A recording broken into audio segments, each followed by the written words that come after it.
cold this morning there, Van Gopher. You're so right, Muskie. The thermometer is down to 45 degrees there. Listen, Yankee weather's gonna freeze us half to death if we don't get a fire built there, boy. You wait here. I'm going over to the jailhouse and borrow some logs from good old Deputy Dog.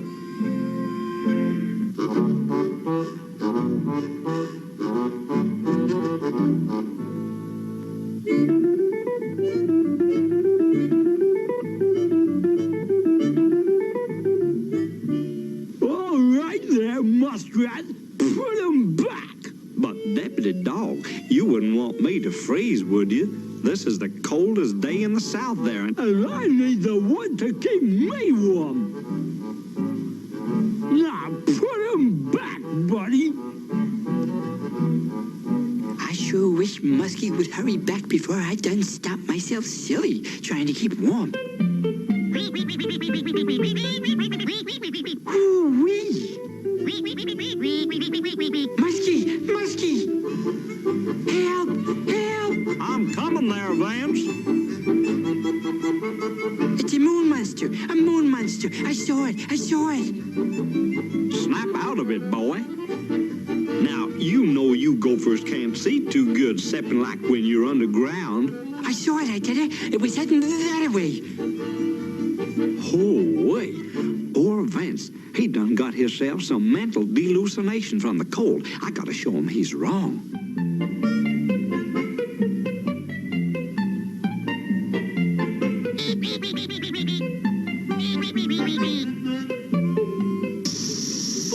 Hey! Stick 'em up or something. Well, I do declare, it's a cotton-picking penguin. What's a penguin? Why, he's a real southerner there. He comes from the South Pole, where it's like real cold. That's why he don't like the heat none. Oh, yeah? Well, the heat's on. I'm giving him 30 days for putting out the fire. Where'd he go? Where'd he go? Dagnabbit! He's eating my frozen vegetables there.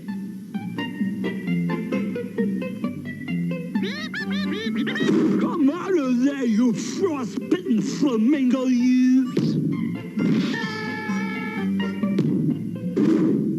Let me out! I'm freezing in here, and it's cold, too.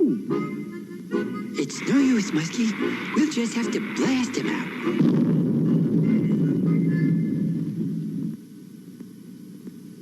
Man, you sure are in there real solid, Deputy Dog.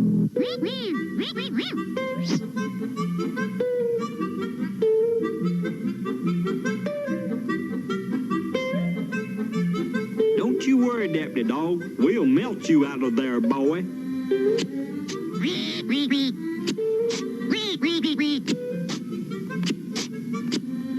Oh, me.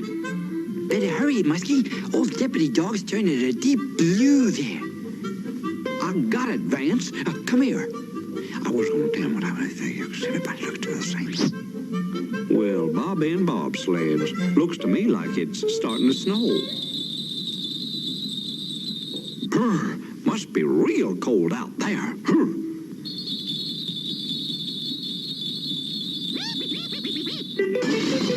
Grab him there, Vance. Help! Help! He done grabbed me!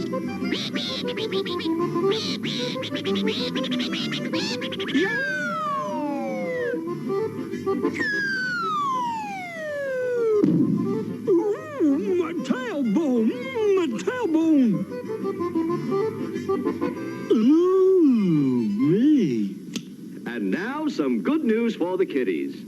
Pete the Penguin, one of the stellar attractions of Ring-Ding Circus, is back after having been missing for 3 days. His grateful owners... Deputy Dog! Deputy Dog! Look at what them nice circus people give me for bringing back their penguin. Well, now, Muskie, that's just real fine there. I'll take $10 for the ruined icebox. And and $3 from a damaged tailbone, and the balance is a fine for upsetting my dignity.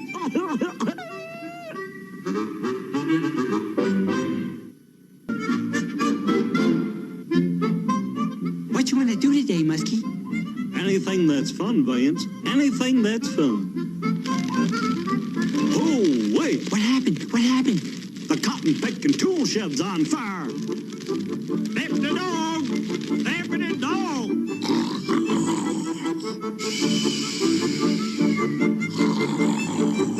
Wake up, boy! Wake up! Wake up! Dag nabbit Muskie! How many times I told you to wake me up, slow boy? But. Now, what do you boys want? The cotton picking tool shed's burning down. Oh, wait! Well, why didn't you tell me?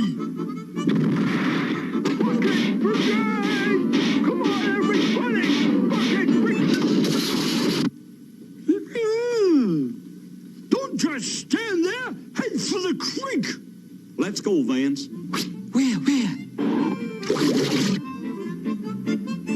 Hurry, boys! Faster, Muskie! She's going like a house afire, boy! Dag nabbit, Vince! Not on me! On the tool shed! You know, I don't see so good, Deputy Dog, and, well, you built kind of like a tool shed there, boy. Oh, wait. Hey, Deputy Dog, I done scooped up a cotton-picking catfish. Nice going, Muskie. Look out! He's trying to flap away there. Dag nabbit! Come back here, you cotton-picking vermin! What in tarnation are you doing, Deputy Dog? Oh, hello, Sheriff. We was trying to... What about the tool shed?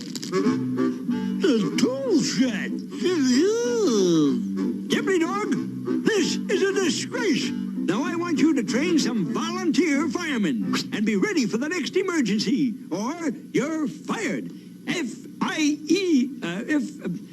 Well, boys, you heard what the man said. What's a volunteer fireman, Muskie? It's work. That's what it is. Now, just a doggone minute. I need some volunteer firemen, and you boys are elected. A volunteer has to be voluntary, and we ain't voluntary. What happened? What happened? We just became voluntary. Push, boys! Push! I bet this old pumper hasn't been moved for 80 years, Deputy Dog. That's all the equipment we got, Vince.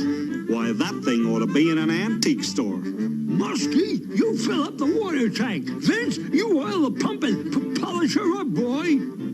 See what I mean there, Vince? Work. Whoa. I heard there was an old Peoria pumper down here, and now I found her. How much will you sell her for, Deputy? That old thing? That old thing happens to be the first Peoria pumper my company ever built. We want her for our fire equipment museum. That's the only equipment we got, mister. Tell you what, Deputy. My company will trade you the most modern fire engine we have for this one. Oh, wait, that's a deal. I'll be right back. Well, boys, I'm getting us a brand new fiery engine. We're gonna need it, Deputy Dog. Look. Oh, wait. Start pumping, Vince. Start pumping, boy. What happened? What happened? Dag nabbit, Vince. Start pumping.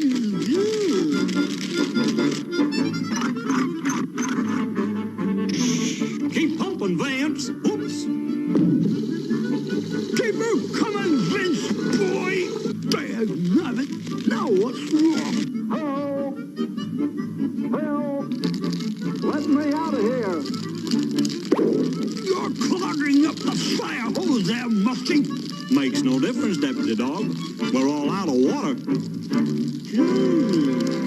We're about out of fire, too. Dagnabbit. I hope nothing else goes wrong today. What happened? What happened? Cheer up, Deputy Dog. Here comes your new fire engine, boy.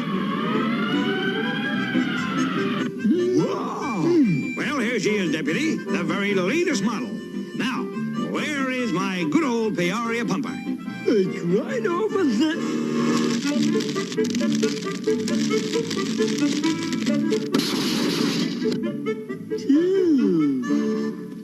You're still gonna let us have this new model, aren't you, sir? Yes, I'm gonna let you have it.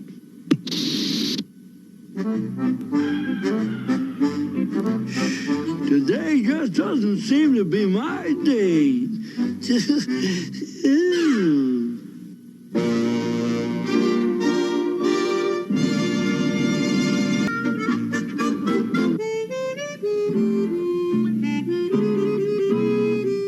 Got one, Muskie. Got me a catfish, boy. That's a whopper, Deputy Dog. I bet you just set a new record for a freshwater boot there, boy. Man, you had a gift-wrapped catfish there and let him get away. Dagnabbit! I'm gonna catch a cotton-picking catfish if it takes all day. Maybe I can help you there, boy. Who said that? Who said that? Over here, Deputy Dog. Great balls of fire! You're the biggest inchworm I've ever seen. Man, I'm a 2-inch inchworm. I'm looking for work, Deputy Dog. I'm a professional catfish bait. Professional catfish bait? You trying to spoof me there, boy? I'm serious, Deputy Dog. Just give me a chance. You'll say. The catfish around these parts would chew you up like a marshmallow. I'm pretty strong, Deputy. I can handle those catfish. Ooh-wee. Now, you sure you want to go through with this? Oh, don't worry about me. You just worry about those catfish, boy. Lower away! Uh-oh, something going on down there.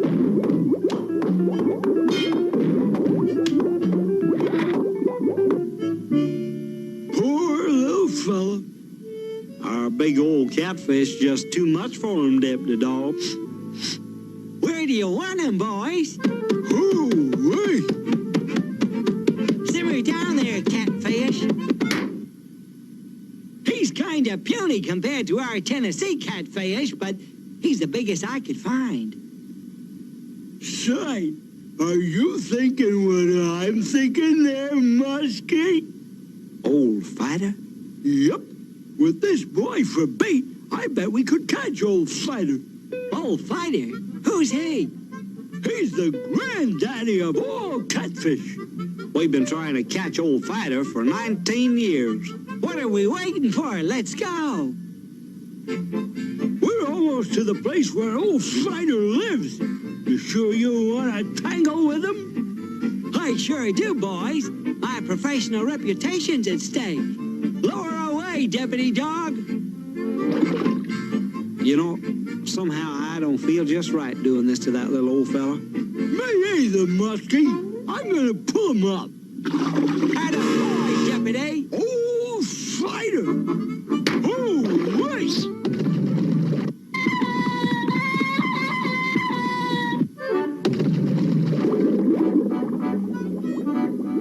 You okay?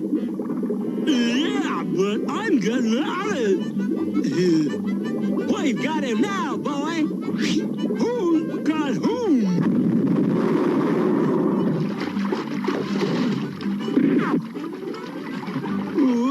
What happened to the 2-inch inchworm, Muskie? He went through here like a streak of greased up lightning there, Deputy Dog. Guess he had enough of old Fighter. You're wrong. This is the most fun I've had since I left Tennessee. I'm gonna wade in there and whomp that old boy right on his head bone.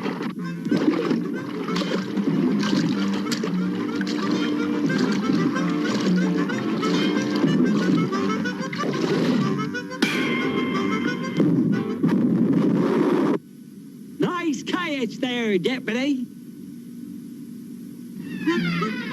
What in tarnation you gonna try now, Worm? I'm gonna snake up and lasso that old boy from the rear. When I jerk the line, you turn the sapling loose. Okay, Deputy? Think it'll work, Muskie? It's possible. It's possible. He got him! He got him!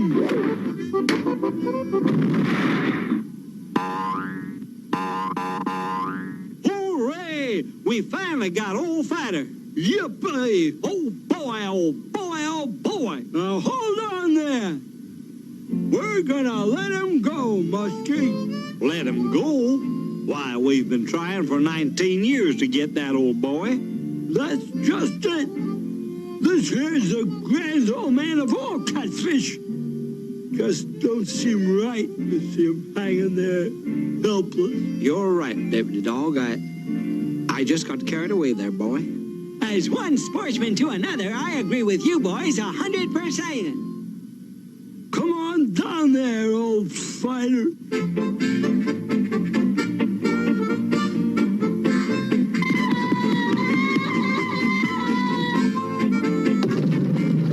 Deputy Dog, I don't know who's got the most heart. You or old Fighter?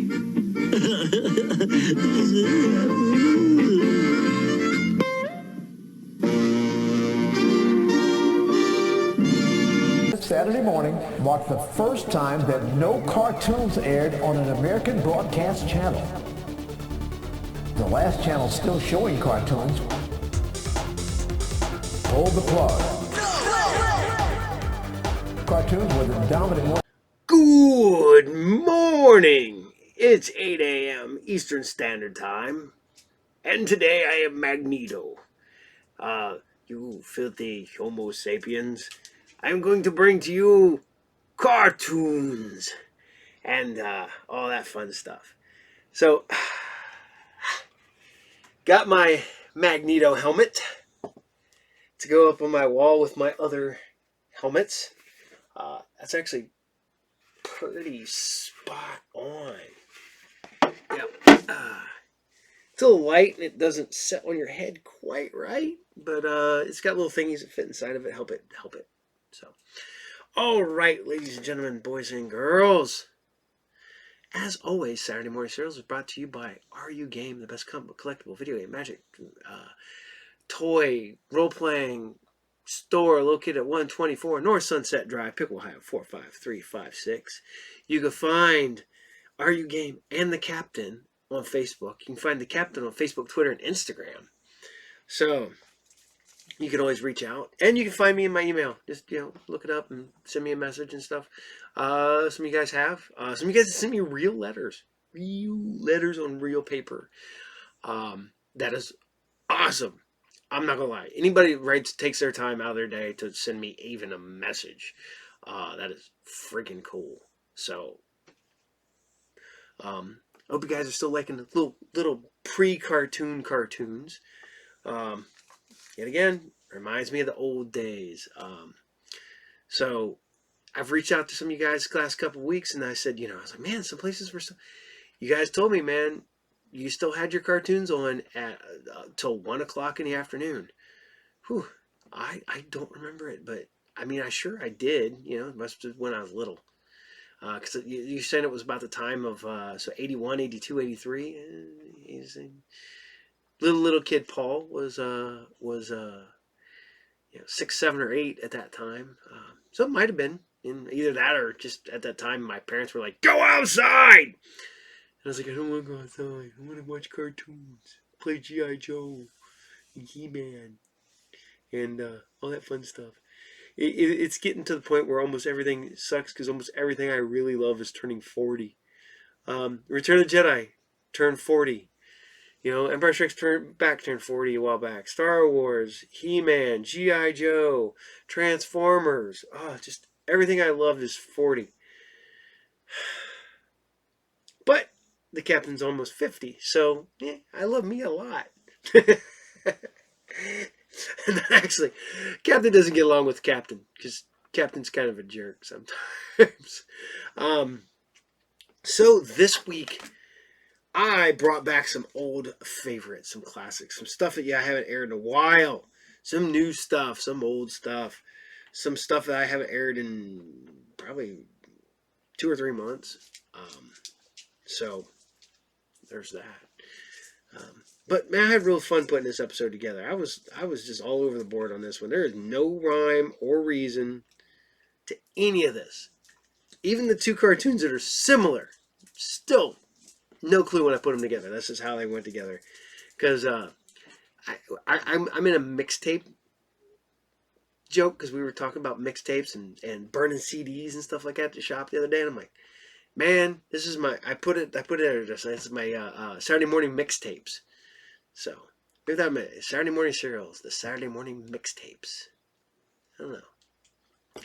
So I'm going to open up this episode with an episode of Scooby-Doo's All-Star, Laff Olympics, you name it.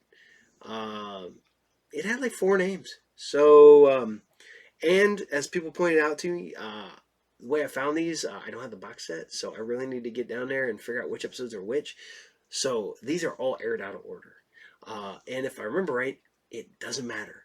There is no rhyme or reason from episode to episode of Laff Olympics. So just enjoy Laff Olympics.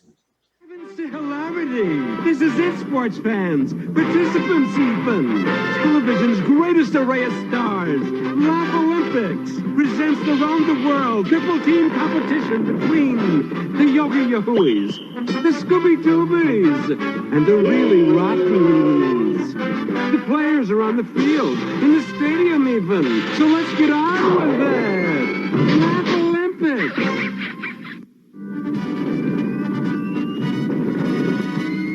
Greetings, sports fans. Welcome to another All-Star Laff Olympics. Yes, there will be action and antics aplenty today at our first half here in beautiful Bangkok, the capital of Siam, where you'll thrill to these powerhouse sports. Then you'll be whisked around the world to Cape Canaveral, Florida, for a rocket race to the moon. After which, today's winners will be awarded the fabulous Laff Olympics gold. Meanwhile, back in Bangkok, our first event is about to begin. The Speedy Slam Bang Siamese Sampan Race. Meldo here, where our silly savages are about to put yet another blotch on sports history. Heavens to hibiscus mildew! You should look up to our all-stars, the Rottens even. Ha! The day I look up to a rotten is the day I turn into a frog. Ah, your day has arrived. Zippity zappity zappity zong, changing mildew into a frog. Women. Oh, good grief. Women. I just knew one day these rottens would cause me to... Women. Croak. Attention, everybody. Let's meet our racers. For the Yogis, it's Cindy Bear and Hokey Wolf. Hong Kong Phooey and Dynamite for the Scoobies. And for the really Rottens, it's Orphle Octopus and Mrs. Creeply. All right, athletes, at the bong of the gong, get going! Now, while they're off and sampanning, let's check in on their race route. This is ridiculous. However, our sillies must sampan down this twisty-turny river, through this impregnable jungle, to reach the finish. Why couldn't they just race rubber duckies in a tub?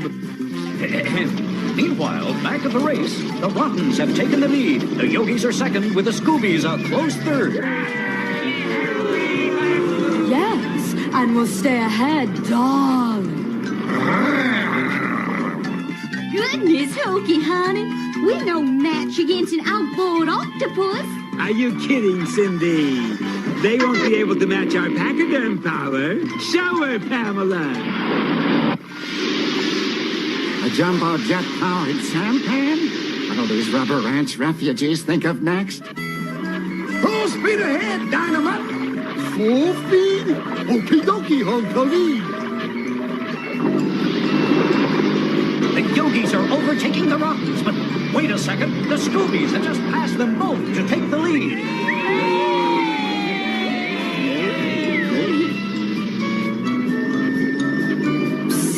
Ladies first, darlings. Oh, sure thing. After you, madame. That was no lady, that was a rotten, you dino dumb bunny. Oh, shush, Mr. Fooey. Allowing us ladies to pass is true Southern gallantry. Yeah, thanks a lot, y'all. Quick, dog dodo, up anchor. Okay, AK, coming up. Dynamite, up, and away. Hey, that's one clever accident, Dynamite. Hang around, HK. You haven't seen anything yet. Why you so Well, folks, while the Scoobies are hung up, the Yogis have edged out the Rottens for first place. Well, what do you know? Karate! Yee-haw! Boy, that was great chopping, Hong Kong. Gosh, Cindy, with our jet-powered sampan, we can't lose. Ah, darlings, wait till your jet gets a trunk full of sneezing powder.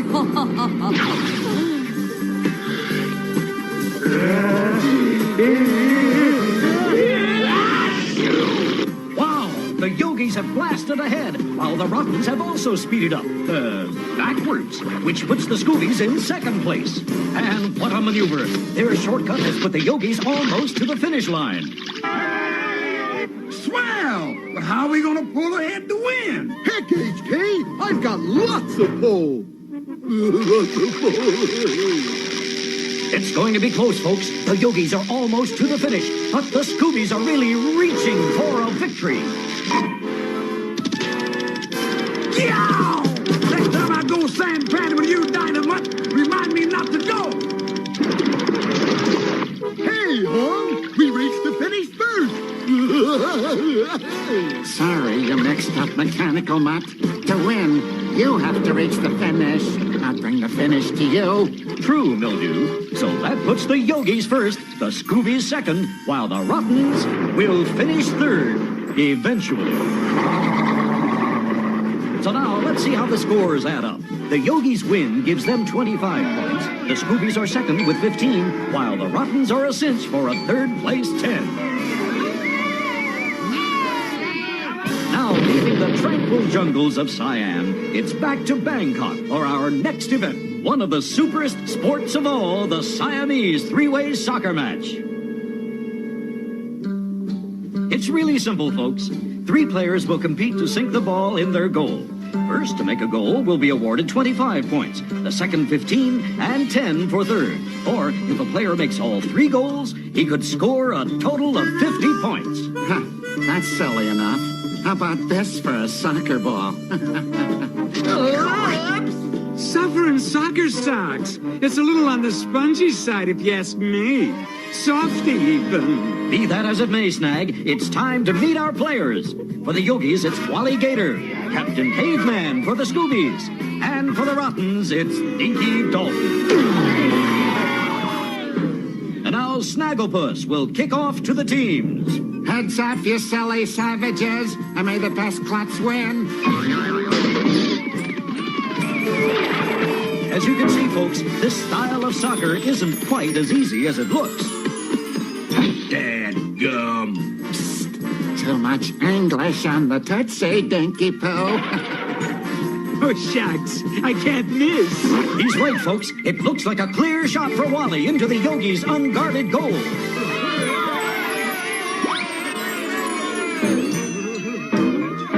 Watch it, Yogis. The Rottens and the Scoobies are attempting to block. And it's a terrific interception by the Rottens. Now, Dinky has the ball. Or vice versa. Dirty little fur ball. No, Captain Caveman has the ball, and wow, just look at his amazing soccer techniques. This could be that first goal, folks, unless the Yogis or Rottens intercept.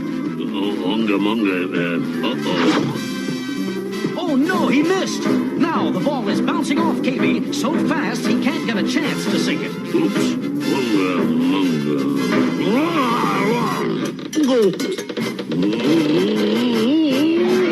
Oh, no, KB ate the ball. Jehoshaphat! Come back here, you furry soccer ball stealer, you. Whoa, whoa, whoa, whoa, whoa, whoa. I'll block him. Too bad, Rottens. The first goal of the game goes to the Scoobies for 25 points. Fantastic, Furry. How do you feel about it? Unga, munga. Here comes the next ball, athletes. This has got my name on it. Dad burn. Oh, shucks. Terrific. Since Wally touched the ball last, and it's headed straight for the Yogi's goal, they're certain to score. There it is, folks. A goal for the Rottens. I must be seeing things. Hold the scoring. This must be checked out. I concur. Agree, even. This calls for an instant replay. A cheat check, even. Aha, it is a cheat by Muttley. So it's no score for the Rottens. Therefore, the second goal goes to the Yogis for 15 points. On your toes, athletes. Here comes the last ball. Far! Wow! That ball looks like it was shot out of a cannon. Unbelievable! It's a goal for the Rottens for 10 points.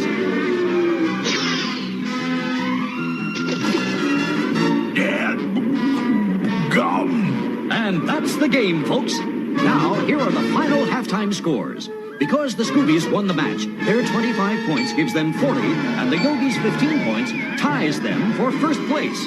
As for the Rottens, they're still last with 20. Brother, after sashaying in Siam with our silly savages, I wish I was somewhere far, far away, like the moon, for instance. Ah, your wish is my command. Oh, no, not again. Ah, yes. Bippity boop and bippity boom. Put mildew up on the moon. Heavens to Murgatroyd! Where'd he go? Disappeared to, even. I'm not sure, Snag, but if you're looking for the man in the moon, that's me. Don't worry, Mildew. We'll all be joining you up there later for our rocket ship race to the moon. So stay tuned in, fans, for the second half of the All-Star Laff Olympics.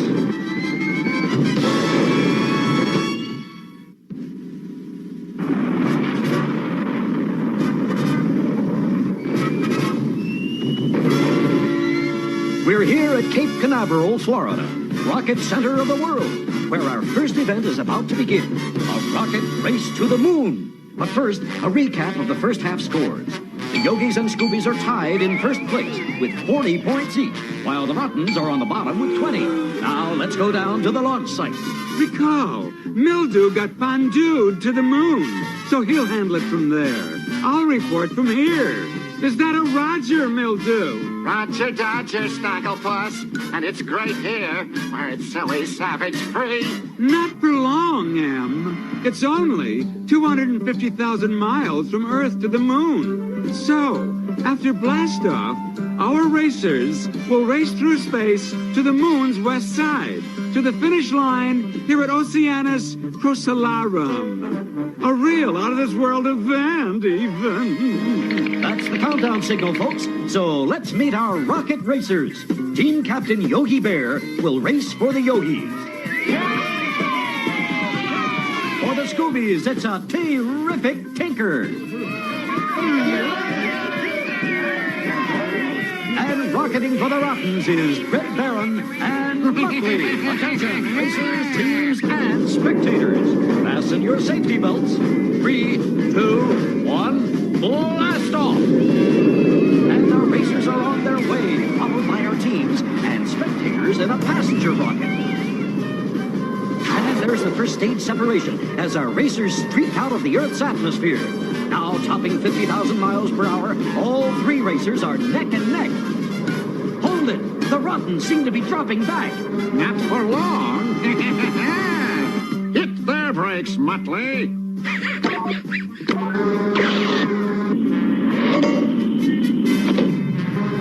What's this? The Yogis and Scoobies are using their braking parachutes to slow down, which is giving the Rottens a big lead. Oh, no! I just hope the Rottens have their umbrella. There's a meteor rainstorm ahead.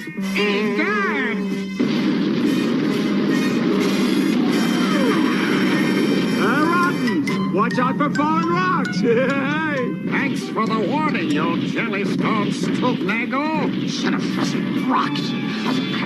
Now, halfway to their destination and using maximum power, our Rocketeers will have to rely on skill and luck, folks. Or, in the Rottens' case, simple skullduggery. Tinker to Speedy. Any idea, Speedy? Lighten up, Tinker. Go away, Speedy! That's it! It's working, folks. Now that Tinker has jettisoned almost everything, including the kitchen sink, the Scoobies have rocketed into first place. Oh, boy, Boo-Boo. What'll I do? Gosh, Yogi, don't sing the Jellystone blues. You can beat those space canoes. Canoe? Yeah. So that's what I'll do, Boo-Boo. Yeah! The Rift, the Yogi's paddle power-assisted rocket, has picked up tremendous speed, folks. And now as they approach the moon, ready to land, it's the Yogi's first and the Scoobies second. As for the Rottens, there's just no way they can catch up now. Why should we catch up to them when they're going to catch back to us? Activate the space vacuum. Now approaching the finish line on Oceanus Prosolarium. Oh, stop with the big words. All that means is ocean of storms. Anyway, it seems certain that the Yogis will touch down first. Hey! Nothing can stop us from winning now! Go away! I must be spaced out. Suffering Sagittarians, I would deem this a rotten fowl. Chicken the sheep. Sorry, Snag. There's nothing in the rules to prevent the Rottens from using a vacuum cleaner. So, on with the race. Here at the finish, it's hard to keep our feet on the ground. It's not because this nonsense is exciting. It's because of the moon's silly lack of gravity. Well, here it is, fans. And mildew. The world's most spectacular race is over, and the winner is... make that winners are all three racers. It's a three-way tie.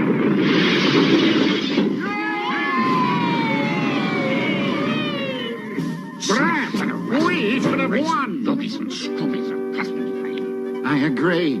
You should have won a permanent disqualification from all sports, you freaky, sneaky cheaties, you. Sorry, Mildew. No rules cover their, unique rocketing techniques. So, let's check the scores. The three tying teams earn 25 points each. So the Yogis and Scoobies are still tied for first at 65 points each, while the last place Rottens have moved up to 45 to remain last. Our next event is yet another sports first, a foot race on the moon. And here are our contestants. Grape Ape for the Yogis. The Scoobies, Blue Falcon. And it's the Great Fondue for the Rottens. And Magic Rabbit. Tell the folks about it, reporters. Galloping Gallywags, this foot race is an obstacle course, too. Will be themselves. And because of the moon's goofy gravity, one step will be like a big broad jump as they race over pits, crevices, and across Copernicus crater here to the finish. Thank you, Mildew. Now, sound the starting trumpet, please. So, a rooty-toot and a tooty-toot too, we've won. And they're off and away. Except it's the wrong way for the Rottens. Oh, But that was merely phase 1 of my plan. Ha! You won't scoff at Fondu's phase 2. When I think of it. Wow. With Grape's 100-foot steps, it looks like the Scoobies will be in real trouble, folks. Oops, my mistake. Grape's 40 purple tons have just launched the Scoobies into the lead. Thanks for the lift, Grape Ape. Anytime, Grape Ape, Grape Ape.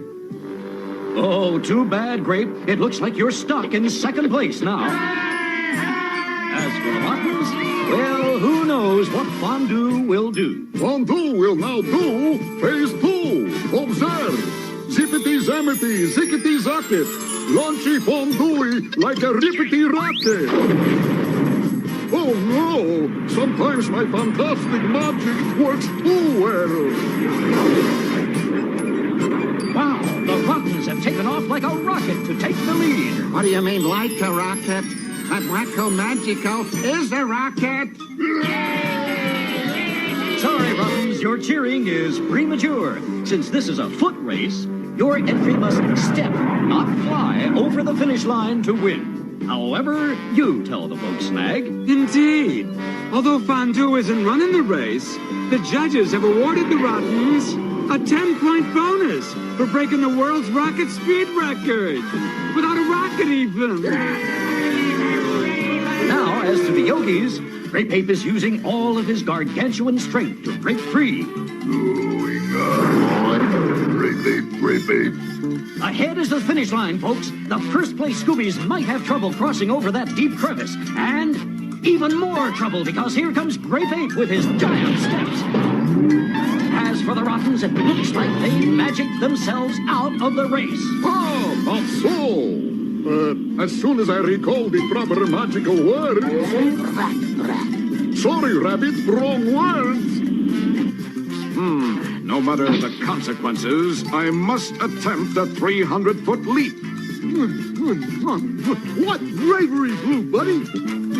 I really have to hand it to you. What's that, Dino? An airlift. Bubblegum? How humiliating, dog blunder. Well, fans, as I see it, it's a toss-up between the Yogis and Scoobies as to who will win. Aha! I have it! Calapazula! Oh, Rimety mine! Drop me downsy on the finish line! And here they come, folks. Wow! The Rottens' fantastic comeback makes them the winners, while the Yogis and Scoobies tie for second place. The Rottens' 10-point bonus ups them to 55. Plus their 25-point win raises their score to 80, while the second-place Yogis and Scoobies also end up with 80 each. Wow! All three teams are tied to become today's final winners. And so, folks, we have another first in sports history. All three teams have won the Laff Olympics gold. Now, as our Laff Olympiacs rocket back to Earth, is there any last word from our reporters? Yes, indeed. Have the butterfly nets ready. Mildew is flipped. Slip the cog, even. It's not that, Snag. I figured if you can't beat 'em, join 'em, so... I've gone bananas like all the other bananas on this show. And yes, it has been one of those days, fellas. But please join us next week, fans, for an even bananier, action-packed sports spectacular All-Star Laff Olympics.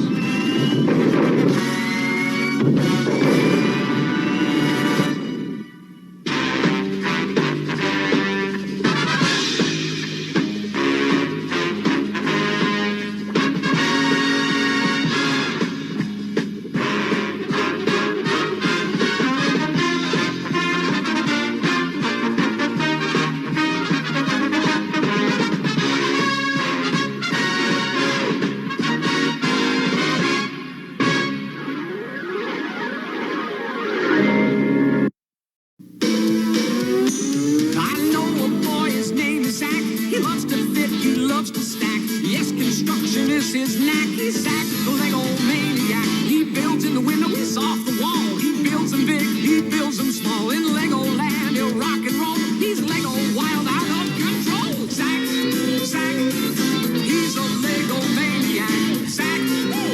Legoland King's Castle Airport Cosmic Fleet Voyager sold separately from Lego Systems.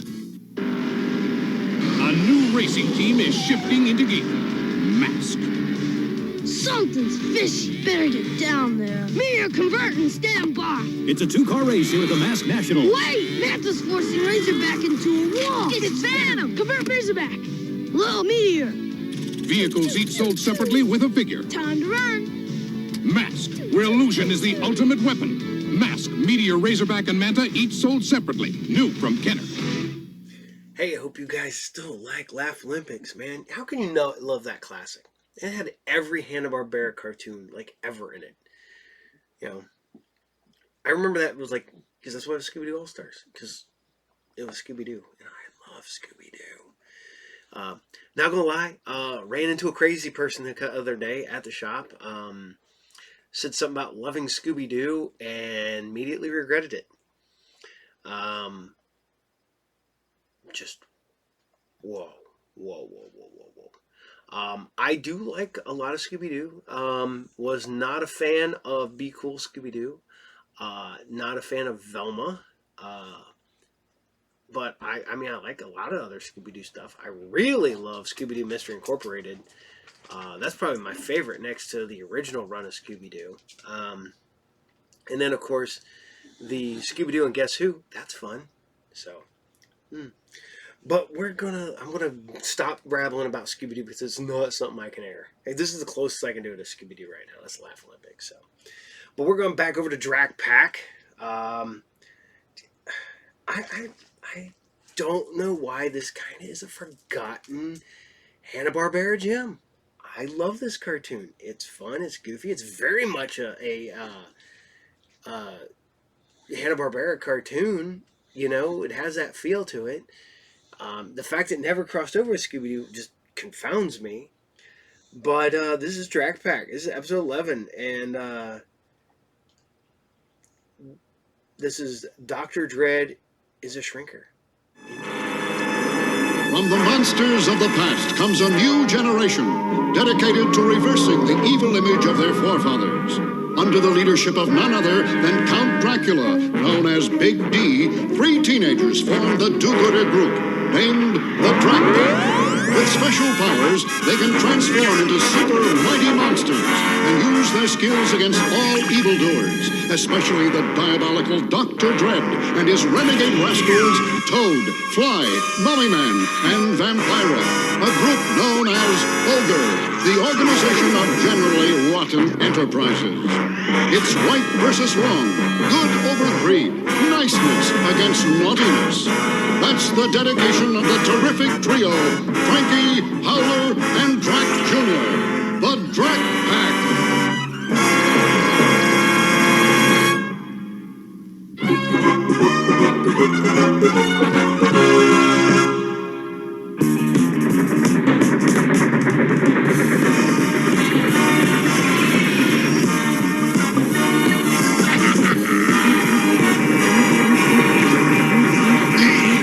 What's happening? The crane shrinking. Let's get out of here.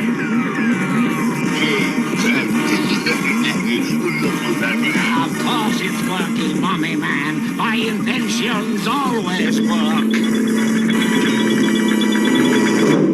I never had trains when I was a pollywog, Dr. Dread. May I play with it, huh? May I? Fool, this is no toy. This will be used to perpetrate the most infamous crime of my career. We'll make billions. Do you hear me? Billions!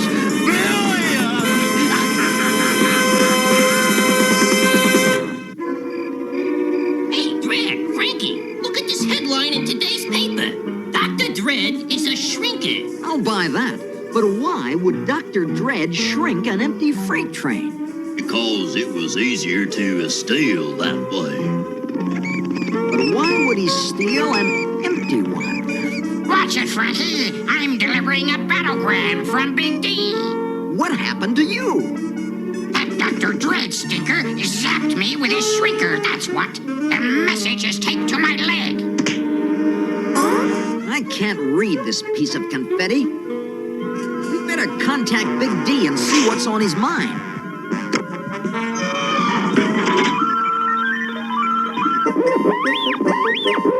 It's us, sir. The Drak Pack. Big D, sir, are you there? I'm coming. I'm coming. Hey, it's Little D. Very funny. Dr. Dredd does to me this, and you make with the jokes. I wasn't joking, sir. Gee, Uncle, we were just surprised that Dr. Dredd got to you, too. Never mind me. He's shrinking and stealing those trains to use in some huge crime. Relax, Big D. The Drak Pack will stop Dr. Dredd cold in his train tracks. And we'll find a way to return you to normal size again. Oh, boy, I'll believe it when I see it.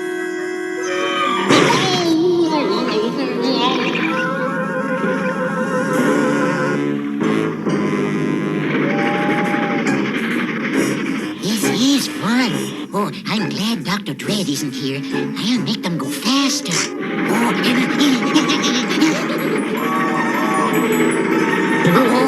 they're gonna crash.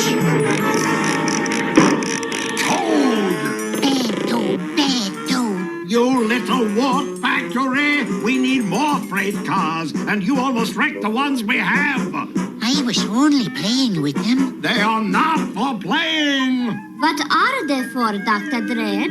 To haul gold. A long, long freight train full of stolen gold. But they're so small. That's the beauty of my criminal genius. By thinking small, I shall pull off the biggest crime in history. Come, we must steal more freight cars, and then we shall strike. You know, Big D looked kind of cute. 2 inches tall. It's no laughing matter, Howler. How are we going to find Dr. Dredd? We're not. We're gonna let Dr. Dredd find us. When he steals this train, he gets a crew with it. Ooh, good thinking, Drak. Where is the crew? You're looking at us. Okay, guys, let's board her. One more train, and we'll have all the freight cars we need for our super crime. Can we shrink one short train just for me? Can we, boss? Huh? Can we? Stop that dribbling and stick with your driving.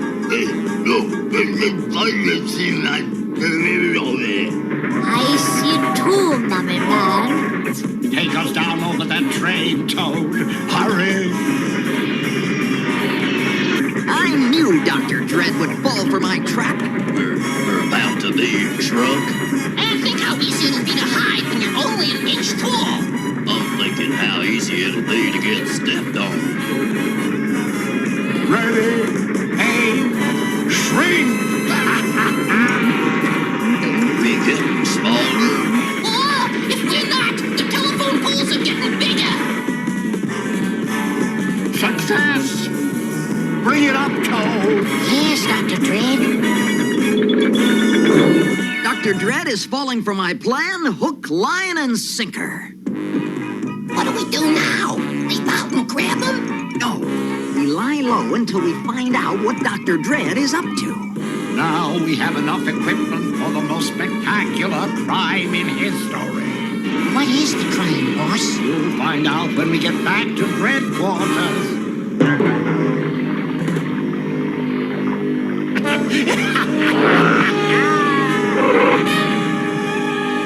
Couple all the freight cars together, Toad, while we make final preparations. Yes, boss. Gladly, boss. And don't play with them! Oh, I wouldn't dream of playing with them, Dr. Dredd, until after you leave the room.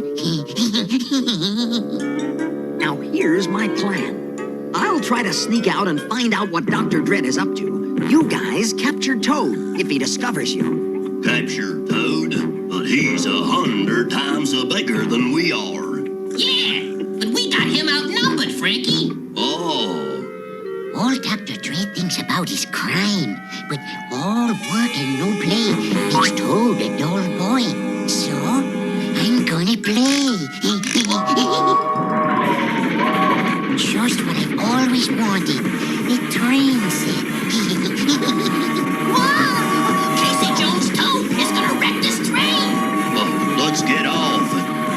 We can't! It's going too fast!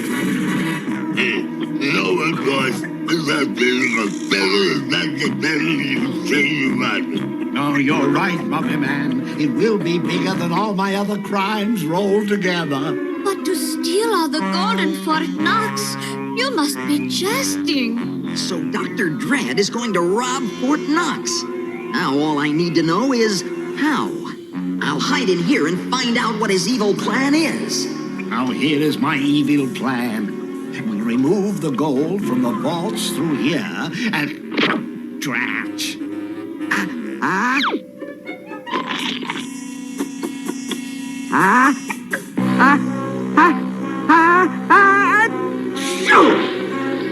Gesundheit. Don't gesundheit me. Gesundheit the pencil sharpener. Well, hello, Jack. That's Drak, Dredd. My pack is here and your Fort Knox caper is all washed up. Max says our Fort Knox caper is all washed up.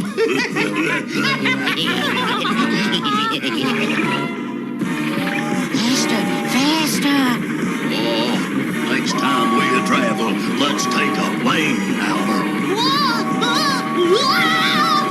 We'll never make that curve at this speed! It jumped the track. Oh, no! Dr. Dredd will be furious with me. You have meddled in my creative crime capers for the last time, Drak. That's Drak, Dredd, and I've just begun to meddle.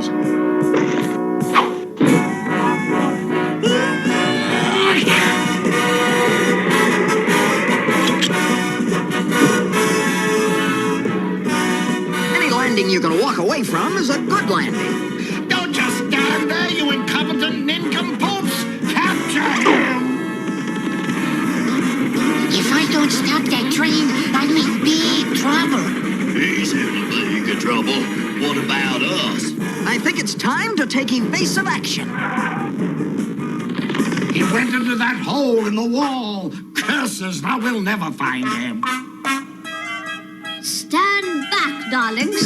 This is a job for Vampira. Vampira, you are beautiful. I know. Hello, Drak, darling. Stay away from me, Vampira. I hate to hit a lady spider, but... Now, cut it out. Stop it. You're not being very ladylike. I'll give you one more chance, Dr. Dredd. Turn me loose and call off this idiotic train caper, and I'll forget everything I've...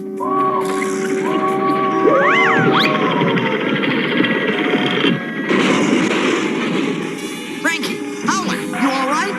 Yeah, I guess so. Toad! Bad Toad. Bad Toad. Maybe not so bad, Toad. Look, he uncovered the rest of the Drak Pack. And that spells curtains for you, Dr. Dredd. All we have to do is Drak whack and your goose is cooked. I hate to spoil your whack, Mac. That's Drak, Dr. Dredd. Can't you get anything right? I think I know where we goofed. We didn't Drak whack while we had the chance. And now you'll never get the chance. Never.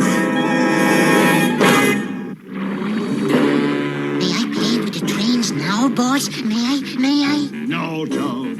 First, let's wait and let them see all the gold we bring back from Fort Knox. I don't like the way he said first. On to the most ingenious crime of my career. Dr. Dredd must be slipping. He let us know exactly where to look for him when we get loose. I don't think he thinks that we're going to get loose. Stand by the front of the train, Toad. You can be the engineer. Thank you, boss. Thank you. What are you doing, Dr. Dredd? No! I don't want to be small. I don't want to be small.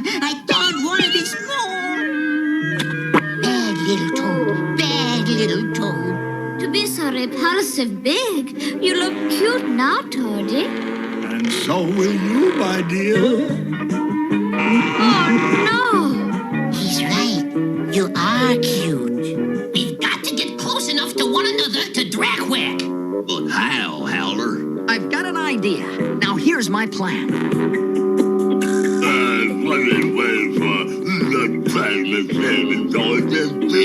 Oh, don't get impatient, Mummy Man. I'm coming. All aboard! What are you waiting for, Toad? On to Fort Knox? Yes, Dr. Dread. All together now.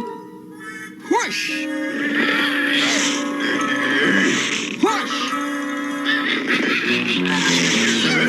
Ha! My plan is working! Is that good? Faster, Toad, faster. Yes, Master. I'll throttle up to full speed.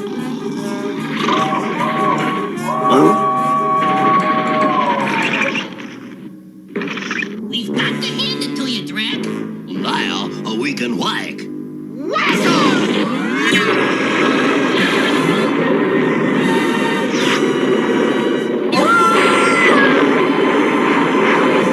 I thought when we Drak whacked, we'd return to normal size. So did I. Never mind, Frankie. After we stop Ogre from robbing Fort Knox, we'll take Dr. Dread's miniaturizer away from him and reverse it. Come on! Don't make so much noise, Toad. We're almost there.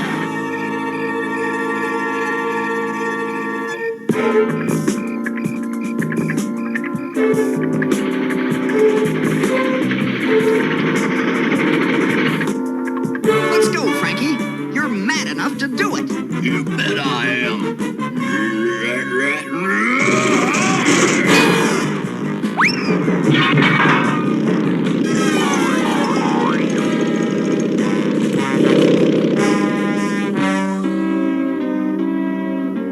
Success! Gold! Look at the gold! And it's all ours. Correction, it's all yours, boss. How are we going to steal those huge gold ingots, Mummy Man? I'll reverse my micro miniaturizer and show you. Stop handing down the gold, Mummy Man!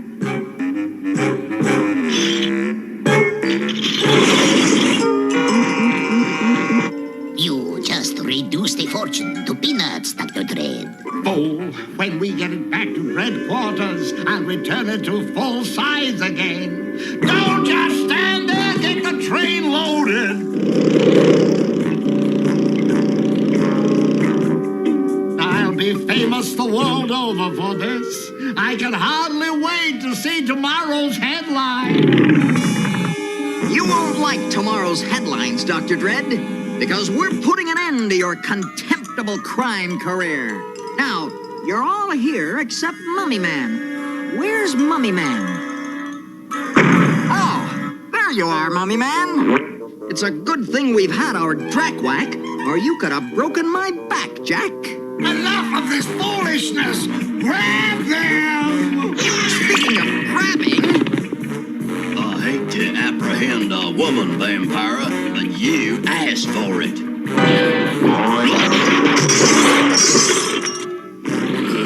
Stop it, Vampira. Oh, now, cut that out. Of course. Now you got me mad. Gotcha. Oh, yeah?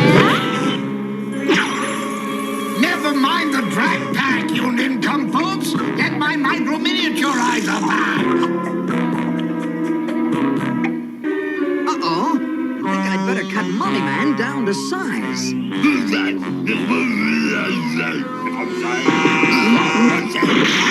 Sorry about that, Mummy Man. I'll switch the switch. You are outnumbered 2-1, Howler. Yes. Oh, thanks, Drak. I needed that. It's a good thing for you that you're a lady, Vampira. Gotcha. Bad things come in little packages, fellows. Lock them in the cattle car.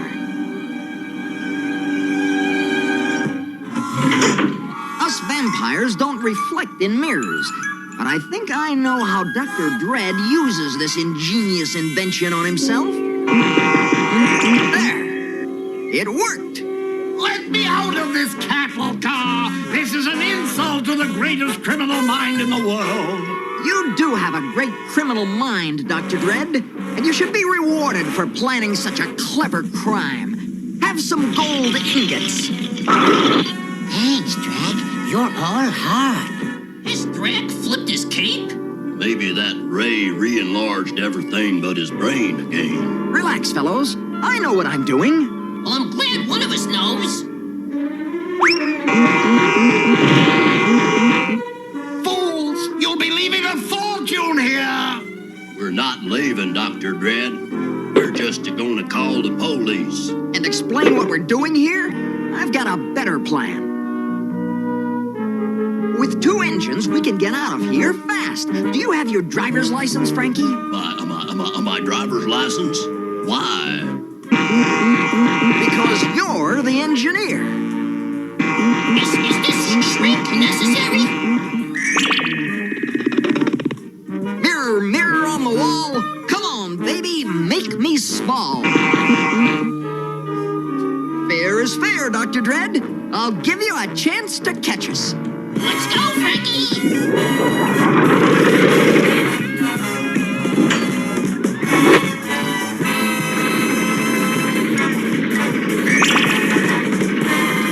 Catch them! Get my miniaturizer!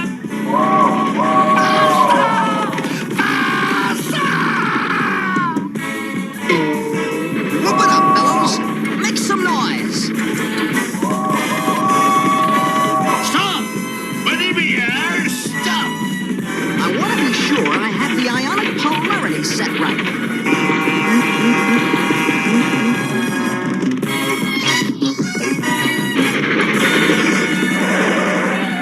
Trash! We're trapped! I can explain everything. Dr. Dredd caught red-handed and red-faced in Fort Knox.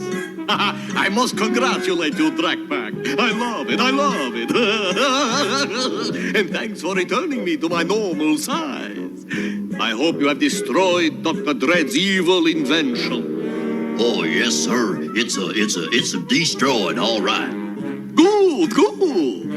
Well, actually, not so good, Big D. It fell off of the coffee table and shattered before we returned ourselves to full size. Yeah, but don't worry, sir. We'll get it together. Kids today, they're always trying to get it together.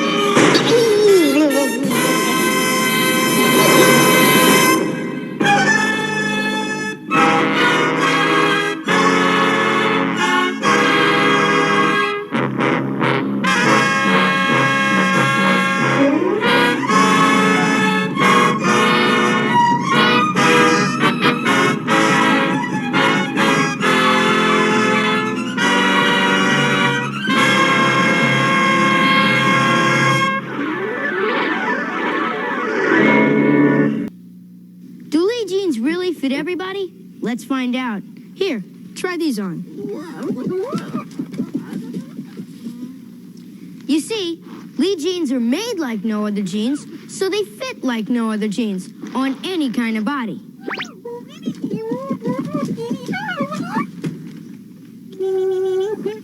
What'd I tell ya? Lee, the brand that fits. Goofy glasses on and nose. Hanging out in crazy clothes. Just one touch and whoa, surprise. They're stuffed with wild hugs inside.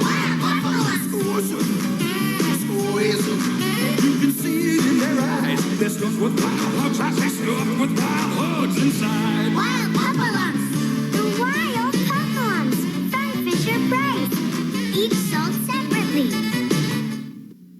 It's Ken and Jewel Secrets Barbie with 3 fabulous secrets. We girls love lots of jewels to wear. Right, Barbie? Jewel Secrets Barbie. Jewel Secrets. Wow. Step out of that gown for a night on the town. Jewel Secrets. Just right for a disco night. Barbie has one more secret. Her ball gown is a purse. For you. Jewel Secrets dazzling looks with matching play jewels, Kendall sold separately. From Mattel. You know, I always thought this was like the biggest cheat comic book ever. Because basically they just reprinted a bunch of stuff from a comic book that came out like 10 years earlier. Oh man, not that. Saturday morning lineups. I love showing those. I love that. I miss that. I miss going into a comic book and seeing, coming soon this Saturday mornings. When the new shows were Kid Video, Snorks, Pink Panthers, and Going Bananas. Yet again, if you listen to my rant, another show that's kind of weird to watch, man. I don't like... Yeah. Spiderman's Amazing Friends, Smurfs, Alvin and the Chipmunks, When to Grow On. Fun stuff. So I hope you guys still like Drak Pack. I really enjoy it. I was going over this the other day, and I was like, you ever listen to when one cartoon has somebody who's very much like Alan Oppenheimer, when he does a Hanna-Barbera cartoon, or he appeared in a different cartoon, it was weird. Because he's the voice of Skeletor, he's the voice of King Randor, but you hear that voice, that very distinct voice of Alan Oppenheimer, and then you're like, what? That's what? Yeah. So I know, just weird. Just when a different voice actor does a different cartoon voice, it throws me. That's like when they got all the Scott Innes took over for Shaggy and Scooby-Doo. That was weird. And then, because there's two Shaggys. There's Casey Kasem and there's Matthew Lillard in the discussion. So we're going to keep it monster-based. This is probably the only cohesive, maybe even close to what I was doing. This is Monster Force. It does have monsters in it. It was connected to Universal, and so they used the Universal monsters, which I don't, outside of the Gillman might have been the only thing that was really created by Universal. So I don't know why Universal has the hold on Frankenstein, Dracula, Wolfman, all that stuff, but they do. So, this is Monster Force Episode 5. And this is Dark Dinotron. Enjoy.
Some say this is the birthplace of evil.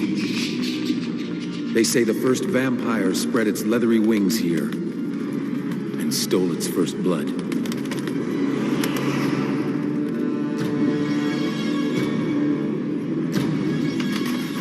The skies scream with thunder here, offering little hope to the innocent.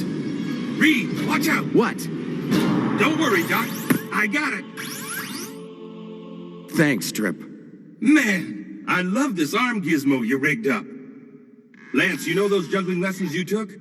Ask for your money back. Sorry, Reed. Guess I got carried away, but these books are great. There's still so much about Dracula I want to know. That's why we're here. The Brethren have been collecting data since Dracula's reign of terror began in that castle 500 years ago. There is no better place than Transylvania to learn about the Prince of the Undead. And with Dracula halfway across the world, this is the perfect time for us to be here.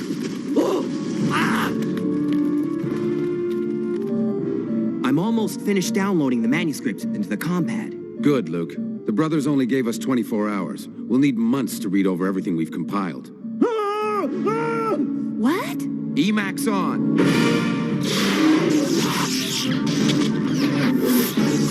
I knew there was gonna be trouble. But when were you ever right before? There's always a first time.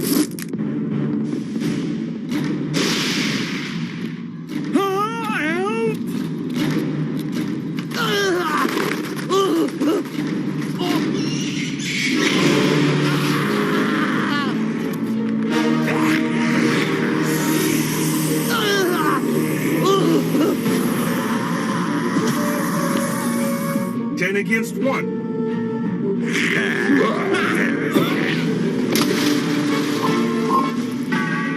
Let's see if I can even up the odds a little bit.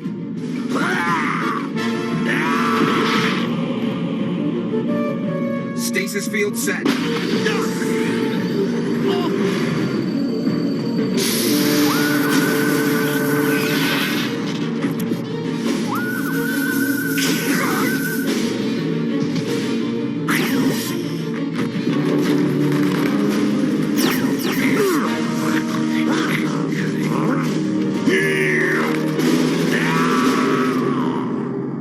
This man needs attention. Those vampires seemed real hungry for this guy. Well, they better have lost their appetite. He's been badly cut. Hang in there, old-timer. Reed, wait. Something's wrong here. I'm picking up psychic screams. Look here, Shelley. You're picking up vampire poison. He's been attacked, and more than once. Come on, he needs our help.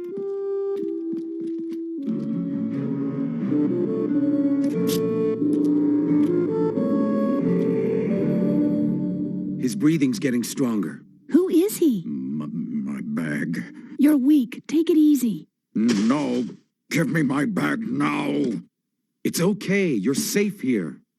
Good. Everything is still here. Those creatures took nothing.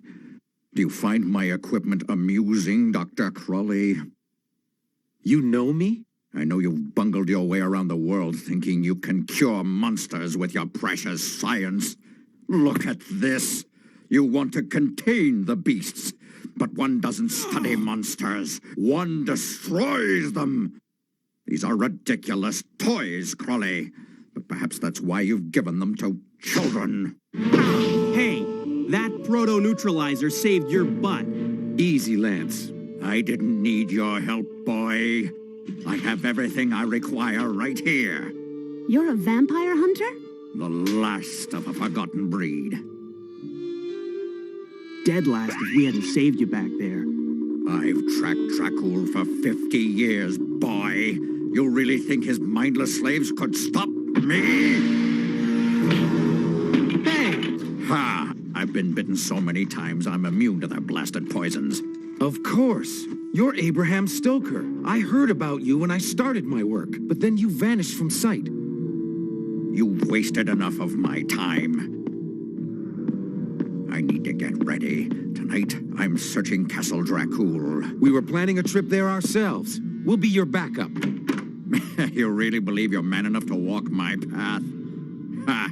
I'd love to see you try.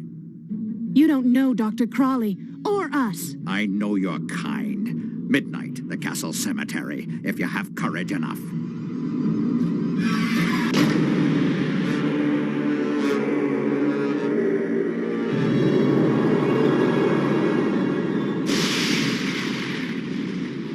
We're going to need some backup. Shelley, can you reach Frank? We're gonna need him. Just listen to that comm pad. Something's closing in. 30 meters? 20? 15? The signals are getting stronger, Reed. 10 meters? Still moving in. 5 meters. Come on. Let me get my hands on you. 4. It's behind us.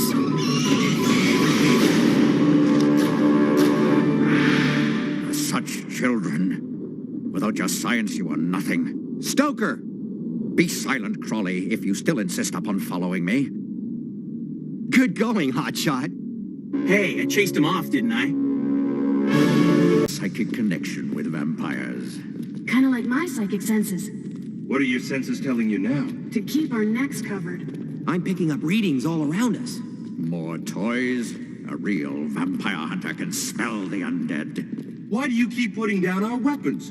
Our Emacs just heighten our normal abilities. Emacs? Yeah. Energized monster arm containment suit. I've got weapons like the proto-neutralizer. These wings let me fly. The suit also strengthens my psychic power so I can fire cybursts. You ain't seen nothing yet. My Storm Strike can take on anything that moves. I don't need a suit. We use one kind of weapon. You use another. But our mission is the same. To get rid of vampires. We found their nest. Let's see what you're made of. Remove the lid and leave the rest to me.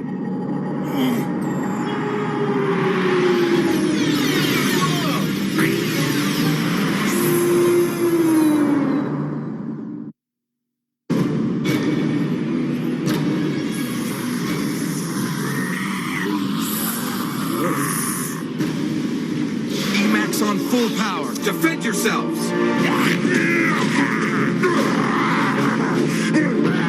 Cover your eyes. I'm launching a solar grenade. You bugs hate sunlight, don't you? Maybe you want a permanent tan, too. Stand back. Activating stasis generator.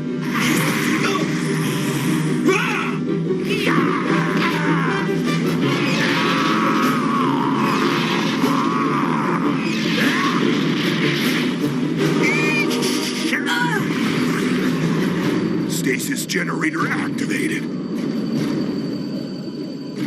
Good. Get him into containment units. No. I told you before, don't examine monsters. Destroy them. You know what I think of your toys. No!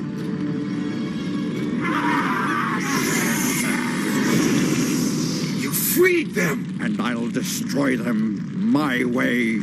Reed! Unless you want to roast some weenies, let's get out of here.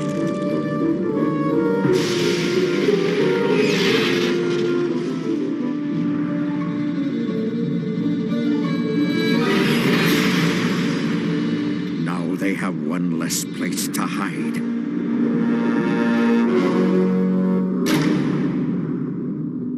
Well, are you coming? Or have you lost your nerve? I don't like him. We're going to need some backup. Shelley, reach Frank.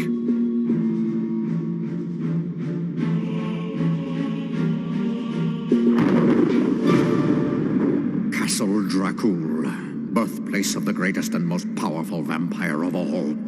Other monsters cringe in his presence. You don't see me shaking in my boots. Enough of this disrespect.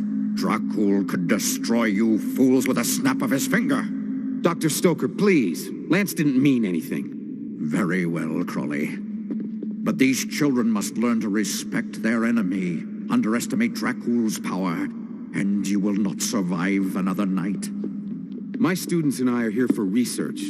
Why are you in Transylvania? Dracul and I have battled each other for half a century. I intend to destroy his original coffin, to show him he cannot escape. You wish to prove yourselves? These doors lead to many rooms. Search them and report to me immediately if you find any coffins. Crawley, you must come with me.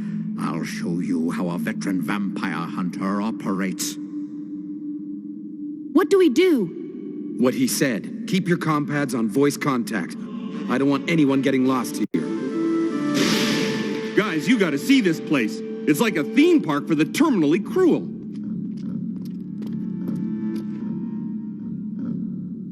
Ow, that hurts.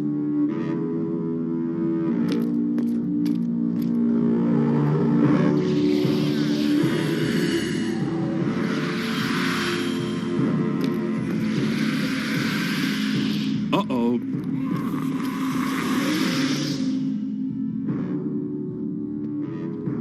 I'm getting out of here. Okay, be careful. Hey, careful's my middle name. Reed, something's coming at me. What is it? There's too many.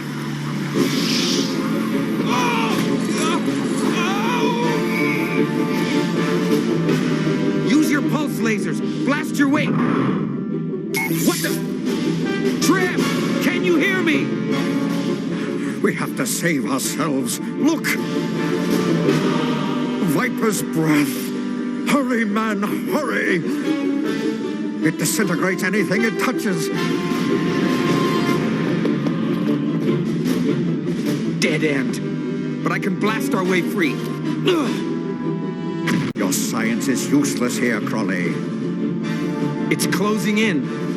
If I know Dracul, he'll have a secret passage out of this room. Just about here! How did you know? Long ago, Dracul captured me. He kept me prisoner here for 10 years. But there is nothing about this castle I do not know. Now come, time is running out.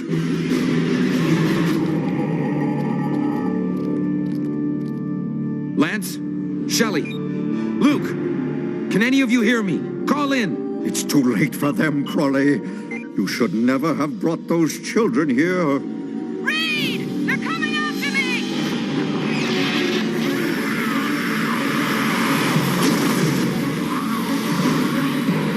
Ah!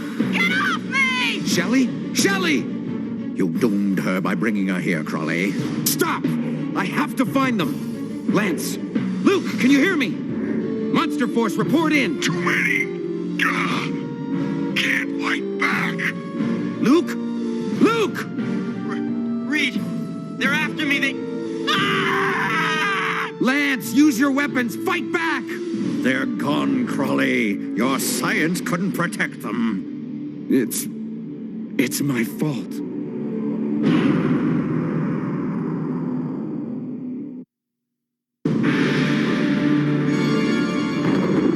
Face it, Crawley, your monster hunters are gone. No. Dracula wouldn't destroy them. He'd make them vampires. I can still save them. Which means I'll find them. You suffer a fool's dream. Wake up! You laugh at science, Doctor. But I'll show you it works. The density shift is unmistakable. There's a room behind this wall. And as you pointed out in the banquet hall, every room has a door. All you need is the key.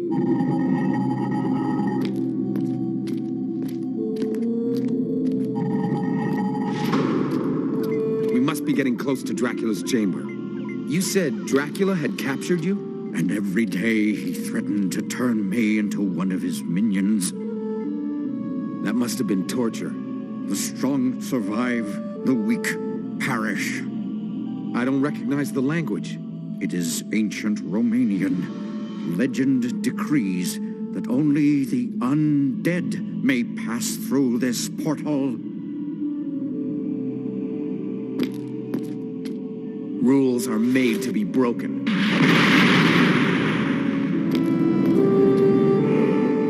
Dracul's private chamber. Where's the welcoming committee? It's not like Dracula to leave his chambers unguarded. We must work quickly. Pry open a coffin lid.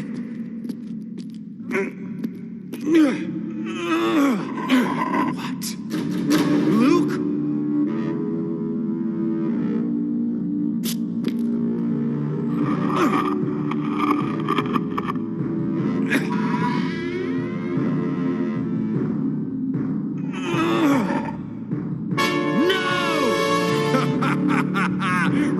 Reed, you poor deluded fool. Your insane pursuit of Dracul has led these children to their destruction. No!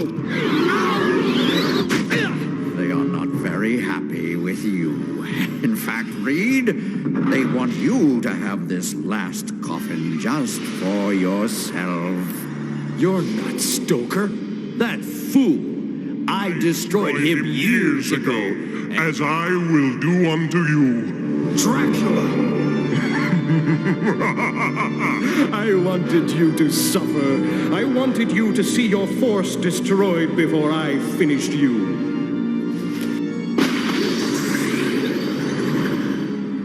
Useless toys.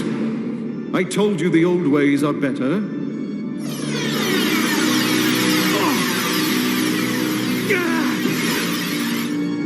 But one must always be open to new ideas. Your Monster Force children, I believe I will turn them into my vampire slaves and let them destroy you in my name. No! Renfield? Your humble servant. Who shall I honor first? Master. Of course, the girl. What? Jelly! The Frankenstein monster! Frank, stop Dracula!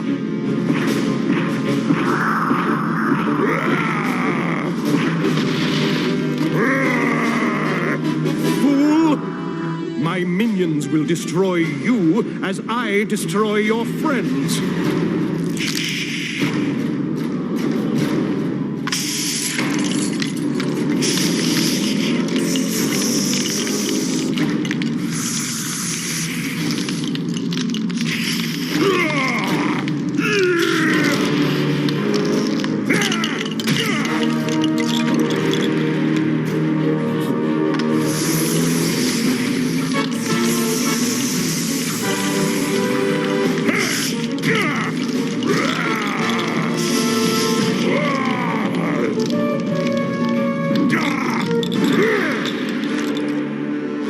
Impressive, but not good enough. I'll deal with you myself.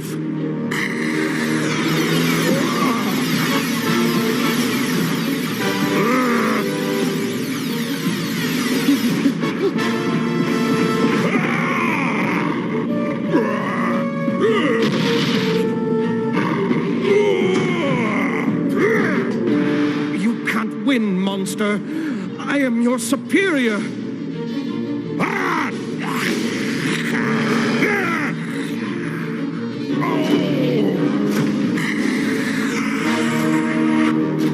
I'll destroy you myself.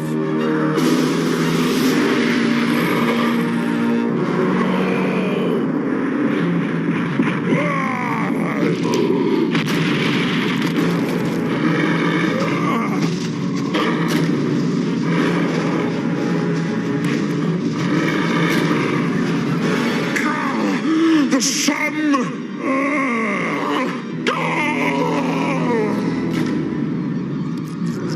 Master, Renfield is here.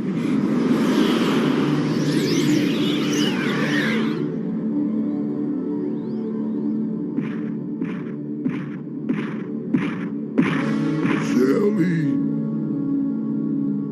Frank! Oh, feels like a rap group exploded in my head. What happened? Yeah! Later. Hurry.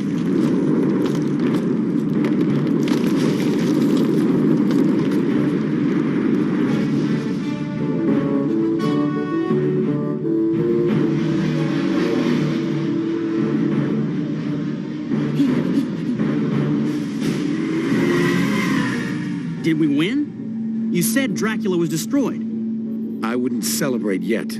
With Dracula, things aren't always what they seem.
football popple? Who's got the ball? I've got a popple. Your soccer ball popple? Who's got the ball? Who's got that ball? I've got a popple. Your basketball popple? Who's got the ball?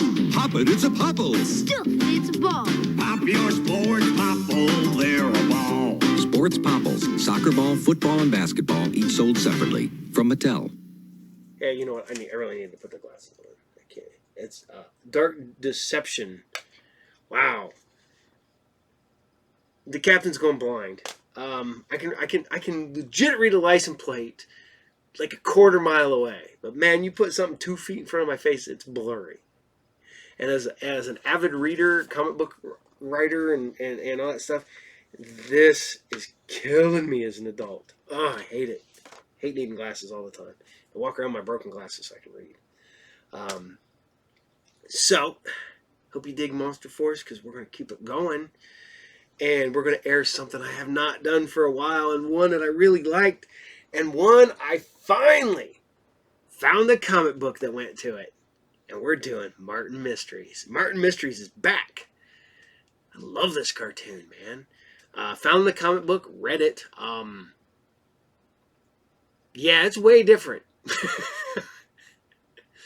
Not a fan of the comic book. Love the cartoon, though. So, I mean, it's Scooby-Doo meets X-Files, meets Destination Truth, meets Men in Black. So, I love this cartoon, and I wish I would have discovered it years ago. If I would have been lucky, like some of you guys were telling me that, you know, they had it on in your market, dude, that would have been awesome. I would have loved it. I mean, I think my kids would have loved it too, which, you know, shout out to the big Joe, who just turned 24. My middle son, as of filming, his birthday was today. You will never see Joe on the show because Joe freaks out in front of a camera. Is not comfortable in front of a camera at all. He doesn't even like his picture taken for family stuff. It's like he's trying to hide from everybody. But I love my sons to death. Do not care if he does not want to be on here. He doesn't have to be on there. Not going to make him. Vince, however, is upstairs playing, and it is a Vince-free night. So weird. He's usually down here hanging out, but just upstairs playing games right now. So, all right, this is, before I ramble on more, Martin Mysteries episode 13, and this is They Lurk Beneath. Enjoy.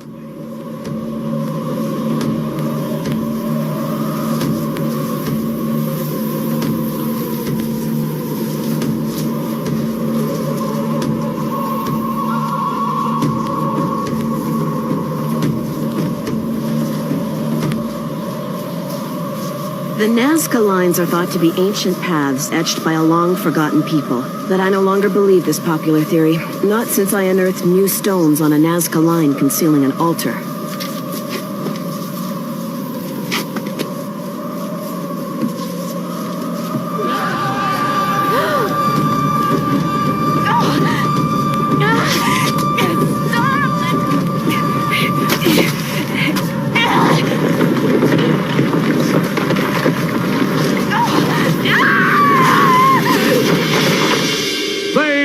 Beneath!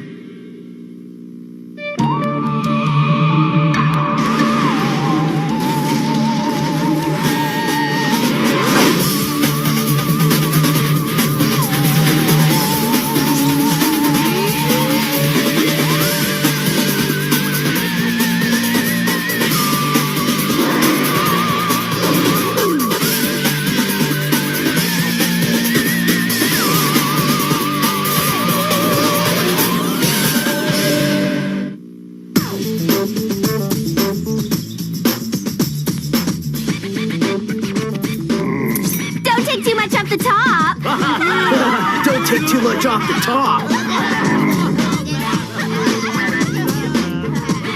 What's the matter? Haven't you seen anyone cut the grass before? Keep it moving. What are you doing, Jav? I thought they gave you a new mower. Java no like mower. Don't tell me you're still afraid of technology. Well, not to worry. Your good buddy Martin is going to bring you into the 21st century. Oh. I think Java's afraid of it. Hang on, big fella. You've got to embrace technology. Get on. Nothing can go wrong. Yeah, we've all heard that before. Usually before something tragic happens. Maybe that's not such a good idea.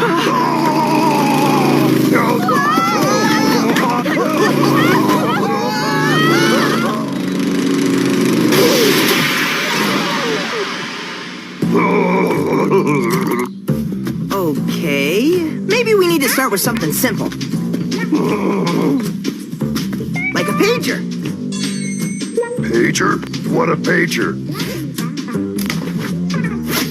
Now I can contact you anywhere, anytime. Go ahead, Di. Try giving Java a call on your cell. I should call the bad idea hotline instead, because you have a lot of them today. Java no like pager. Java may go away. This is gonna be harder than I thought. Look, it still works. Earth to technology, wizard. That's not the pager, that's the center. It's coming from that door over there. After you.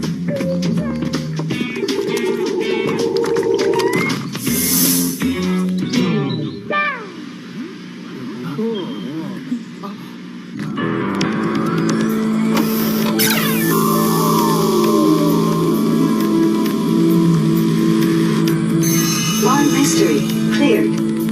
Diana Longlord, cleared. Java the Caveman, cleared. Hey, fellas! Hey, Billy! Oh, hey, Billy. I'd like you to meet the new techno-savvy Cyberjaw. Wow, cool! Maybe you can help me open this experimental single-charge laser beam container. I don't think that's such a good idea.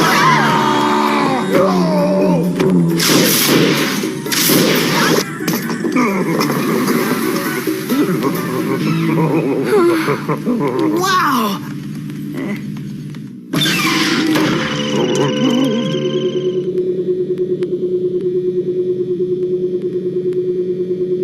Cool!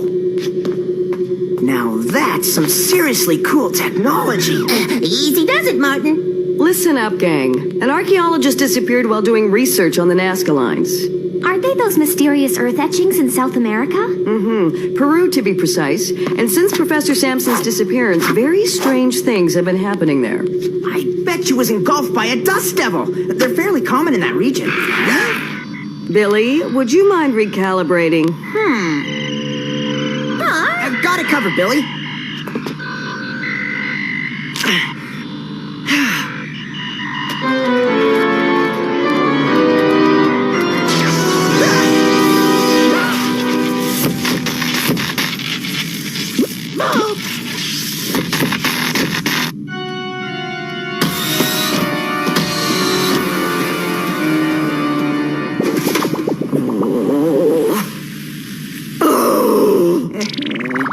Well, I, for one, think it suits you. I think it's time for you to go. Go!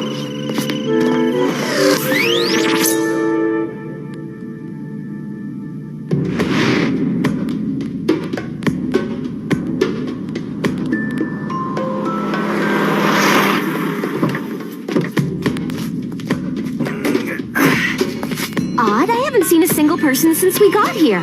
It's like everyone just got up and left.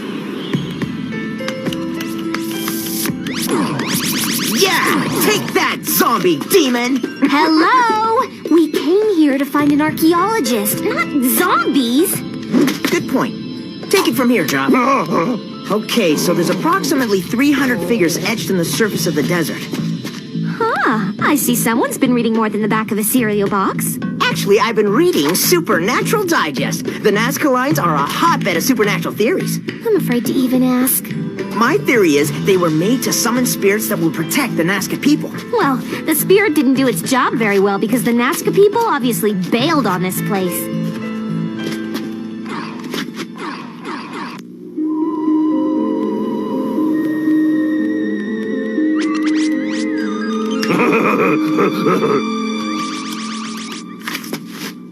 Anything in there? there? She was researching some obscure legend about the lines and an altar of some kind. Diana, you gotta see this! What'd you find? An old friend of ours. Ugh, a friend I'd like to forget. Humor activated. Slime scan selected.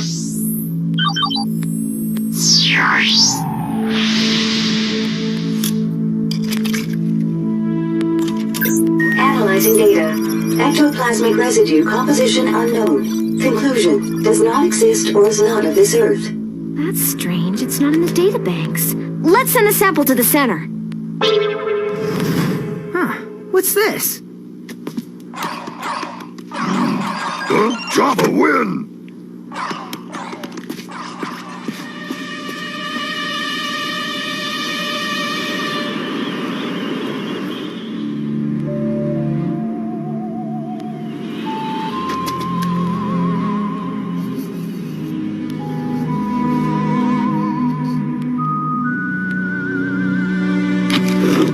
Ouch!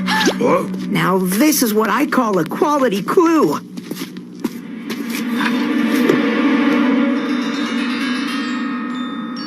This writing is like nothing I've ever seen. I bet this was left by some mutant group of early humanoids. Then you should be able to understand it perfectly.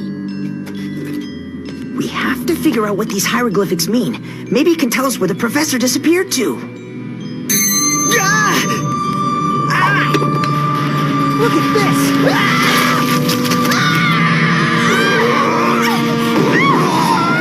No! Don't worry, I'm right behind you!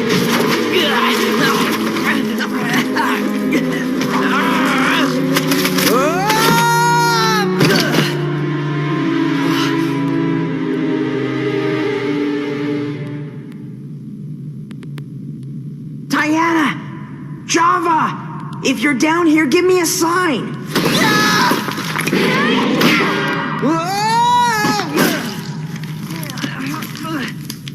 Is that enough of a sign? Are you guys okay? Don't know yet. Well, we're here. We might as well check it out. Are you kidding? We have no idea where we are or what this place is. And I'm still freaked out by that weird sound up there. I know. Isn't it great? This is some kind of lightweight alloy. But how did it get beneath the Nazca line? I hope you're not implying that something made out of an alloy was buried here before the line was made. Humor activated. Bioscan selected.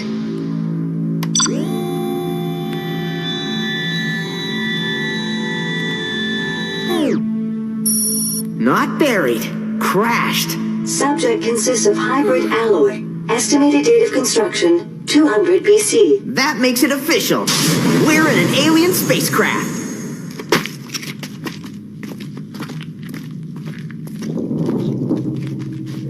Something here. Java! No!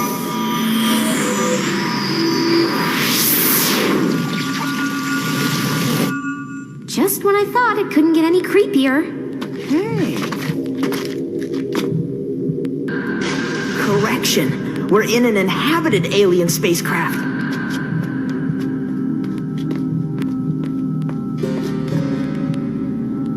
Huh? This must be the professor's scarf. Scarf minus owner plus creepy alien craft equals bad feeling. Ah! What was that? Quick, under here.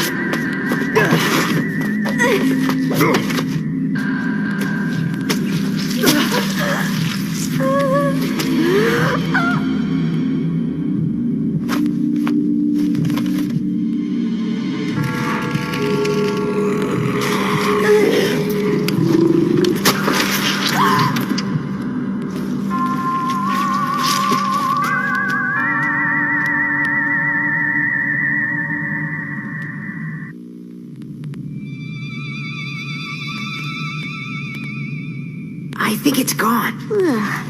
I'd rather wait under here for a few days just to make sure. So now we know where the slime is coming from. Come on, we're safe now.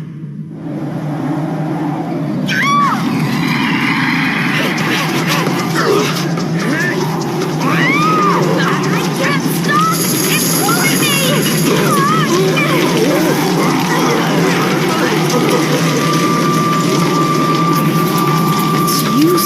Telekinesis.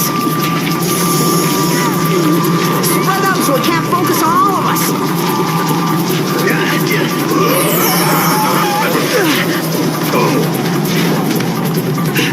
Through here.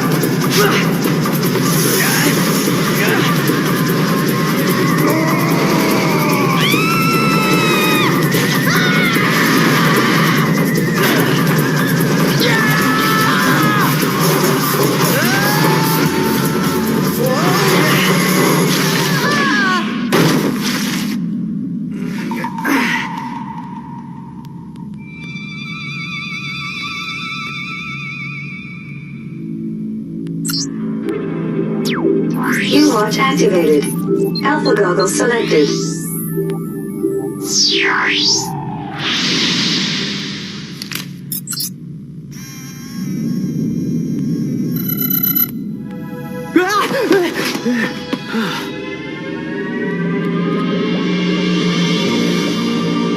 Suspended animation. So that's how they survived down here for so long.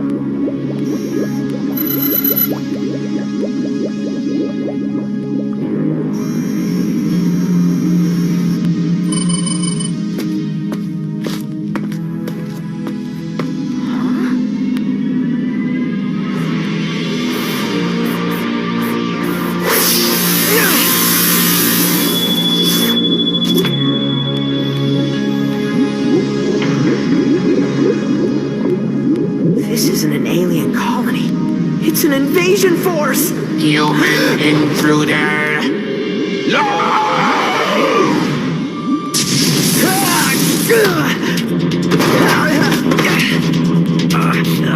Okay. Surrender the book! U-Watch activated. Turbo bungee selected. Sorry, pal. You can't have it until I'm finished with it.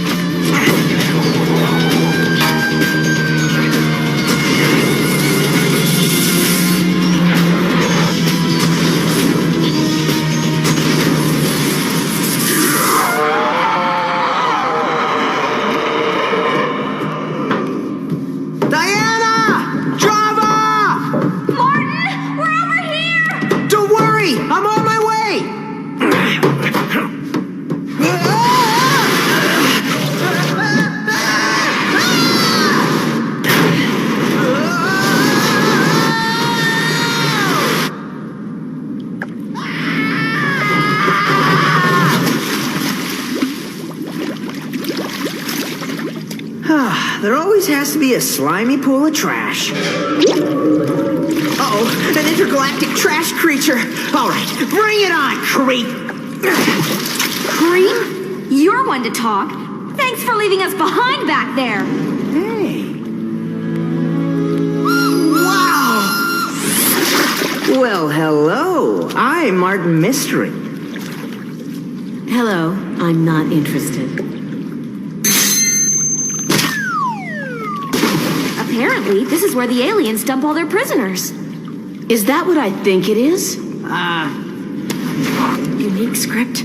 Crystal embedded in the cover. I don't believe it. It's the Nazca Book of the Dead. Huh. So you know what this book is? We were hoping you could fill us in on what's going on here.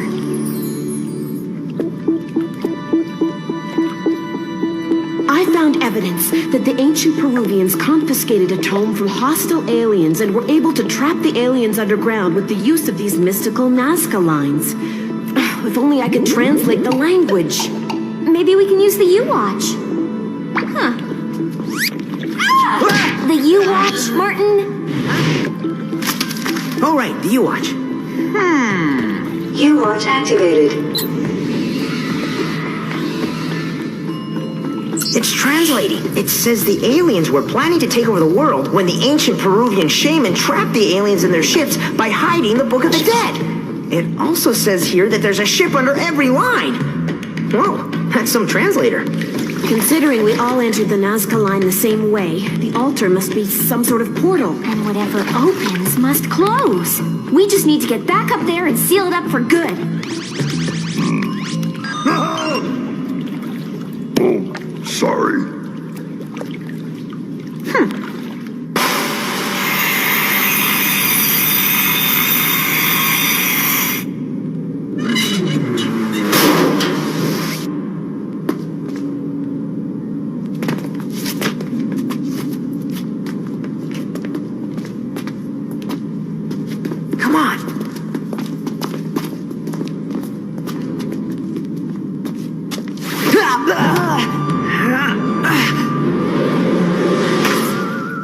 can no longer be suppressed underground. Your planet will be ours. No, wait! We've got to get out of here and seal up the portal!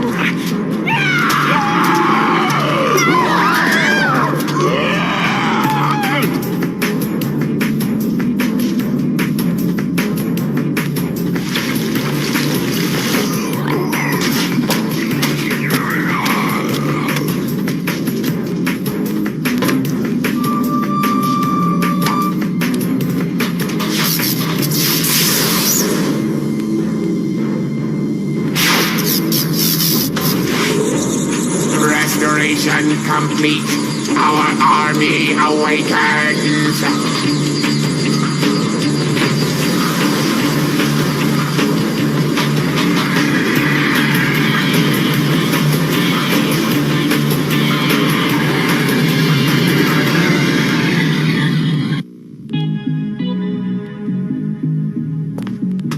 This is where I came in.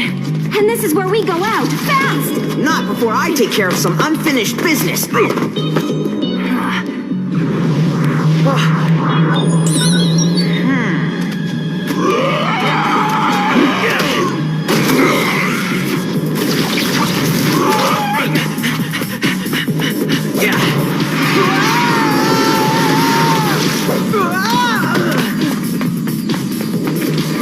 Your planet will...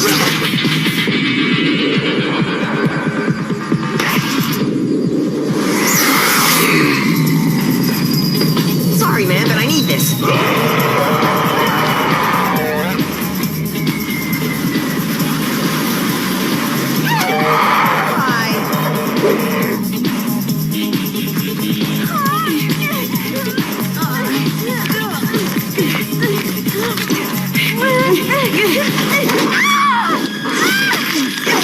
Oh, thanks, Job.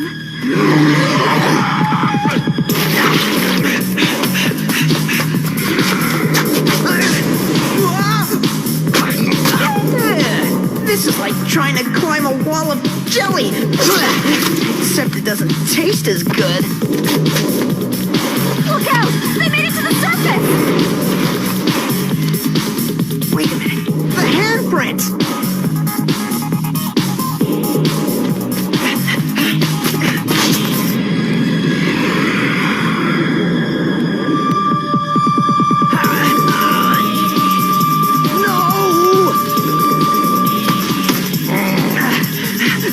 Java?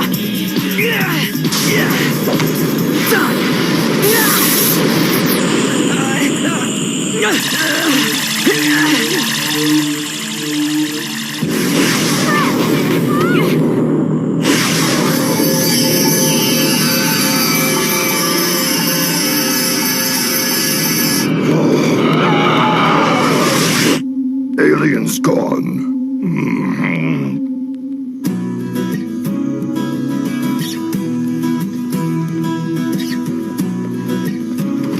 Well done, everybody. The world appears to be safe for yet another day. Here, you might want this. Buddy, this is the best sci-fi book I've ever read. I hope we never have to open it again. Whoa, Java. Check that bit of techno-gadgetry out. Java? Huh? Dragon! I can't believe he's still playing that ridiculous game.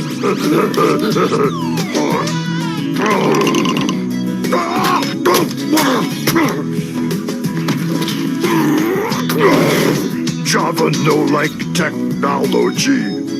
Looks like the old Java's back. I guess you can't teach an old caveman new tricks.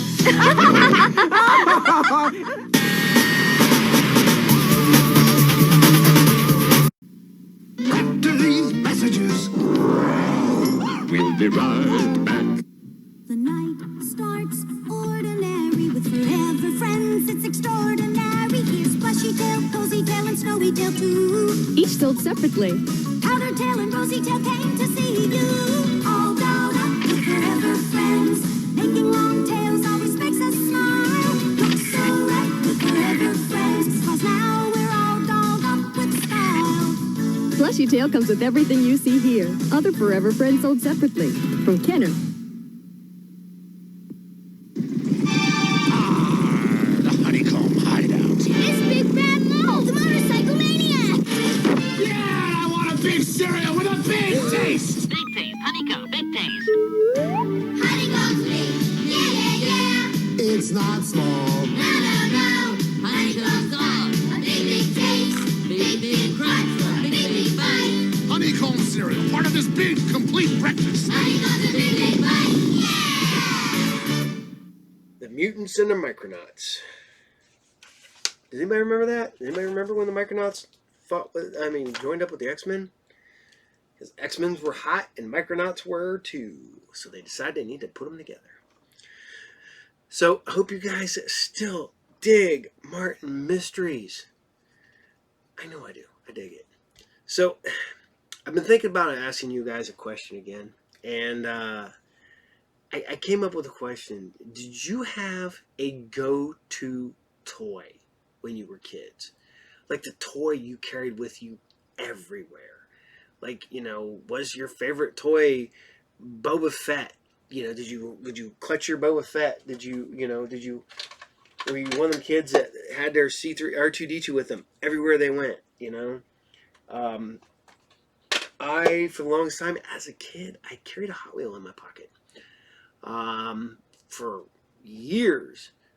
Never the same Hot Wheel, just, you know, change it up. I always had to have a Hot Wheel in my pocket. And when I got older, I carried a stupid little Godzilla toy I found in my pocket for like 4 or 5 years straight.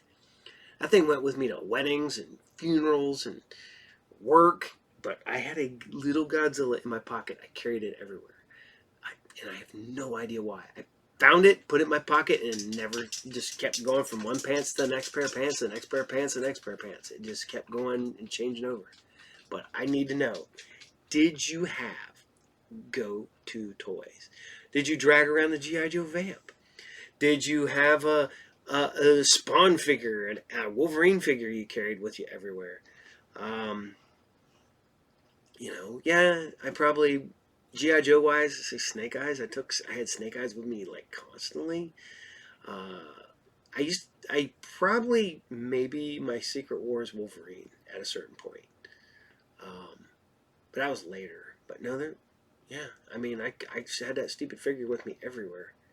So maybe that was the one I carried with me everywhere. I believe so. If not, it was really close. But yeah, I want to hear your go-to toy, the one you had to have with you, the one you took with you everywhere, the one you took on vacation, wherever.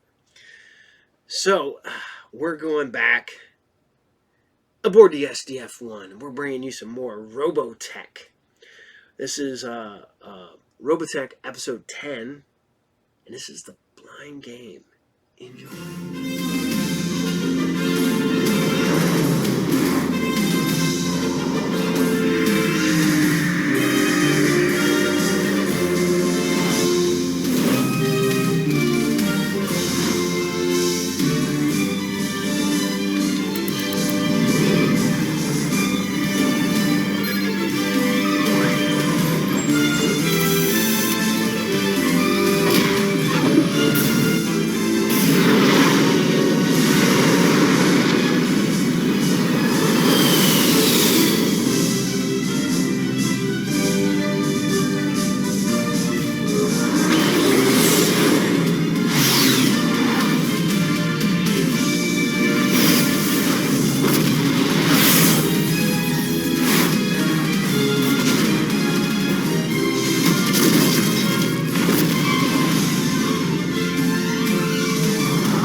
Video transmissions from the new Macross broadcasting system accidentally caught the attention of Britai, commander of the Zentradi forces. Ordering one of his Cyclops scout recon ships to investigate, Britai found the end results were not exactly as planned. Not only were the Zentradi spies baffled by what they saw, they were almost killed by Lieutenant Rick Hunter, who was flying a recon mission of his own at the time.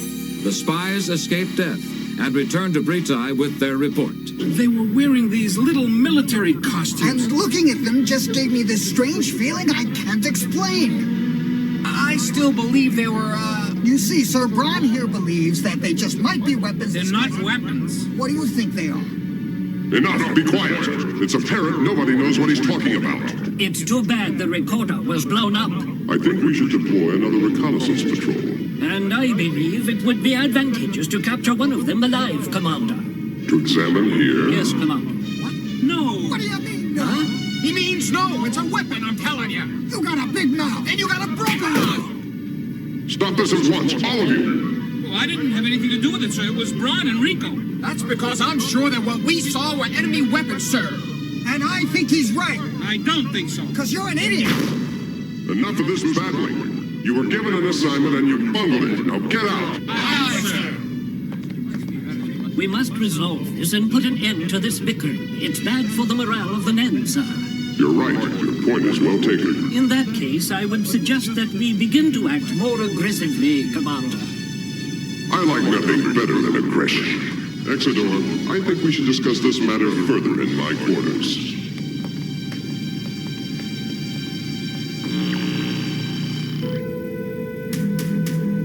The stress of constant battle against the alien forces has taken its toll on SDF-1. Much of the robotechnology on the space battle fortress is no longer functioning properly. However, Captain Global and his crew have managed to get a radio transmission through to the United Earth Defense Headquarters.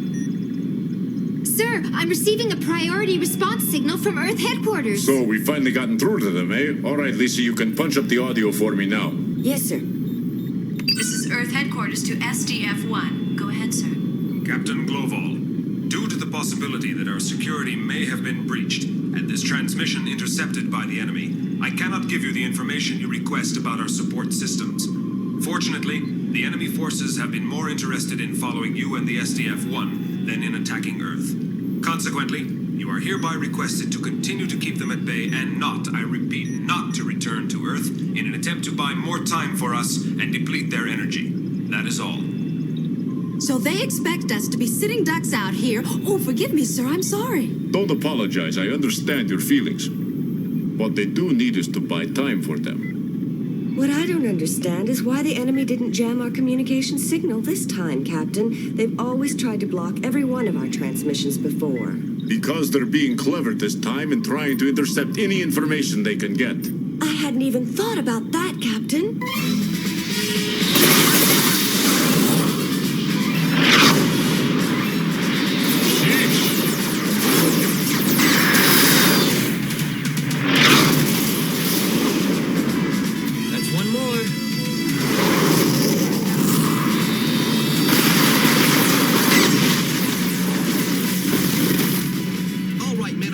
Join up with the Skull team now.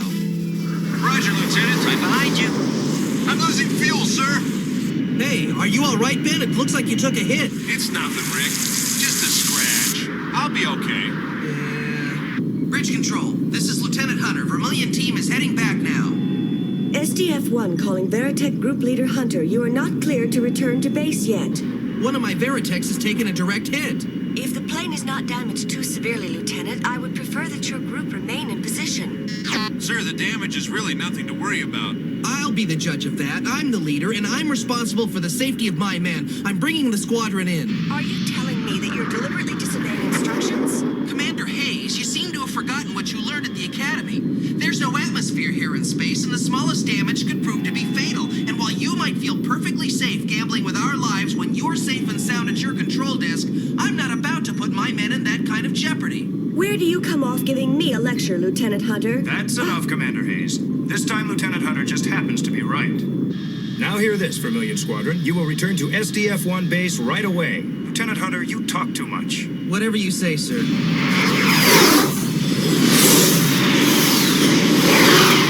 I've been ordered to fire a warning shot across the bow of the SDF-1. That sounds to me like one of Exodor's crazy ideas. Yes, you happen to be right, and as usual, it leaves a great deal to be desired. I'm planning something else. something a little bit more effective than what that fool has in mind. Don't you think you'd be walking into trouble, though? I'm not scared of him. Besides, what I have in mind will appear to be quite accidental. What? If I were to fire the warning shot right there, just high enough over the deck that it might happen to hit the radar tower. Yeah, and if you blew the radar tower out, that would really be... a far more effective threat than a warning shot.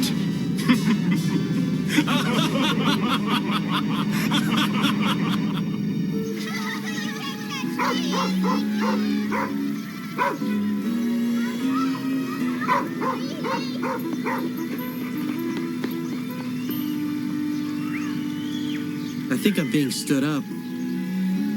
Well, hello there, Lieutenant Hunter. Huh? Who are you waiting for? Well, Do you have a date? Well, maybe. Been waiting long? No, I've only been here a couple of minutes. Sure, mm-hmm. Is she really beautiful? You bet. Beautiful isn't the word. Oh, well, is she any prettier than we are? Huh? It wouldn't be polite to make comparisons. I guess she's beautiful then. Well, in that case, I'm not included. Oh, yes, you are. We unattached girls gotta stick together. Paging Lieutenant Rick Hunter. Paging Lieutenant Rick Hunter. Message for Lieutenant Rick Hunter. Are you Lieutenant Rick Hunter? Don't know him. Hey, I'm Rick Hunter over here. Thank you. You have a telephone call, Lieutenant Hunter. All right, thank you. Lieutenant Rick Hunter here. Please go ahead. I want to apologize. You said you'd be here by 1. What's going on, Min-May? Sammy, isn't her face familiar to you? It's Min-May, the one who was crowned Miss Macross. Well, it's just that my singing lesson was set back an hour, and I'm afraid I'm not going to make it. You haven't had much time for me at all since you won that contest and became a celebrity. Oh. Does this mean you're going to be taking singing lessons every day? Huh? I can't help it, Rick. I may have to. Because now they've decided they want to do a recording session with me. It sounds like you're making a career out of this thing, Min-May. Min-May, we have more important things to do than talk on the telephone. Now let's get started. Rick, I really have to begin my rehearsal now. Goodbye. Wait,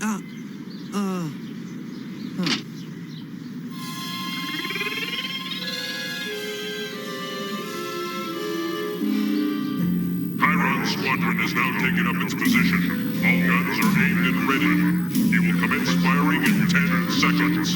10, 9, 8, 7, 6, 5, 4, 3, 2, 1, fire!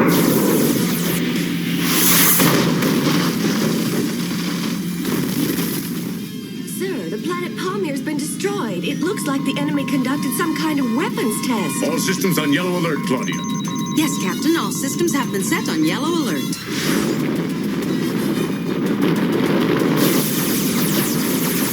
Set our barrier at max defense strength and make sure all shields are up.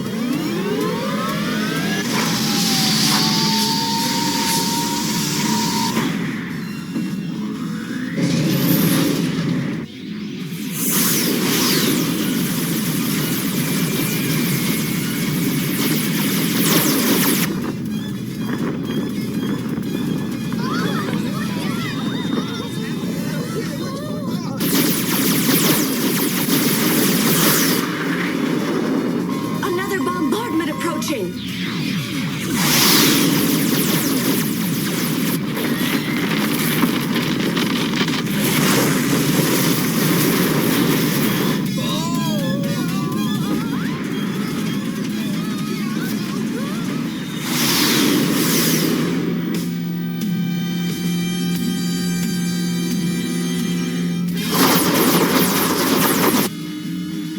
Now you may proceed. We'll now move the destroyer into firing position.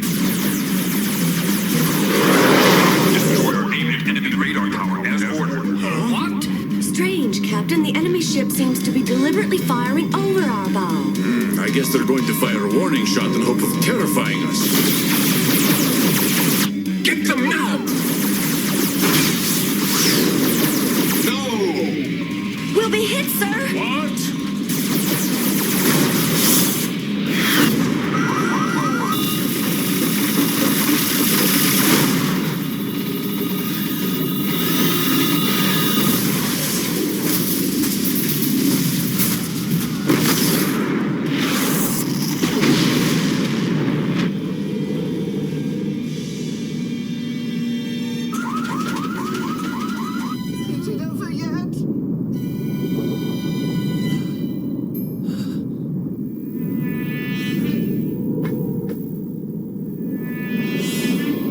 they had stopped firing. What in the world was that, Lisa? Captain, my scope shows huge fragments of the planet coming at us.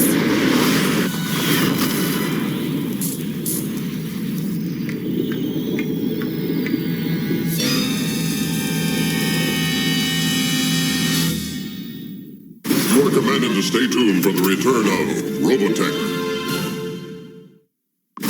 Attention! Robotech has returned.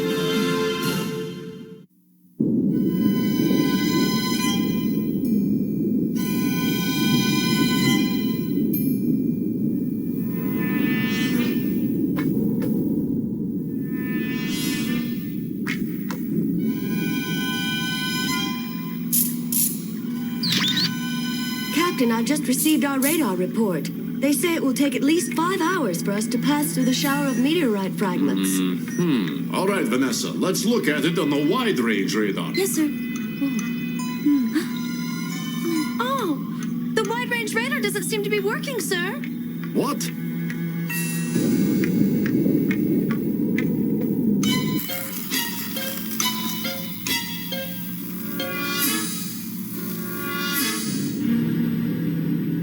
It is fortunate they were able to survive. And it is with no thanks to Chiron. He really went too far this time. It's all right. It turned out for the best because now our next step will be easier. Well, you may be right. However, I am curious. Will they continue to fight without radar? Recall pods and tarantulas move out.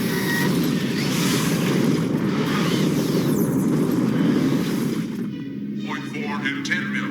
Command sequence 350. All assault units should be ready and in position in 12 mil. Has the encoding been completed yet? Just one moment. Yes, sir, we're all done. We can transmit anytime. Very well. Once the mecha are positioned, send the message. Yes, sir.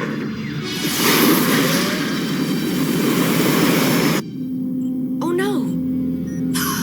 That's Lieutenant Hunter's Battloid, isn't it?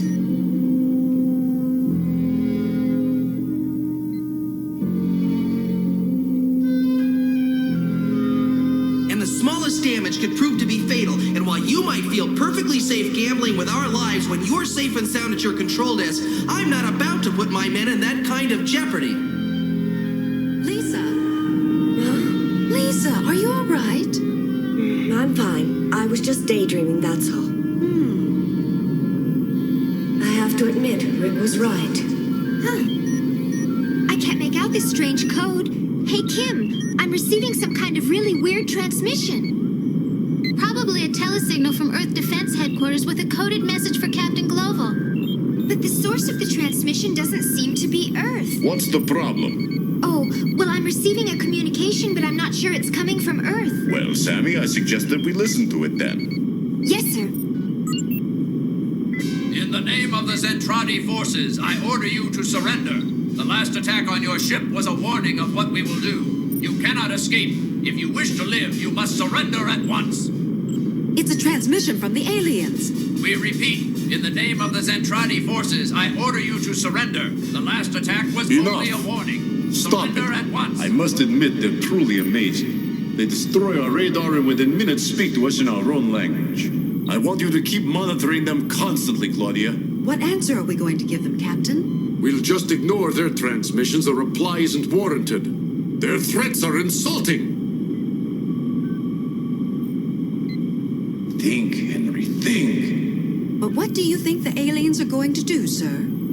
It seems obvious to me that they will begin a new offensive bombardment soon. Lisa, you're going on recon duty. What? I'll assign our VT cover squadron to escort you. But, Captain... Lisa!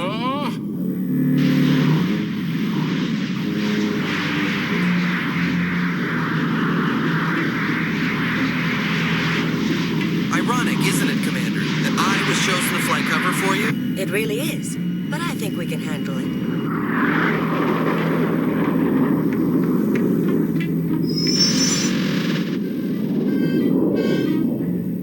So they've taken the bait. Now the move. Attack now!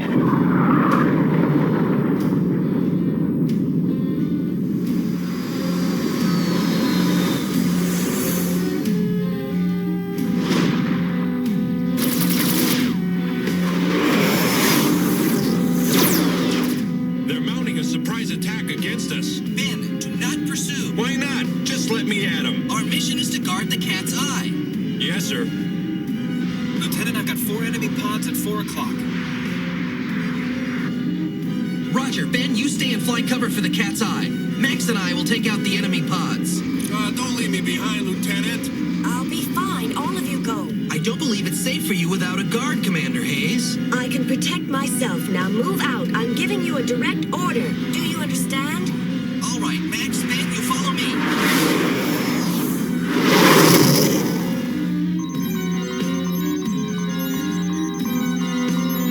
Captain, the cat's eye is beginning to make its probe, sir. And what do you detect? Well, it's difficult to see because of all the planetary fragments that are still blocking our scanners, sir. Change coordinates. Changing, Commander.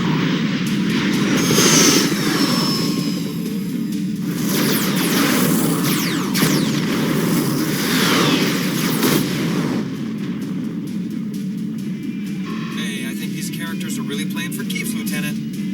Do we have a battle plan for this sort of situation? We're gonna pull back and resume our protection of the cat's eye. I guess the worst is over. Wait a minute, that's too big to be a planetary fragment. Huh?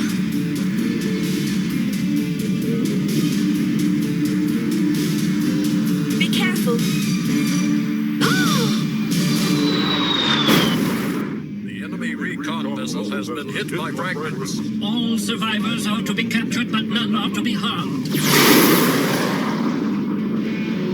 Cat's eye, Commander Hayes? This is Vermilion Leader. Please report your position. Commander Hayes, report your position.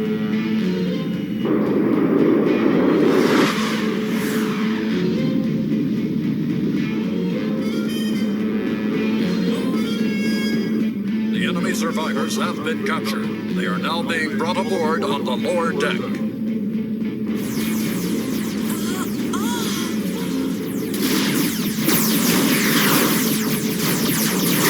Lieutenant Hunter, you mustn't worry about me. You'd better get out of here now.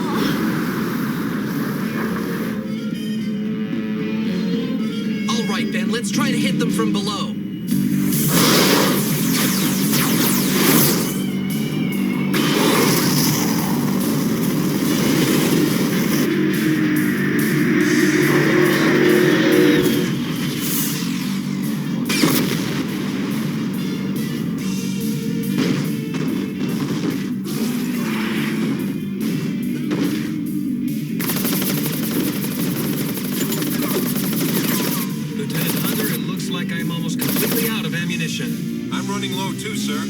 Lieutenant Hunter, do you realize you're disobeying my orders? This is no time for protocol, Commander.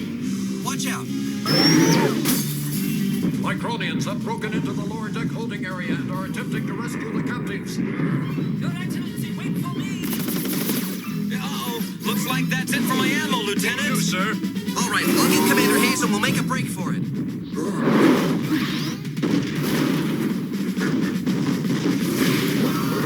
Commander Hayes, run! Fast! He's unbelievable! Hey, Ben, fire your missiles at 12 o'clock! What for? Never mind what for, just do it! Okay.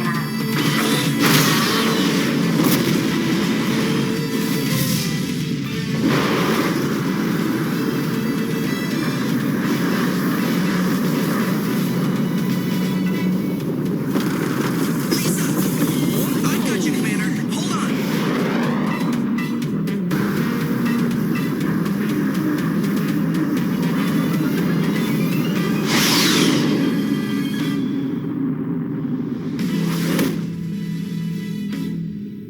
Lieutenant, what do we do now? Try to burn through the airlock with your lasers, but you'll have to do it quickly. They'll return any second now. All right, Lieutenant, move it. Yes, sir, ma'am. Do you think I could get down now? You can admire me later. Oh, yeah, sure. There you go. Looks like our group leader gets a little weak in the knees around Commander Hayes. I noticed.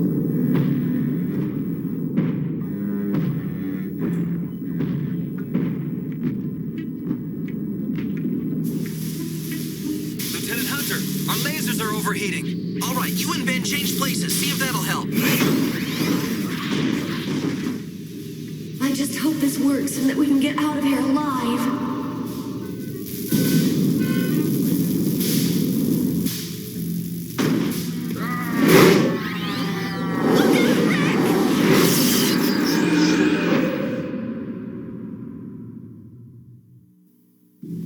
Rick Hunter, Lisa Hayes, and Ben Dixon are captured and brought before the supreme leader of the Zentradi civilization.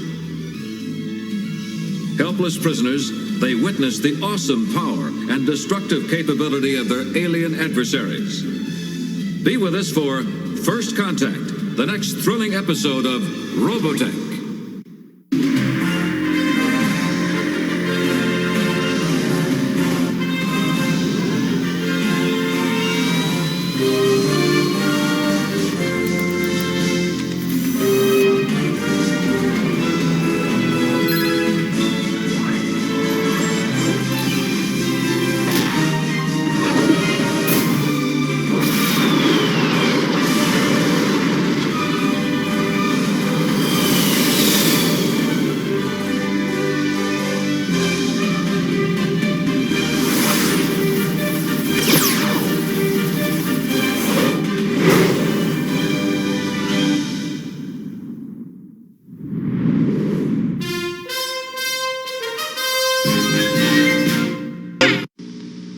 Bang, bang, bang. Oh, howdy, partner. Time for timer. Do you ever get that hungry feeling after school? Boy, I do. I'm so hungry, I could eat a wagon wheel. When I'm slow on the draw and I need something to chaw, I hanker for a hunk of cheese. When my 10-gallon hat's a feeling 5 gallons flat, I got something planned, which is little cheese sandwiches. Come on. Here's a great little snack to tide you over till dinner. If you want something delicious and nutritious, cheese is a super snack. Look, a wagon wheel. When my get up and go has got up and went, I hanker for a hunk of cheese. When I'm dancing, I hold down and my boots kind of slow down, or anytime I'm weak in the knees. I hanker for a hunk of, a slab or slice and chunk of, a snacker that is a winner, and yet won't spoil my dinner. I hanker for a hunk of cheese. Yahoo! After these messages, we'll be right back.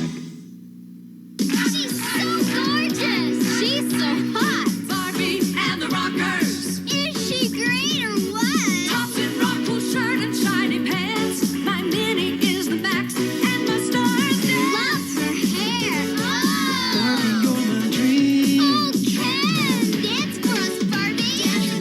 Dancing Barbie and the Rockers.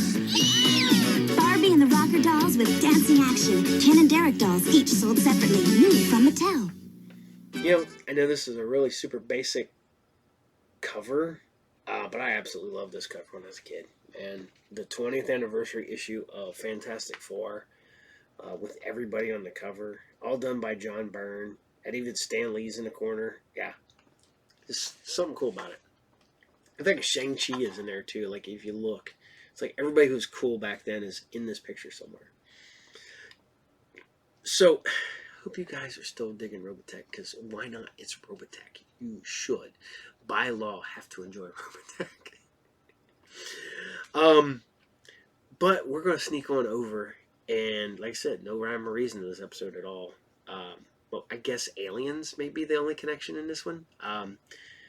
Because I aired the first episode last week, and we're going to bring you the second episode this week. That's right, Men in Black. Absolutely loved the cartoon in the 90s. Big fan of it. I liked the Men in Black movies. You know, I even liked International to a certain point. I mean, it was fun. Was it good? Yeah. Was it great? No. Was it fun? Yeah. But it had a lot of people I liked in it, so that didn't hurt at all. So, but yeah, this is Men in Black, and this is episode 2, and this is Little Big Man Syndrome. Enjoy. You know, Larry, I have to admit, I don't usually go out with your type.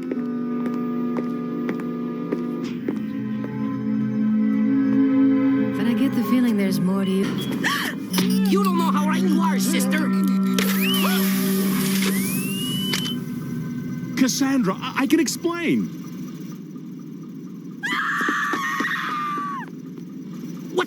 Don't you like short men? Scoop! Yeah. Seat's warm.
Can you provide your coordinates? Yes, I'm at the corner of... Huh? Sir, we lost another one. What? Now, that's the 10th Arquillian the last 2 hours. I thought we put out an alert. Where the heck are our agents? Anybody home? Huh? Hey, where'd you go? Ooh, peekaboo, I see you.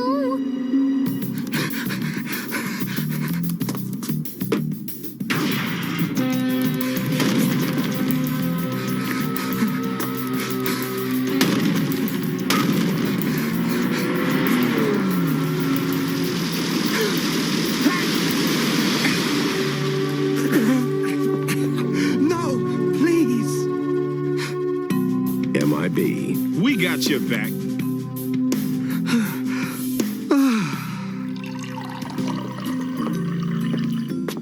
Fellas, our friend here's had a rough night. Need something to warm his bones. Sure thing. Philippe's Colossi. Warm and strong. Put hair on his head. Is it decaf? Whoa, decaf! I love it! You need a oily with that? Might as well just drink some water. We'll find you some soup, Cyrus. Yeah, coffee stunts your growth anyway. Huh? You're certain a Fmek stole your exosuit? Positive. Fmek? From the planet Fmu, about yay high, sworn enemy of the Arquillians. Same size as you. Why didn't you just whack him upside the head? We Arquillians are a peace-loving species. Martin Luther King, John Lennon, Raffi. Wait, hold up. John Lennon was an Arquillian? What's Ringo? The drummer. We have tried settling our differences with the citizens of Fmek, but there's no reasoning with them. Maybe they can reason with the bottom of my shoe. Don't underestimate Fmek, Slick. They may be small, but they're wily. They'll get into places you didn't know you had. People, we have a situation. Nearly every Arquillian in Manhattan has been abducted, exosuit and all. So are the Fmeks jacking the suits or the suit jockeys? Could be both. Pacifists, but the human suits they manufacture are heavy-duty hardware. A Fmek behind the controls could turn... Barney into Godzilla? We need to work fast. Set some bait. Right. We put out an Arquillian decoy. Kay and I stick to him like white on rice, and then... Trilock Treaty strictly prohibits the use of civilian aliens in police matters. We were thinking of you. Me? Passes an Arquillian? Anyone here notice I'm not only beautiful, I'm big?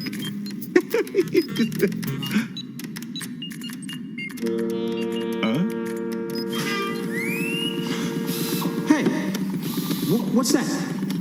Basic shrinkage, Slick. We reduce you to Arquillian size, you can operate an exosuit. Idea. How about we deputize a squirrel monkey? They're already small. You know what I'm saying? There's nothing to worry about, Jay. We're not changing you. We're just changing your molecular structure. Thanks. I feel much better. Everybody's gonna watch where they step, right?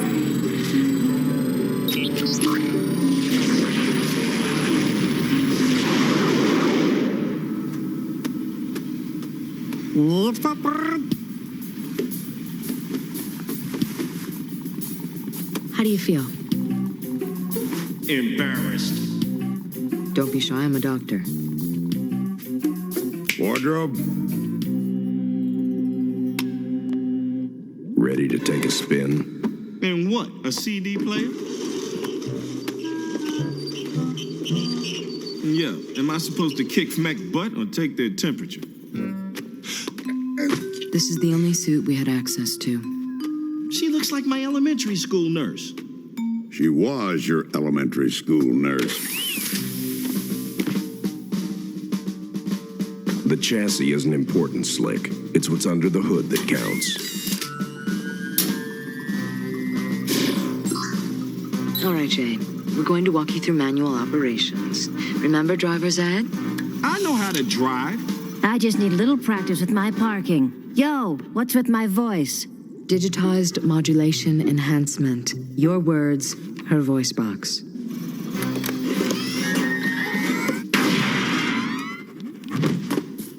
Oh, no problem.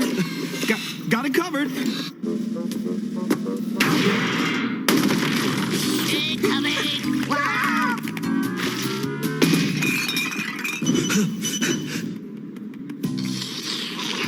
And he wonders why I don't let him drive the LTD.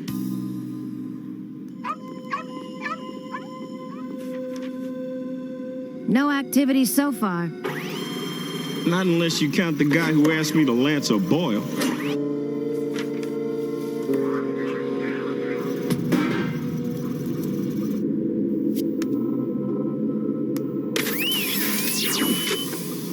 Hey, get out of my face.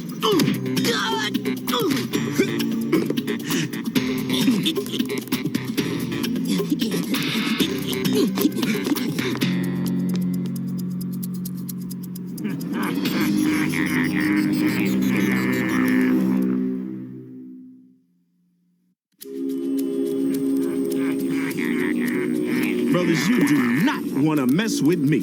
I'm a big dude trapped in a little dude's body.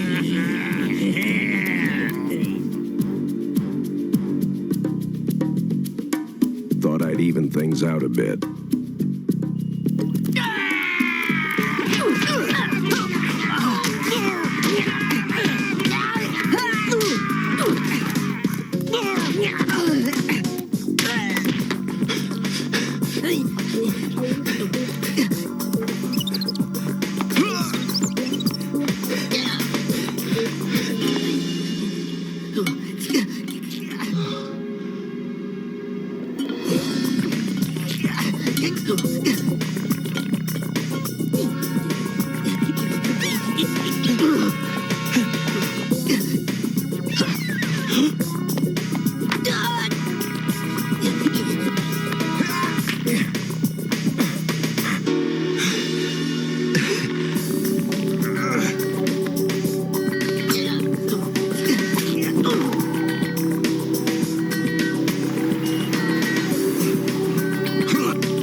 Look, Mom, action figures. Bam, bam. Put those down. You don't know where they've been.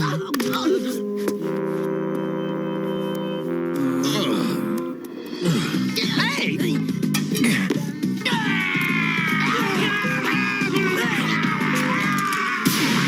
Playtime's over.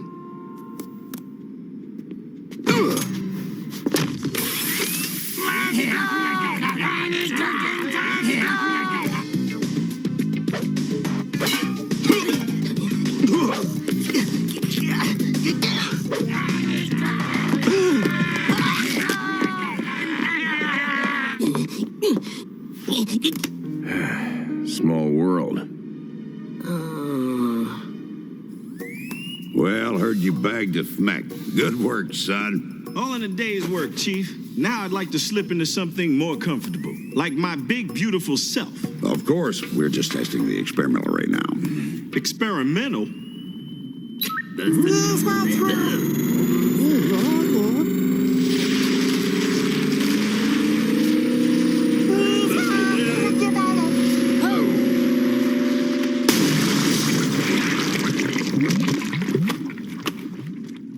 Back to the drawing board. You're a popular FMEC, Mickey. Arrest warrants on 22 planets. You don't scare me, large man. I'm just warming up. Where are the Arquillians? Why the suits? Hassle somebody your own size. Newsflash, I'm your size, and I got a big problem with it. Can't control him when he's like this. Napoleon complex. Now tell the big guy what he wants to know, or we'll shrink you too. I know my rights. You can't lay a finger on me.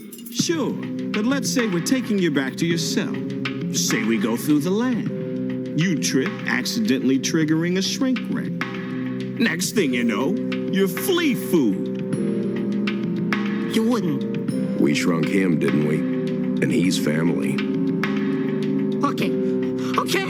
We're using the suits to infiltrate our radar station. Why? Which one? I don't know, I swear.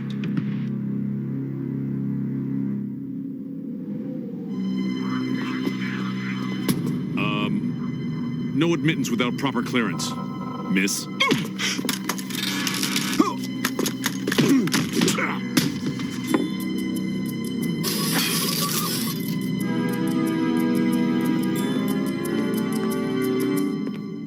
I'm glad you could be here to witness our little hostile takeover. For our next number, marvel at a little ditty we like to call The Annihilation of the Arquillian Race. I want agents at every radar station on the eastern seaboard. Pronto! Let's find out if the FMECs are sending or receiving. Bob, check for any unusual signals in the blue quadrant.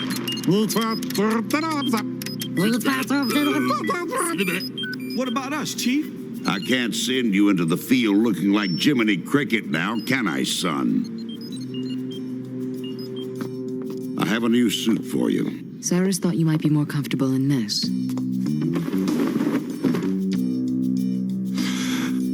Its design is based on your own body specs. Really? You shouldn't have. It's top of the line. Titanium reinforced superstructure, digital relays, nanotech onboard computer. Other than that, it's just like you. See? Nothing between the ears. Twins have something.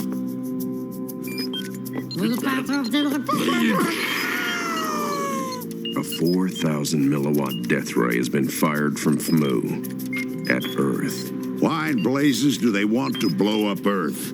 They don't. Their microtechnology ain't got what it takes to go the distance. Ace is right. Earth's not the destination, it's the relay. They're commandeering a radio telescope to redirect the death ray to their real target. Arquilia. Oh, no.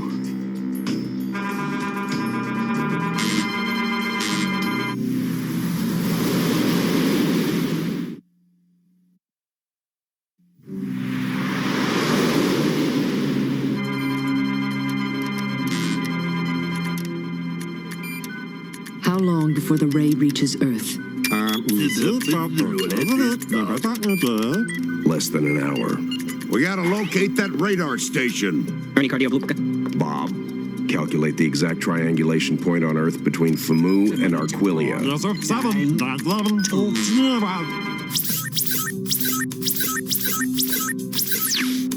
Area 57.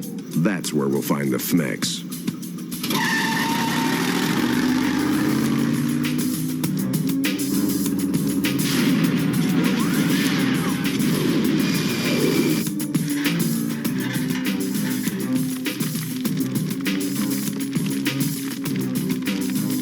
Dish position to 53.626 degrees and lock. I think it's quite unfair of you to do this. matter is the fact that your planet is bigger than ours. But not for long.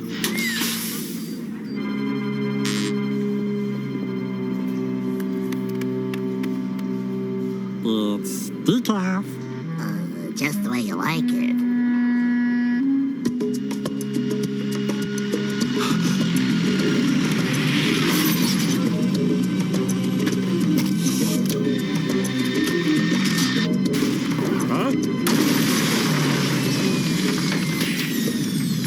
I don't break for FMEX. Ouch. I'll reposition the radar dish. Cover me.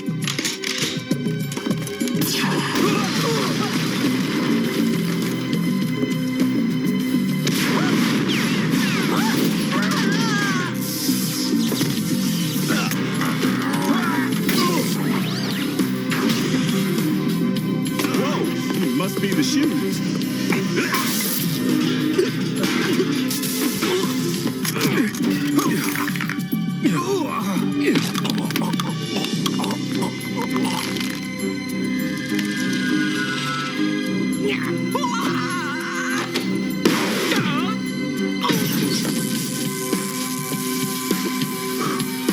I make this suit look real good.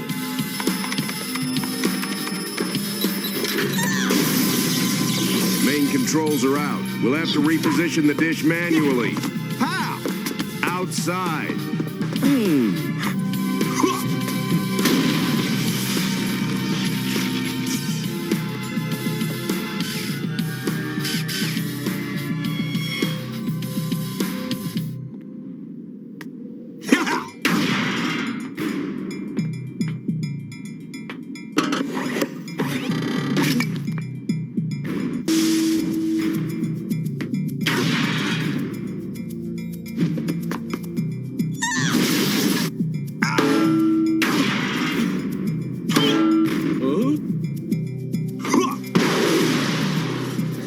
I like that arm.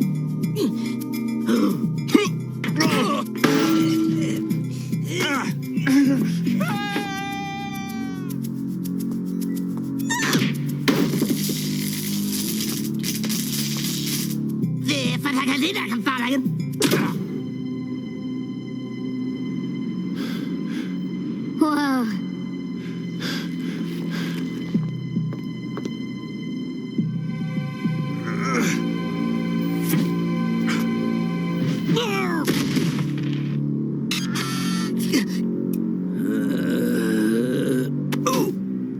Jay. I'd look better.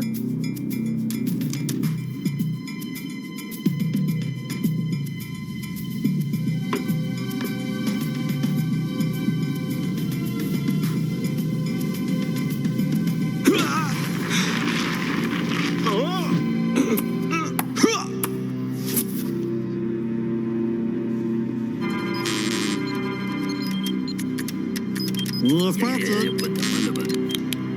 30 seconds. I'm in position. Where do you want it? We don't have many options. Try 41.67 degrees. 41.67 degrees.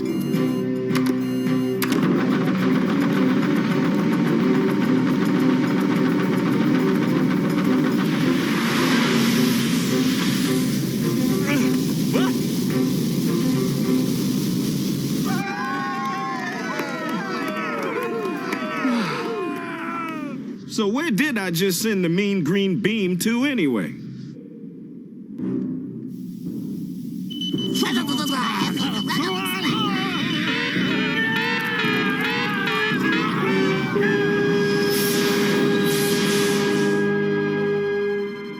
The FMEX managed to evacuate. In the meantime, gentlemen, your exosuits. They, got a little mussed up. Bet you're ready to return to actual size, Ace. I don't know. Being Robo-J has its benefits.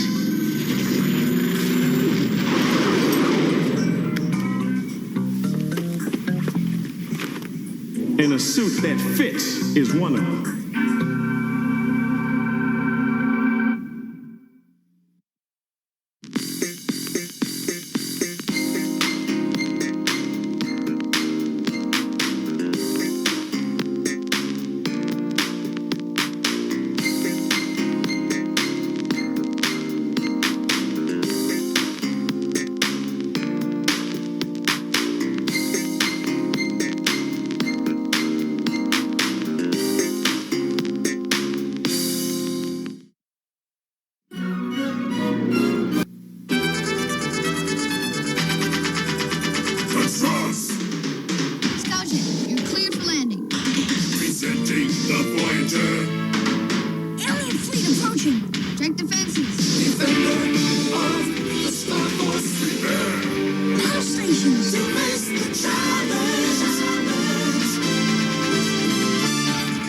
Introducing the Galaxy Voyager with detailed features and glow-in-the-dark parts.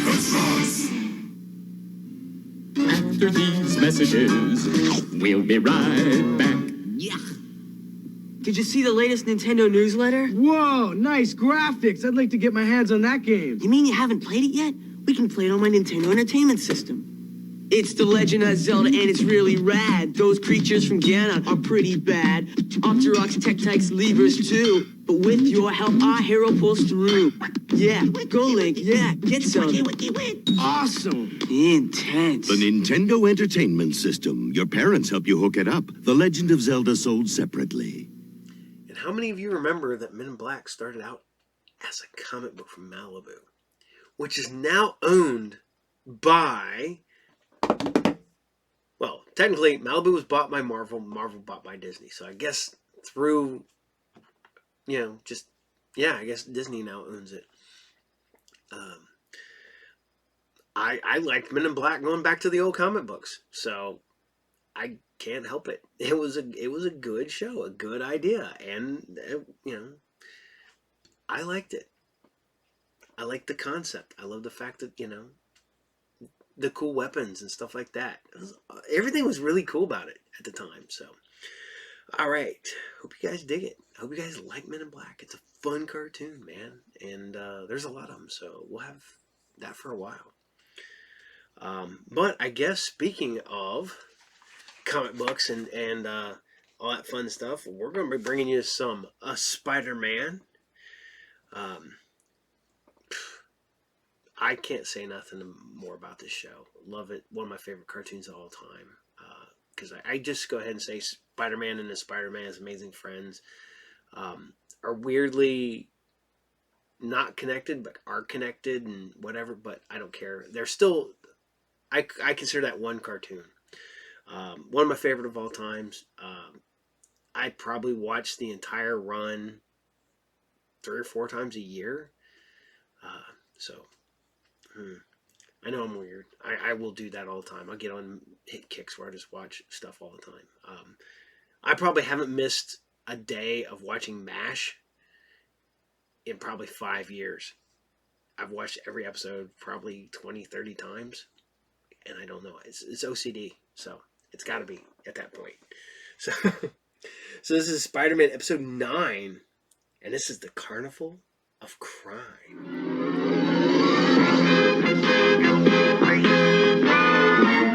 Spider-Man!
This program for a special bulletin. Spider-Man has just robbed the downtown jewelry store. This is Spider-Man's 3rd robbery this week. Hey, I used to think that Spider-Man was an all-right dude. All right, men, you heard the chief. Get Spider-Man. And I don't care how you do it. Somehow I've got to prove that Spider-Man's innocent of all these crimes. Ready for what, Aunt May? Oh, the carnival. You promised to... Peter? I'll be right there, Aunt May. Whatever are you doing in the closet, dear? Just, fixing the line, Aunt May.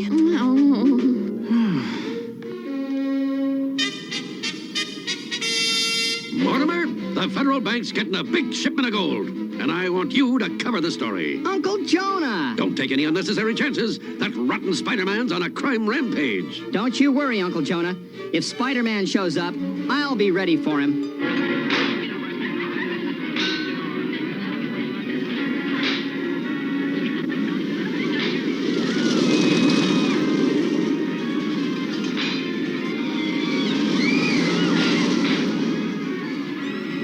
Are you sure you want to do this, Aunt May? Oh, yes, indeedy.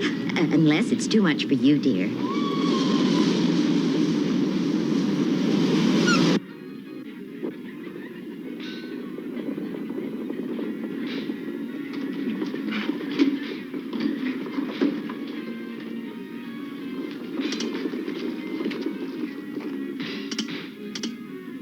You really sure you want to do this, Aunt May? Of course. Now, you let me check your seatbelt, dear.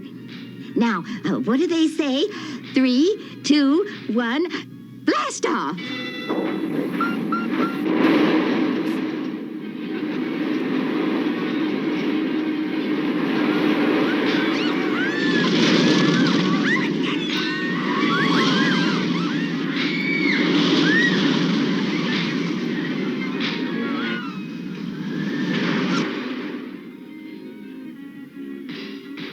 Well, that's what we used to call a real humdinger.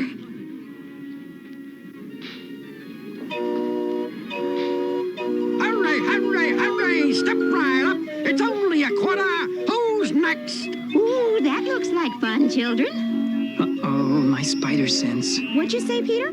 I said, here we go again.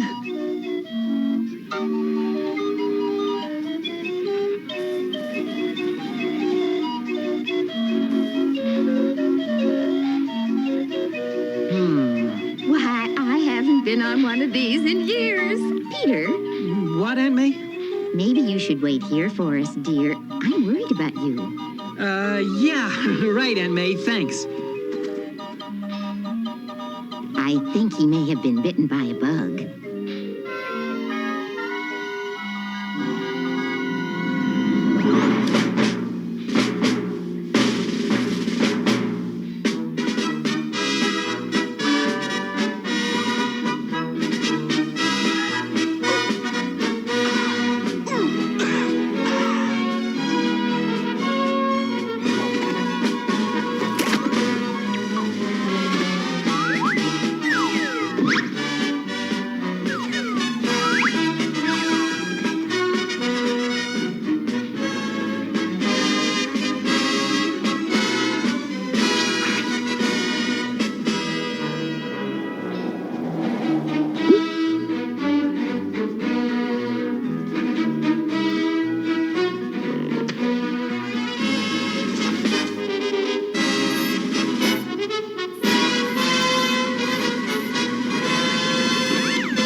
Excellent boys.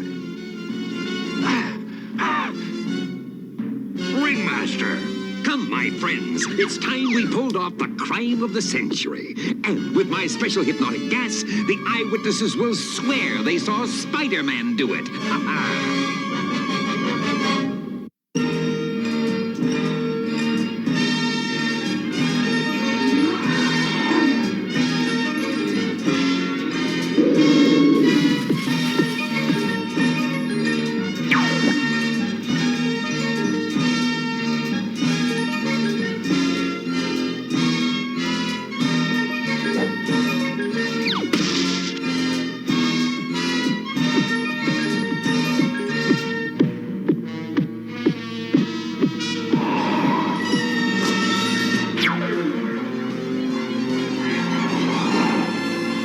Consider, if you will, 100 million in gold, the crime of the century, and all blamed on Spider-Man. Of course, there is one small flaw.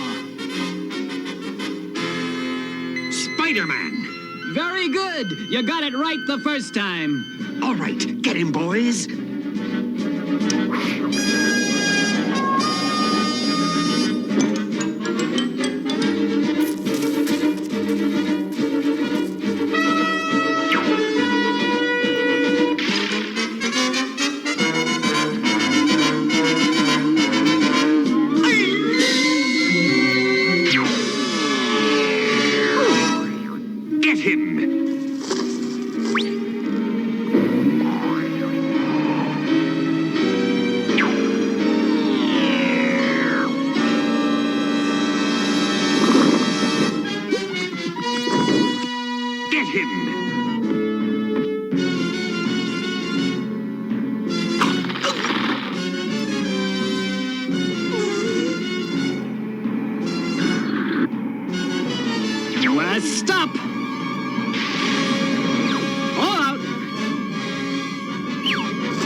I just unlocked all the animal cages, web spinner.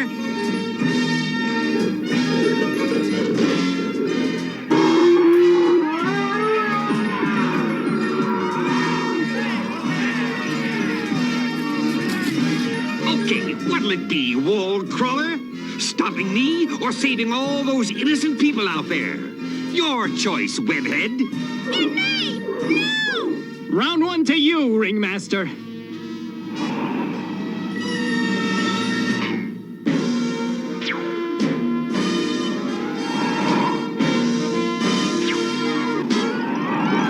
Quickly now, boys, to the Federal Bank.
At least Aunt May and Betty are safe.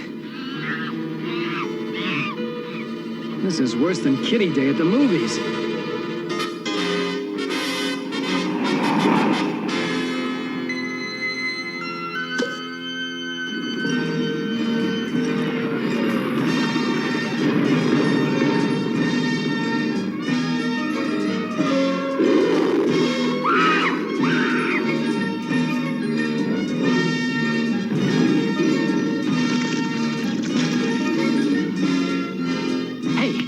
Gives me an idea.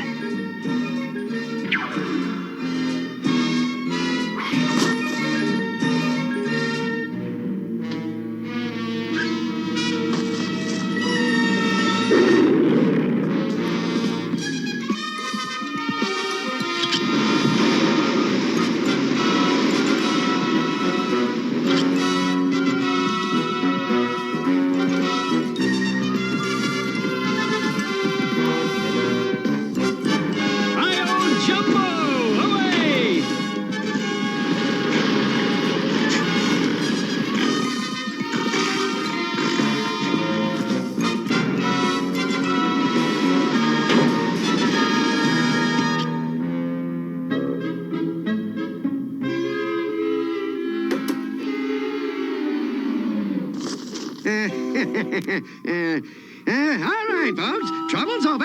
Step right this way, folks. Only $1. Step right up and try your luck. Only $1. Well, I guess that does it.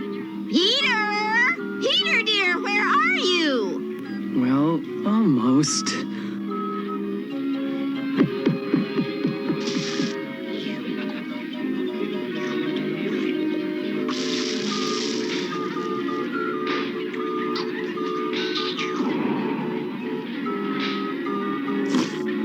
Oh, no!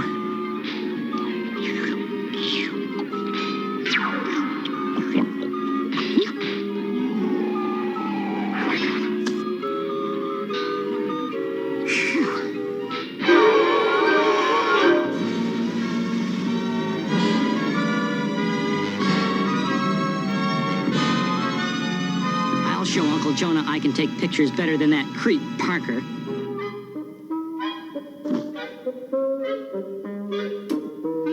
This is a cinch. Huh?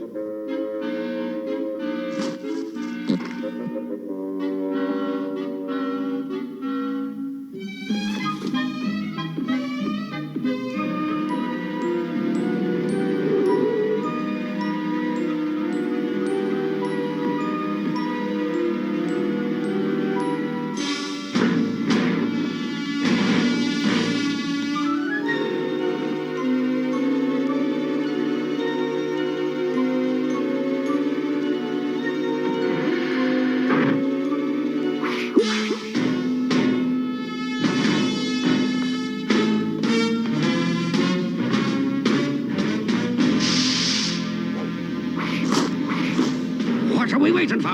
Grab him!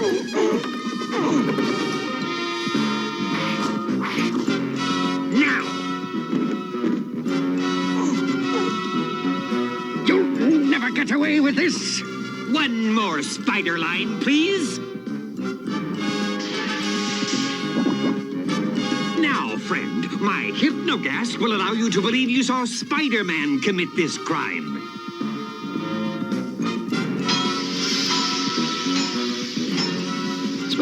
Spider-Man stole the gold.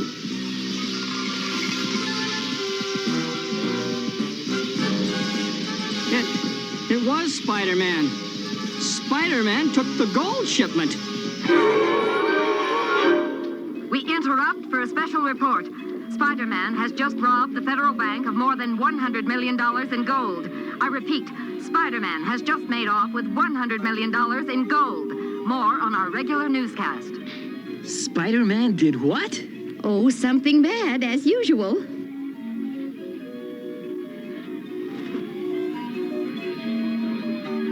Oh, look, Peter, darts! Come on, let's play a game, shall we? Huh? Oh, great idea. 50 plays. Have fun, you two.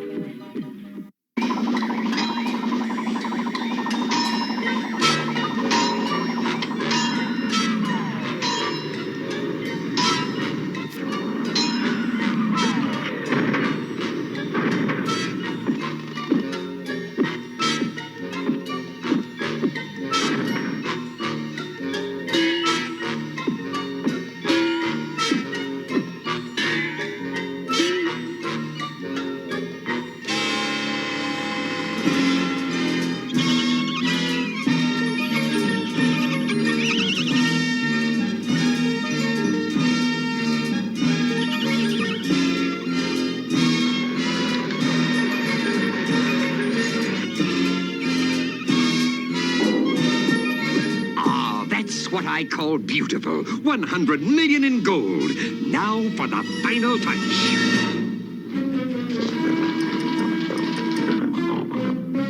Gorgon, son of Kong.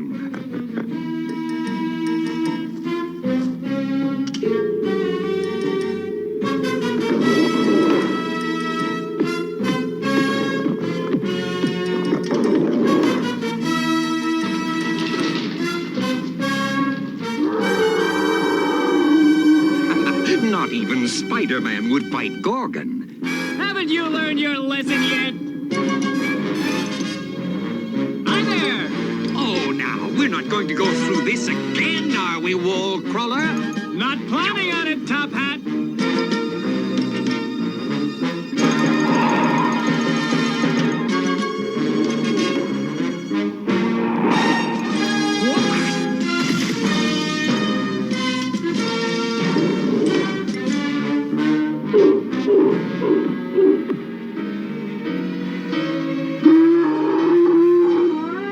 Wasn't planning on you either.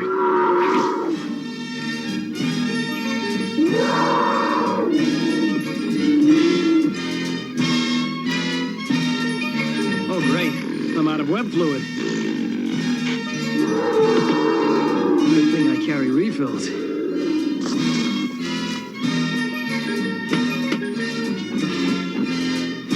Oh, no.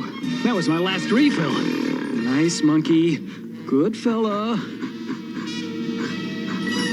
Aunt May would love this ride. I can see you two want to be alone. And I have to make final arrangements to sell 100 million in gold.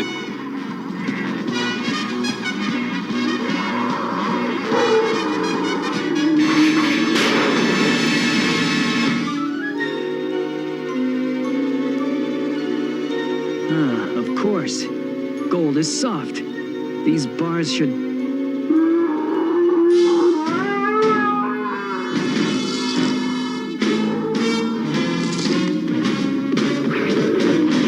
That'll hold them.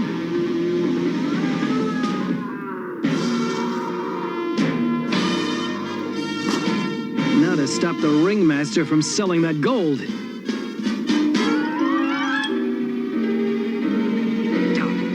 $100 million in cash. It'll be here in an hour. Hey, what's going on?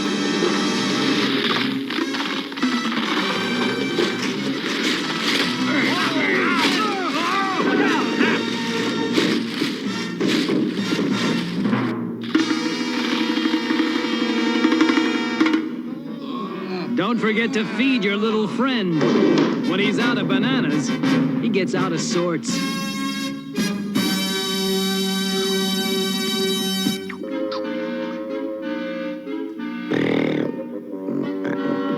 Nice, Gorgon.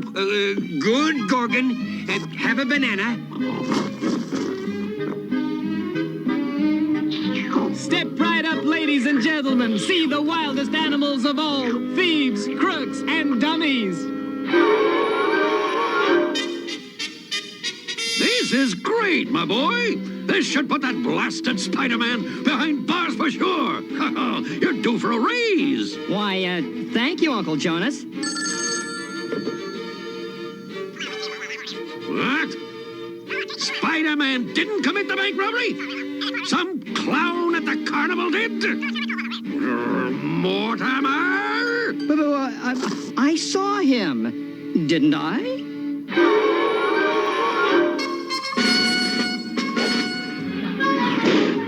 Hi, Aunt May. Betty, having fun? Peter! Oh, at last. Oh, let's go. We've been worried sick. Hey, lady! You won the grand prize! Ooh! You always said you wanted to get your hands on Spider-Man, Aunt May. And I'm putting him right where he belongs, dear.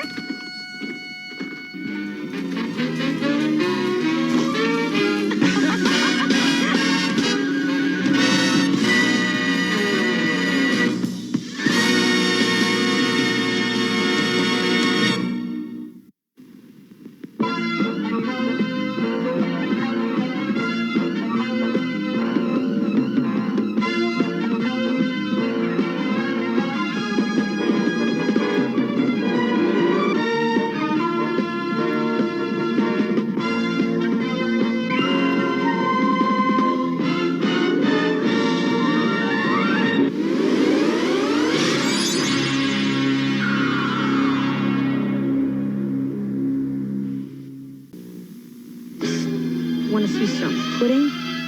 How can it be? I can't believe my eyes. New pudding roll-ups, pudding in disguise. They can be lots of things pudding can't be, but the yummy, yummy taste, that's pudding to me. New Betty Crocker pudding roll-ups in milk chocolate, chocolate fudge, or butterscotch. Real pudding in disguise. New pudding roll-ups, am I surprised? Pudding roll-ups, pudding in disguise. New pudding roll-ups.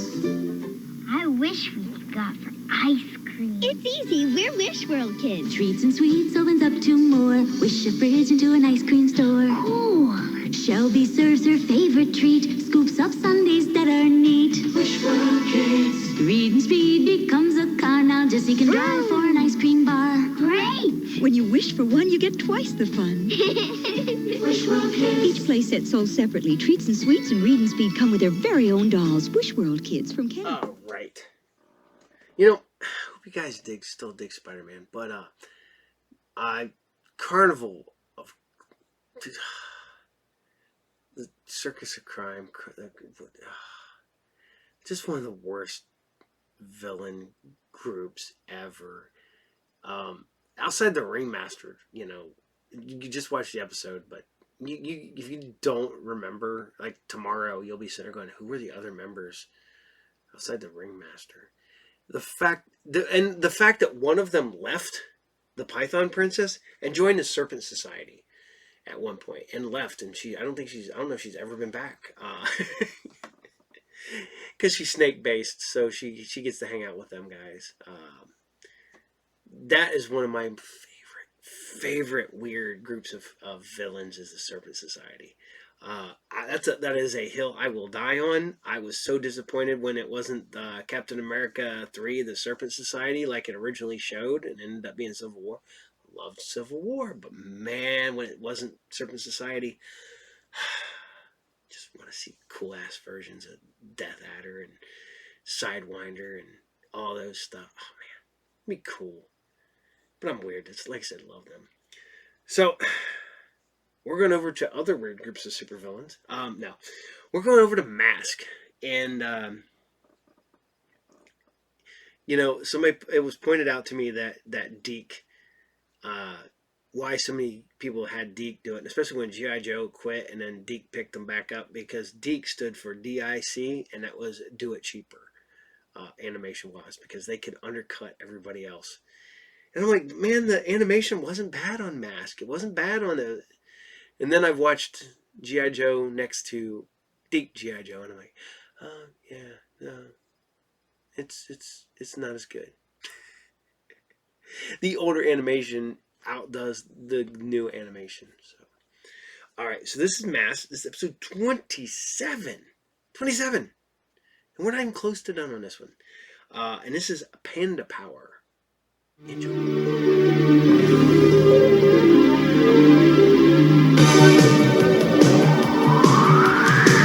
Masked crusaders working overtime, fighting crime, secret raiders who will neutralize soon as they arrive. The Tracker's gonna lead the mission, and Spectrum's got such supervision. Mask is the mighty power that can save the day. Mask, no one knows what lies behind the mask charades. Mask, always riding on Venom's trail. Come see the laser rays. Fire away.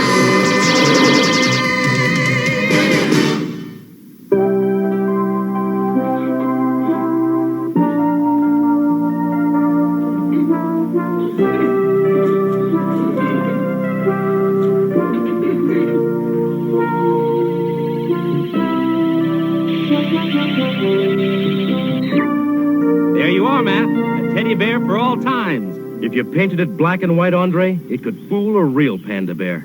I knew you could do it. That's why I brought you here from New York. You're too kind, Matt. It's an honor to be in China, making a replica of their national treasure. The world will meet Panda at its dedication tomorrow in Peking. I can't wait. Dad sure is crazy about the pandas. Guess that's why he helped develop this preserve. Hey, who let the pooch in here? That's not a pooch. It's a baby bear. I can't believe you don't know the difference between a dog and a bear. Well, you only taught me the bare necessities.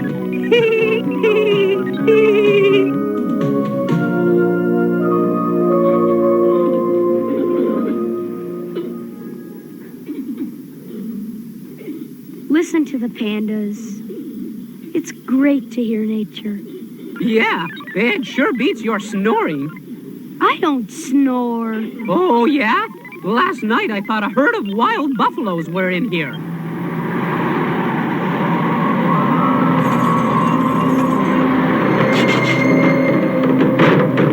Whoa! What's going on? Listen, the panda noises have stopped. What's going on, Dad? I'm not sure, but I've never seen Mother Nature hit and run like that before. It's so quiet. Where's the bears?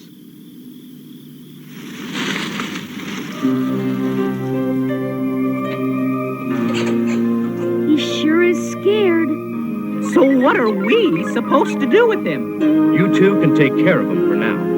Wonder what happened to his mom and dad.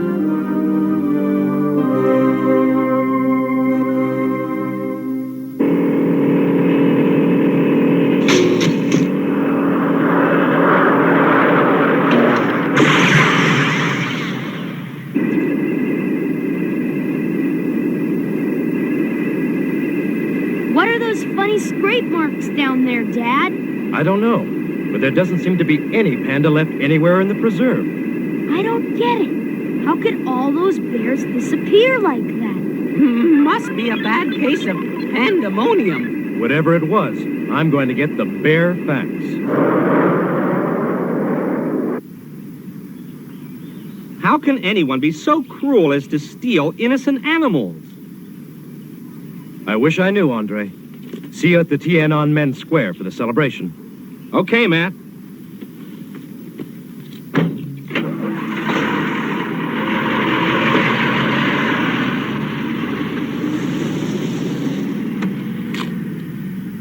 Mr. Tracker? I'm Chin Ho, the National Wildlife Representative. Then you received my message about the missing pandas? My rangers report other panda nappings. They have searched both air and land. Only a few bears appear to remain in China. I'd like to try and find out why your pandas are suddenly going from a vanishing breed to a vanished one. I wish you good fortune, Mr. Tracker. But I will not be able to keep this from the Chinese people for long. I understand, Chin Ho. I'll get to work immediately after the dedication of the statue.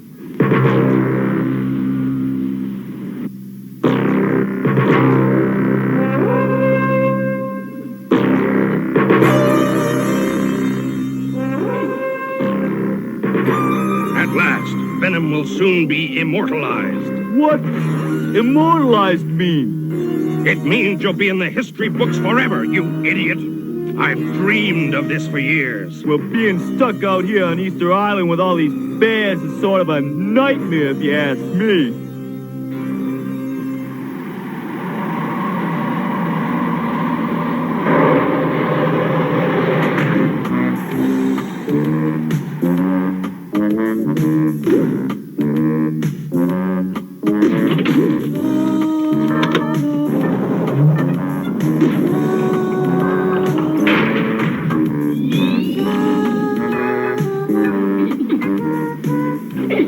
The last of them. Where's the sculptor? We couldn't get him in the open to scoop him up. What do you think he's gonna do? Give you a written invitation to kidnap him? Now go get him, and don't come back without him. Yes, sir.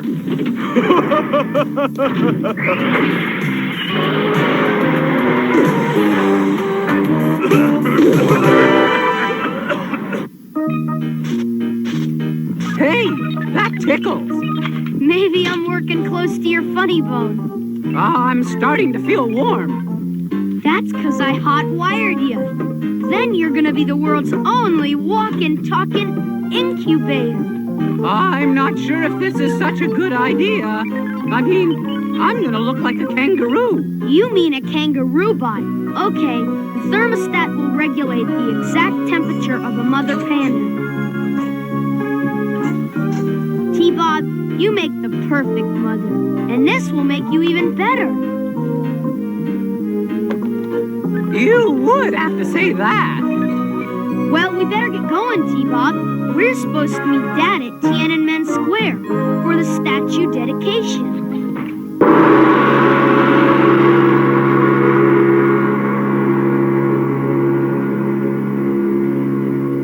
I'd like to check the facial features once more.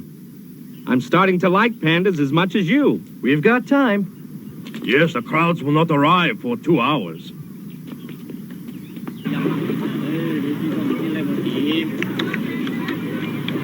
Oh, wow, he's hungry again.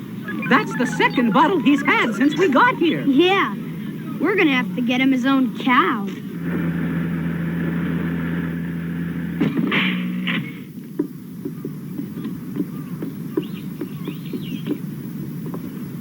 Well, Andre, this is one panda bear no one's going to kidnap. Let's hope not. It's one of the only ones left.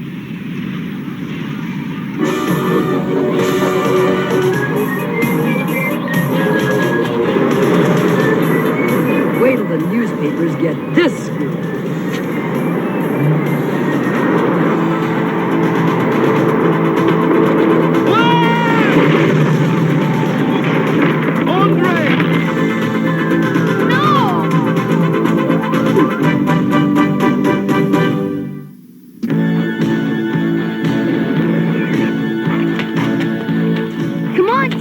Give me a hand!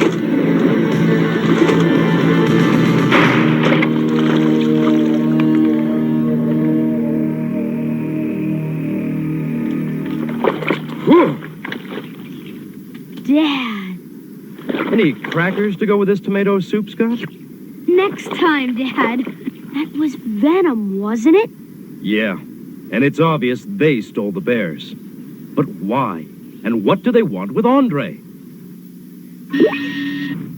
Scan the personnel files for the mask agents best suited for this mission.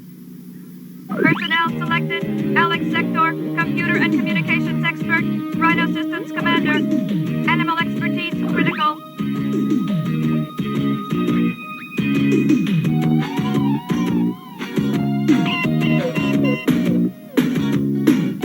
Bruce Sato, mechanical engineer and design specialist. Vehicle code name Rhino. Lifter mask and design skills essential.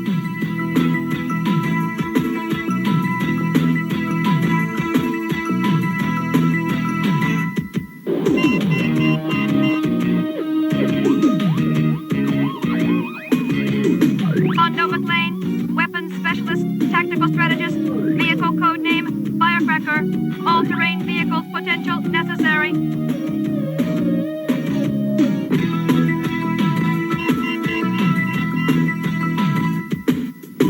These scrapes on the ground were caused by that scoop venom used to kidnap both the bears and Andre. But what's the connection between the panda bears and Andre? That question will stump the band, Alex. But here's a tougher one. Where are they now? Pandas are delicate. They rarely survive outside China because of their food source. Since most of the pandas are gone, Venom must have taken them to a place with a comparable food source. That could be the handle we're looking for. Panda bear, secondary food source, wild parsnips. Now for a country. Hope it can come up with a recipe for this one. Well, I've given the computer everything it needs except tea and crumpets.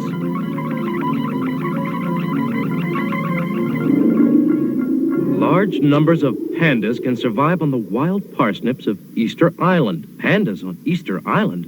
That's what I call a mixed bag.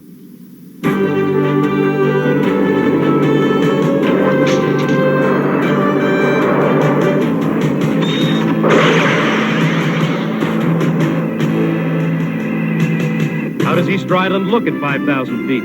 Like a perfect panda cage without bars. Matt, take a look. It's Andre. And the pandas. Hurry it up, Mr. Sculptor, or you're gonna retire here. I don't think I like your pension plan. Huh?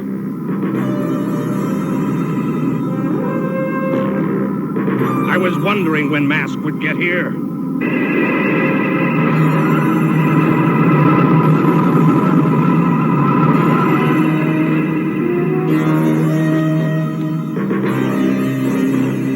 Just as I predicted, Mask didn't fire one skinny laser.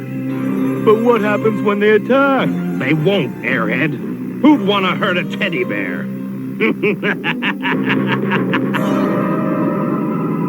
If we try to rescue Andre and save the statues, the bears could be hurt. Or worse, one can see in all directions from the island. Venom's shrine also makes the perfect fortress headquarters. Yeah, Venom Island.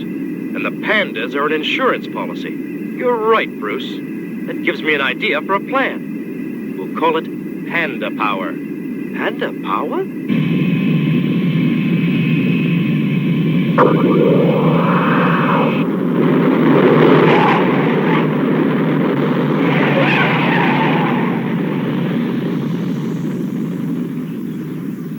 Right on schedule.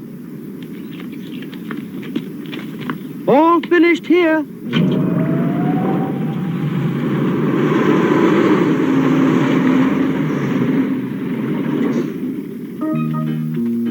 Dad! How was your flight?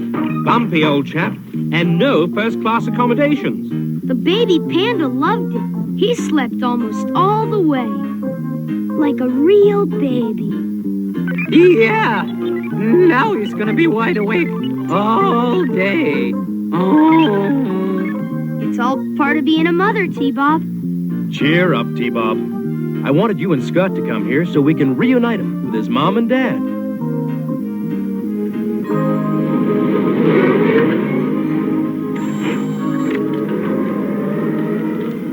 Gentlemen, this is Panda Power, our secret weapon. Bruce? Lifter on!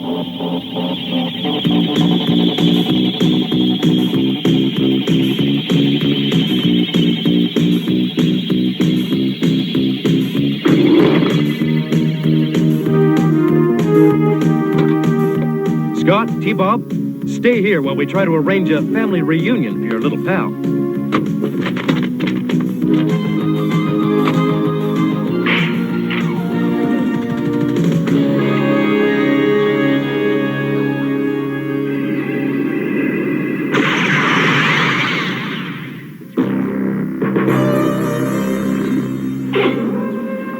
Well, that about does your statue, Mayhem. Can I be next?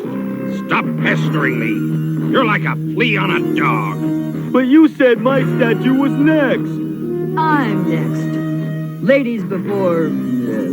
whatever. Why were you first? Because we're not going in alphabetical order, you stupid twit. Those stupid masked fools are still hanging around. Yeah, they're like ugly wallpaper. Wonder what the crate's for. I always thought their vehicles were a bunch of crates. This looks like a good place to open a restaurant. Shall we serve dinner? Make that dessert. 1 panda candy coming up.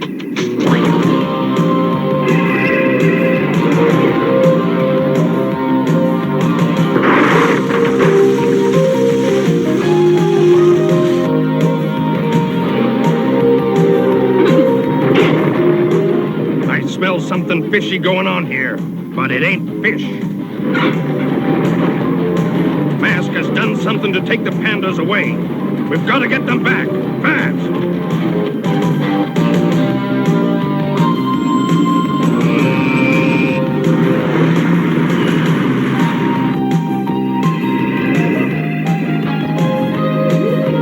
It's showtime, Bruce.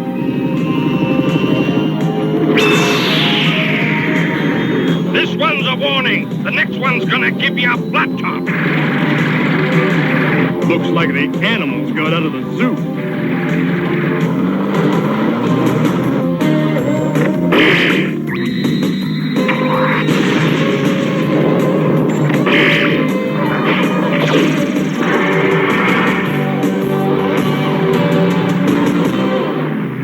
Okay, Venom. I want you to keep your eyes on mine.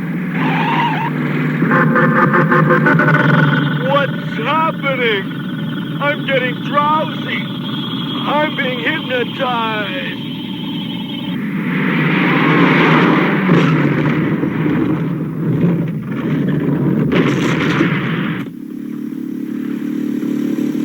Can't you go any faster, T-Bob? Sure, but not with you and the baby panda. Why don't you get off and walk?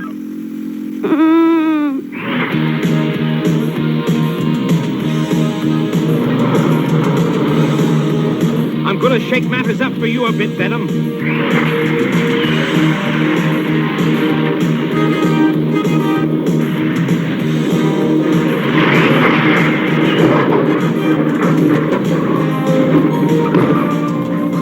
I'm getting out of here. I think we're on shaky ground.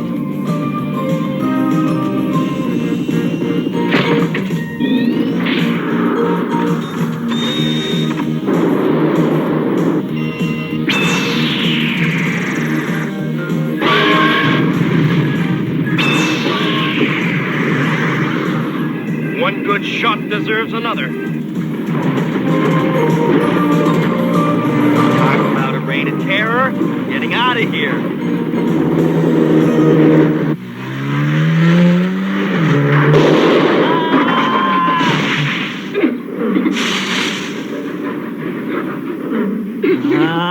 Leave me alone. I'm not your lunch.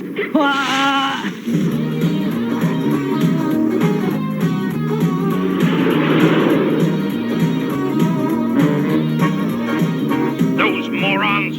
I can never count on them when I need them. I'll find another island, Mask. You'll see.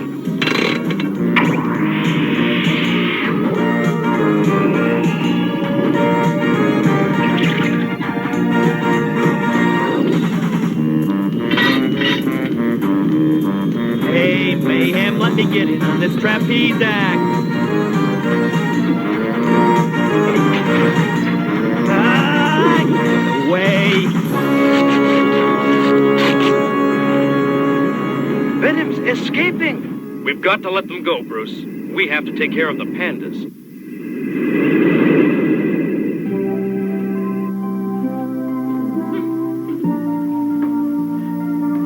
Dad! Scott, T-Bob. I couldn't wait.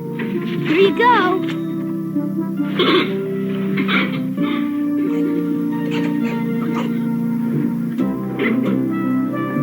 This is great. Yeah. Hey, what does he think he is? Papa Robot? Looks like just a little old bear hug to me. I think you've been adopted, T-Bob. Oh, no. And I don't even have fur. Scott, you've got to help me. Want some Panza candy? I'll make you trade.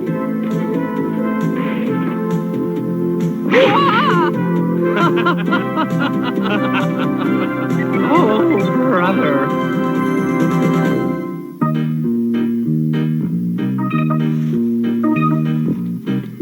I build the world's greatest tree houses. Famous last words. Huh? Hey, you shouldn't run with sticks. You could trip or fall, and that could be dangerous.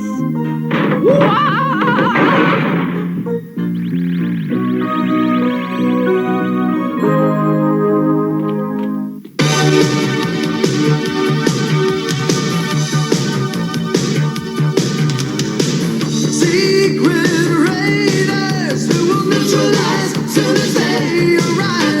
Tracker's gonna lead the mission. Spectrum's got such supervision. Masked is the mighty power that can save the day.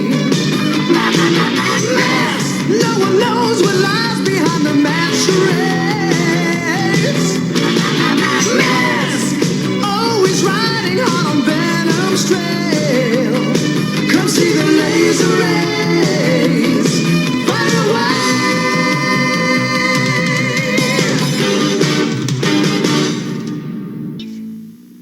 They came from fruit. To show the world, two fruits are more fun than one. New Sunkist Tutti Fruits, the first fruit snack made with two kinds of fruit. Tutti Fruits, Tutti Fruits. Chewy on the outside, soft on the inside. Tutti Fruits. New Sunkist Tutti Fruits, because two fruits are more fun than one. Tutti Fruits. Tutti Fruits. Oh, here comes crispy critters, a good wholesome bunch. The low sugar cereal with lots of crunch. It's indubitably. Indubitably. Post Crispy Critter cereal is part of a balanced breakfast. Magic in your gum is bubble gum. Boom. I love the fact that Vince will come up and ask me for Hubba Bubba or Bubble Yum. I don't think he's ever had either one. All because of the old cartoons and stuff I watch and stuff. It's hilarious. So, I hope you guys dig Mask. Hope you guys still like Mask. Unfortunately, my Camaro, my 82 Camaro, is going to go. I do not have the time to work on it as much as I would like. But there's a guy who's going to take it and rebuild her and get her back to where she should. So I will not have a Thunderhawk. Instead, I'm just buying a 1985 Caprice Classic. 2-door. Runs like a top, and it'll be able to get through winter because I drive my Magnum that's got like this much clearance. And I live in Ohio, and it snows a lot. And that sucks trying to drive. So, but that's enough about me now. We're going on over to G.I. Joe. G.I. Joe, real American hero, top secret force. That's, yeah, you know the drill. Man, you can't say enough about G.I. Joe. Yes, it was Definitely a product of the Reagan era. It was, basically a lot of of kids I knew went into the military because they loved G.I. Joe as kids and then immediately regretted it. And I love the fact that G.I. Joe has members of SWAT team, Shockwave, members of the Coast Guard, Cutter. You had Navy, you had Air Force, Army, you had all those mixed together in a super, super team that would go out and fight terrorism. It seems a weird allotment for money, but it was. And I'm going through my old comics, and there's so many cool toys that they should have made from the comics. Just not gonna lie. So this is G.I. Joe, episode 14, and this is Chaos in the Sea of Lost Souls. They wanted this title be the longest title ever for a cartoon. It's a ridiculously long title for a cartoon. Yeah. But this is episode 14. This is part of the Pyramid of Darkness story arc. So, enjoy. Yo, Joe! He'll fight for freedom wherever there's trouble. G.I. Joe is there. G.I. Joe, American hero. G.I. Joe is there. It's G.I. Joe against Cobra the enemy, fighting to save the day. He never gives up. He's always there, fighting for freedom over land and air. G.I. Joe, G.I. Joe is there. G.I. Joe is the code name for America's daring, highly trained Special Mission Force. Its purpose, to defend human freedom against Cobra, a ruthless terrorist organization determined to rule the world. He never gives up. He'll stay till the fight's won. G.I. Joe will dare. G.I. Joe, American hero. G.I. Joe. Using Fatal Fluffy's, Cobra captures Space Station Delta and destroys Joe headquarters. But this is only the first step in Cobra's master plan to build a pyramid of darkness. Roadblock takes Tomax prisoner, and Snake Eyes and Shipwreck, carrying the secret of the control cubes, find an unexpected ally named Saturn. But Major Blood is about to activate the third cube, and Alpine and Bazooka are about to be devoured by ferocious leopard seals as we begin the next exciting episode of G.I. Joe, the Pyramid of Darkness.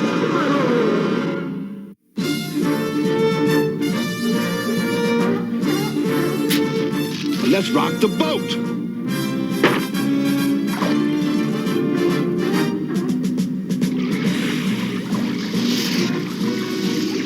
The fools will capsize and the leopard seals will devour them anyway. Stuck. And out of luck.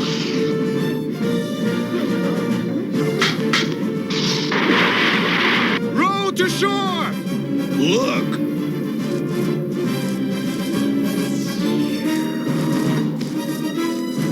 Got a problem, Pilgrim? You shall learn a harsh lesson. You were saying, teacher?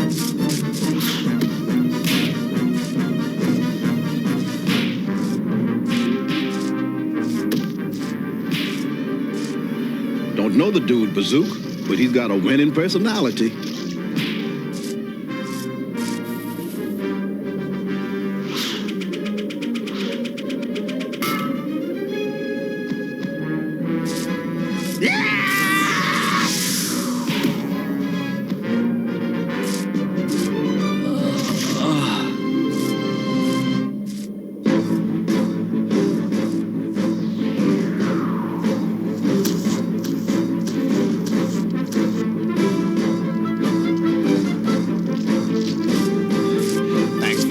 Stranger. In the feet. Good thing I did that reeling in the ice flow stunt before. It was in a Robert Redford picture, but neither of you is as pretty as he is. Beauty isn't our strong suit, but fighting Cobra is. And you're our kind of snake stomper. Right. Will you stop jabbering so I can sneak a word in? What's your name and your game, my man? The name's Quick Kick. I'm a movie stuntman up here filming a commercial for frozen fudgy bars. But my director took off with the equipment and my money. But enough for my personal problems, sweetheart. Uh-oh. Get down.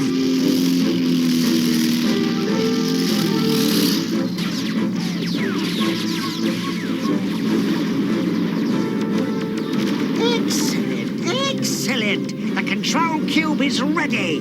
Cobra! Major Blood's activated the cube.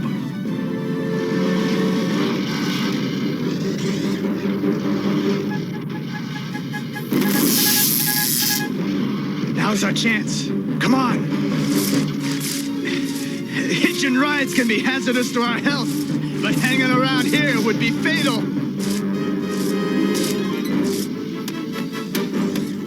Goodbye, G.I. Joe. Your failure has been most gratifying. Fudgies. Say what?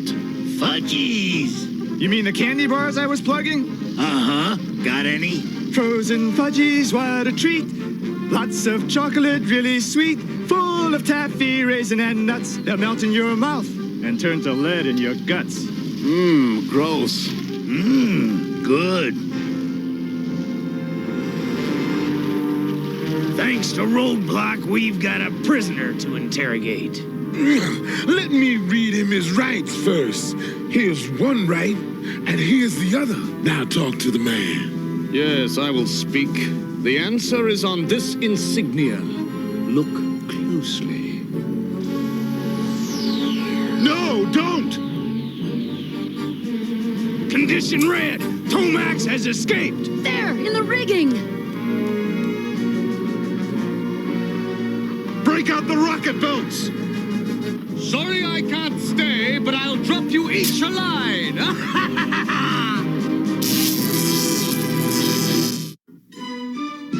G.I. Joe will return after these messages. Now, back to G.I. Joe. While I tie up a few loose ends. Hey, Lady J! Let's play catch. Ah! I'm falling! I'm falling! What hysterical idiocy is this, Zabot? Your feet are firmly on the ground.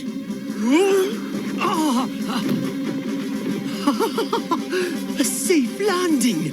Zaymot is reacting to the experience of his twin Tomax. There's a psychic bond between them. What a revolting display. You're grounded, Tomax. Thank you for making my pursuit so physical. What did he mean by that? By treating Tomax roughly, G.I. Joe has enabled me to feel my brother's whereabouts. There, in the location earmarked for the fourth and final control cube, the Sea of Lost Souls. I wish to rescue him immediately. Out of the question. Destro and the Baroness are leaving now to plant the last cube and complete the Pyramid of Darkness. Your sentimental expedition could jeopardize their action. May I remind you, extensive enterprise has financed this operation 100%. Why, go. Begin your mission of mercy at once. Good. I do not agree with our leader's change of heart. Has the noble Destro forgotten our leader has no heart? One thing more. You must not activate the fourth cube until I have escaped from the G.I. Joe stronghold with Tomax. You have my word, dear Zabot. I wish you every success. Cobra! Oh, Cobra! Destro, you and the Baroness shall activate the fourth cube the instant it has been positioned. But the Pyramid of Darkness? Will doom Tomax and his brother to the same fate as G.I. Joe. Ah, leaving us with too fewer partners with whom to share the Earth. A perfect plan, my beloved Cobra Commander. Perfect.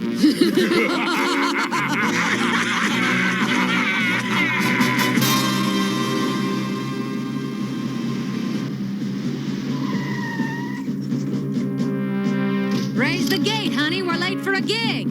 Save the sweet talk, lady. Nobody gets by us without righteous ID. Now let's see your letter of transit or prepare for air conditioning. Hey, Entertainers don't need a special pass. We're doing a performance at Cobra Temple for Destro and the Cobra Commander, and if we're late, you'd better buy insurance. Entertainers, huh? Okay in there. It's showtime, and you better be good. Come on out, or we're coming in after you. Agitation, friend, that's your scene. Gyration, syncopation, animation, or imagination. Do not provoke my irritation, but agitation, yuck, with a capital barf.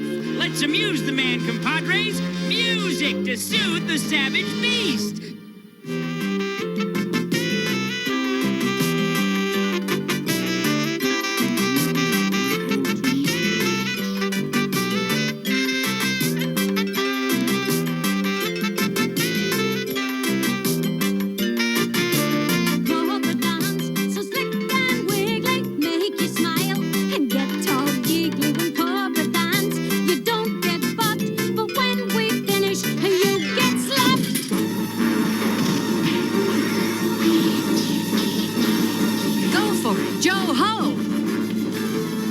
You mean Yo Joe. Don't get technical. Move! Stop them! Blast them! They'll tear us apart!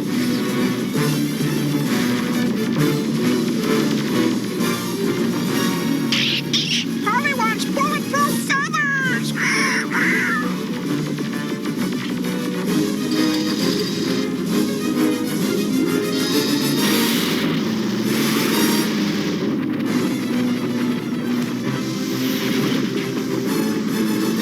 Way to go, Satin!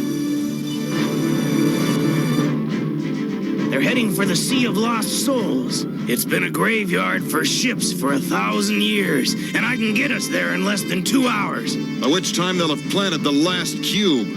We've got to get there first and blow them out of the water. Come on, Lady J. We can't let them go it alone. Get us there in 1 hour max.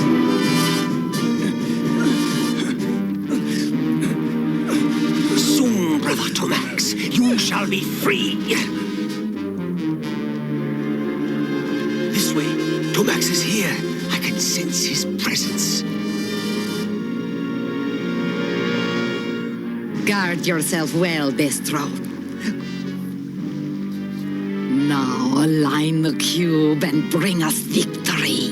Not so fast, Tin Top! Yo, Joe! Give them the venom they deserve! I shall not disappoint you, noble Destro!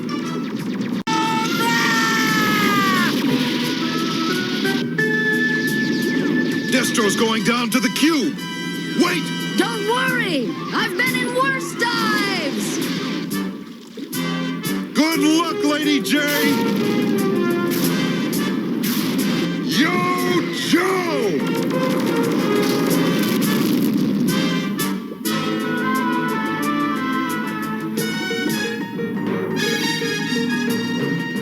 Welcome, Lady J. Meet my new Robotopus.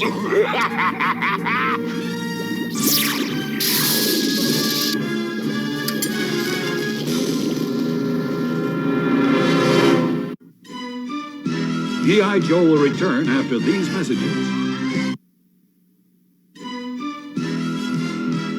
Now, back to G.I. Joe. Eyeball this, Robotopus!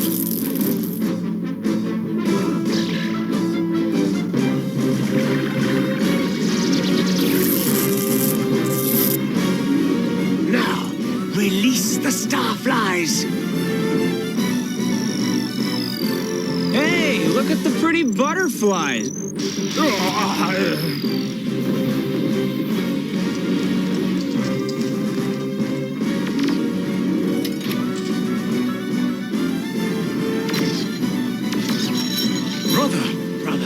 Now that we are reunited, we cannot fail. Quickly, before the Pyramid of Darkness is complete. No need to rush. The Cobra Commander has pledged not to activate the fourth cube until we are safely away. And you believe him? Of course not. Too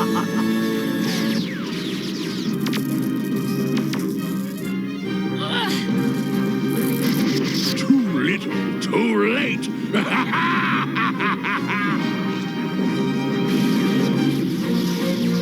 You have done it, darling Destro! You have made us invincible!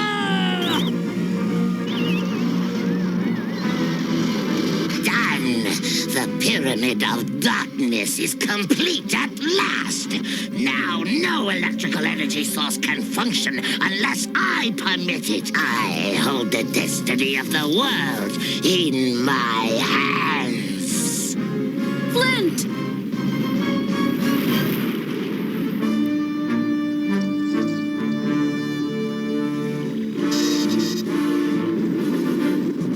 Power's gone.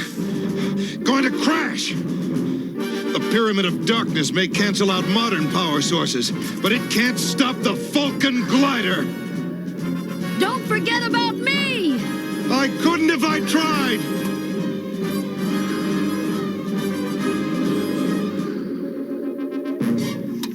Flint and Lady J reporting for duty, Admiral Ledger. Cobra Commander's treachery extends to all our friends, brother. Stroke! Stroke! Stroke! The taste of total victory is sweet, dear Baroness. Almost as sweet as you. Oh, Destro mio, how gallant. We are marooned in the darkness. Not so, Tomax. I made preparations.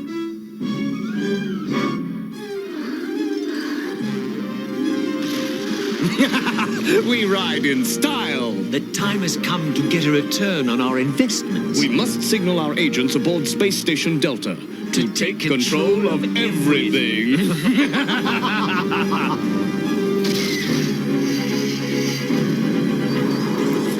Oh, there it is, gentlemen. The lovely flare we've been waiting for. It's our turn now. Any objections, Zartan? You mercenary traitors! You'll pay for this! Wrong, Zartan! Our real employers, Tomax and Zaymot, are the ones who'll be paying. That's right. They're paying us a fortune to take control of this here space station. I'm afraid we're becalmed. Men sailed the seas before electricity, Admiral. What do you mean, Flint? Mother Nature, Lady J, Mother Nature. We'll harness the power of the wind. Yes, the wind. But will it work? We'll soon find out. Put your backs into it, laddies! It's catching the wind. It works! Yo, Joe, we're not through yet! You're on your own from here, guys. It was more monkeys than a barrel of laughs or something. Hasta la vista. Satin, wait! Why don't you come with us and help whip Cobra? I'd like that, Sailor Man.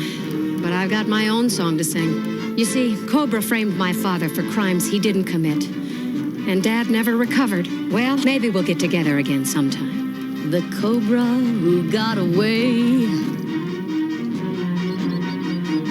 Right, Snake Eyes. That laser disc has the inside info on those control cubes. We gotta get it back to headquarters. Oh, glorious satisfaction! The Pyramid of Darkness is functional, and when I give my ultimatum to the world, all will grovel at my feet. I wonder if I should begin with my back to the camera and then turn suddenly, or will a simple close-up be more dramatic? Neither, Cobra Commander. What? You are no longer master of this situation. We now control Space Station Delta. The Pyramid of Darkness. The whole enchilada. What poppycock is this? Your strutting and boasting is ludicrous. Come in, Zartan. Acquaint these twin dimwits with the facts of life. Sorry, your supreme snake ship, but our twins have it right and you have it wrong. No! I won't accept this! This is skullduggery! If you wish to remain part of our triumph, You will cooperate fully. or we shall simply remove you entirely. Understand? Why, of course, noble lads. I would never permit my personal desires to interfere with the greater glory of Cobra. You have my absolute loyalty. How comforting. How dependable. I don't know where we're headed, but I don't think I want to go there.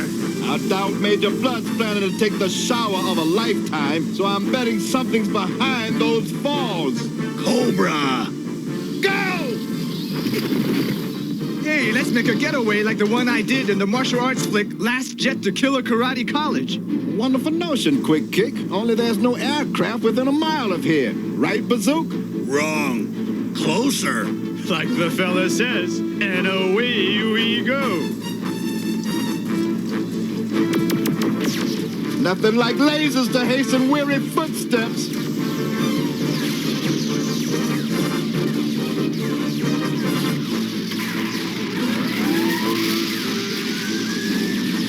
When I fly for pay, it's usually to crash into something. Well, remember, this is a freebie and get us out of here.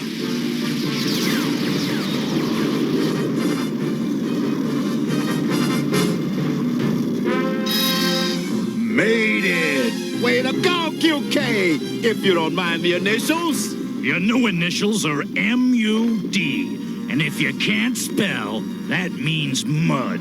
Now get away from those controls. Alpine hell! Bazook!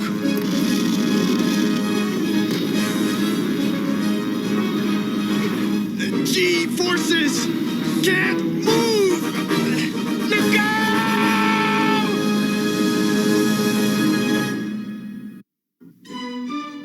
G.I. Joe will return after these messages. In our next episode, Snake Eyes and Shipwreck return to Joe headquarters with the secret of the control cubes, and what turns the tables on both the Dreadnoughts and the Fatal Fluffies, while the rest of the Joes blast their way through the Cobra Temple in a last-ditch effort to destroy the Pyramid of Darkness, and the Crimson Twins launch their deadliest surprise ever. All in the next exciting episode of G.I. Joe, the Pyramid of Darkness.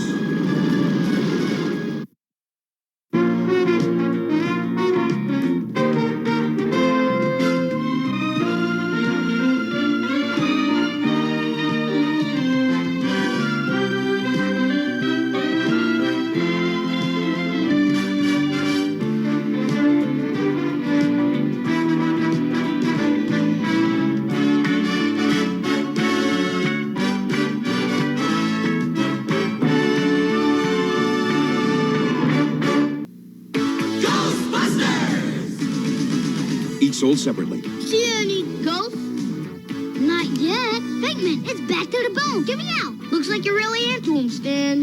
Zap him. Safe. Not so safe. It's Sludge Bucket. What a slide. I've been gooped.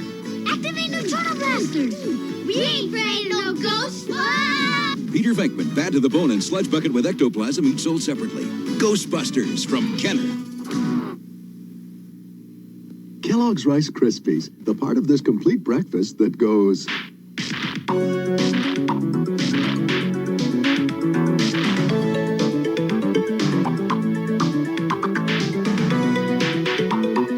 Kellogg's Rice Krispies. Have you heard how good they are? A Rice Krispies joke machine can make you a comedian. Why does a cow wear a bell? 'Cause its horns don't work. One free in Rice Krispies. So I hope you guys still like G.I. Joe, because why not? It's G.I. Joe. Hey, was G.I. Joe one of your go-to toys? Was Mask toys one of your go-to toys? Just let me know. I still want to know. Still want to know. It's just, was it, did you drag around My Buddy or Pet Monster or a Scooby-Doo, whatever, man. I want to know. So, all right. So, hope you dig G.I. Joe. I do. I will love it till the day I die. But we're going to his G.I. Joe's weird cousin. Because if you look into it, the reason we have Transformers is because of G.I. Joe. It's really complicated. I think we had a discussion about this before, but it's funny how you go from point A to point B. Because G.I. Joe started here and Transformers ended up here. So, I mean, mind you, not the G.I. Joes, not the little ones, the big ones. So that started over here and Transformers ended over here. So, all right, this is, yet again, another long title. Transformers Episode 9, Ultimate Doom, Part 2, Search. Why did they do this to kids? and the fact is Ultimate Doom, Parts 1, 2, but yeah. So, Ultimate Doom, Part 2, Search. The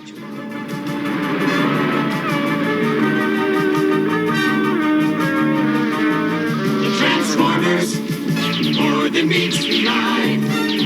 Autobots wage their battle to destroy the evil forces of the Decepticons. The Transformers, robots in disguise. The Transformers, more than meets the eye. The Transformers.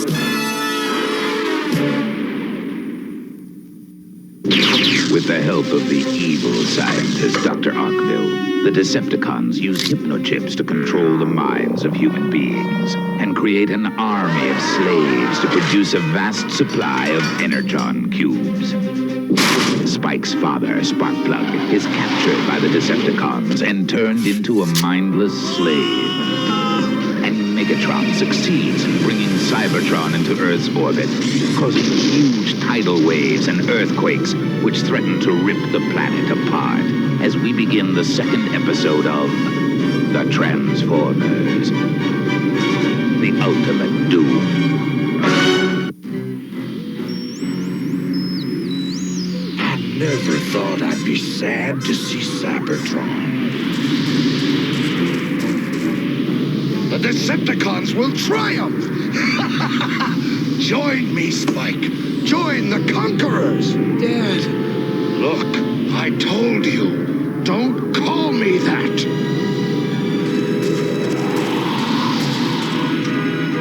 My actions may have cost Earth its future. You did what you had to do, Prime. What any of us would have done. Now there will be no power in the universe to resist me. Decepticon rule forever! Forever's shorter than you think.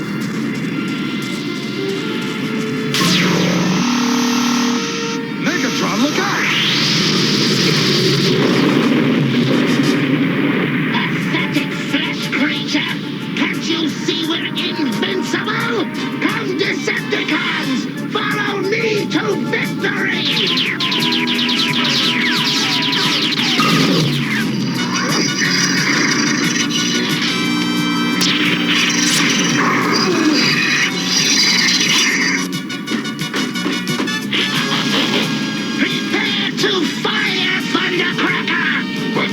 Against us!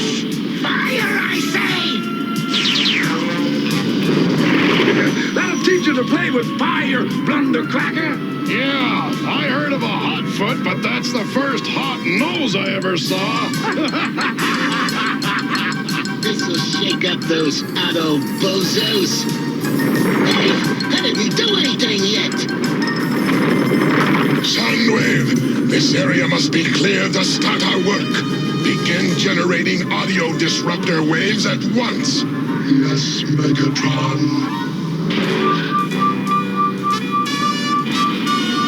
Audio disruptor waves. Talk about bad vibes. Autobots, transform and retreat.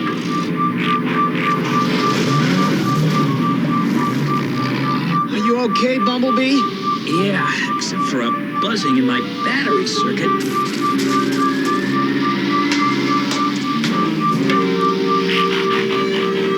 How about you, Spike? Okay? What's with them? They look like they just woke up in the middle of a bad dream. The audio disruptor waves have counteracted the effects of my hypnochips. I'll just have to create more slaves. What'd you say, Bumblebee? Am I okay? Yeah, fine.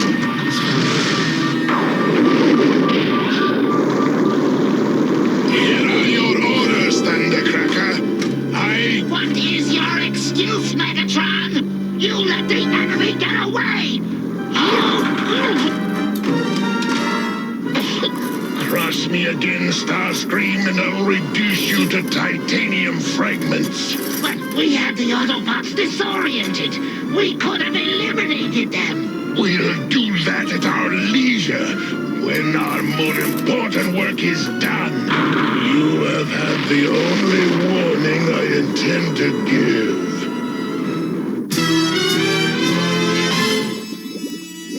Creating a mindless slave is simplicity itself, thanks to the brilliant complexity of my hypnochip.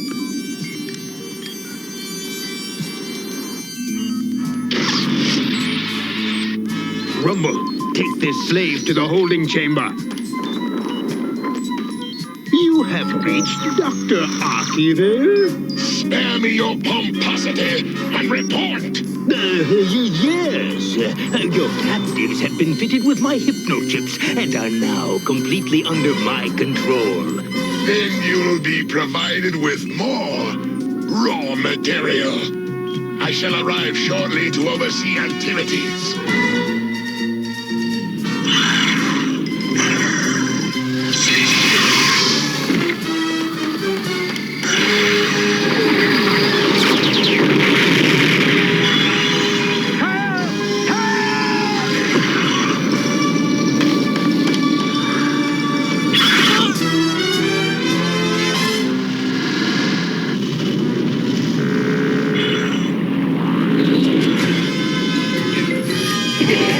Material for you, Doctor.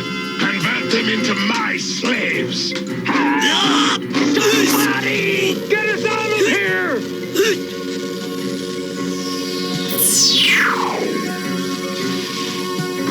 Okay, who's first? How about you? You humans sure can't take it.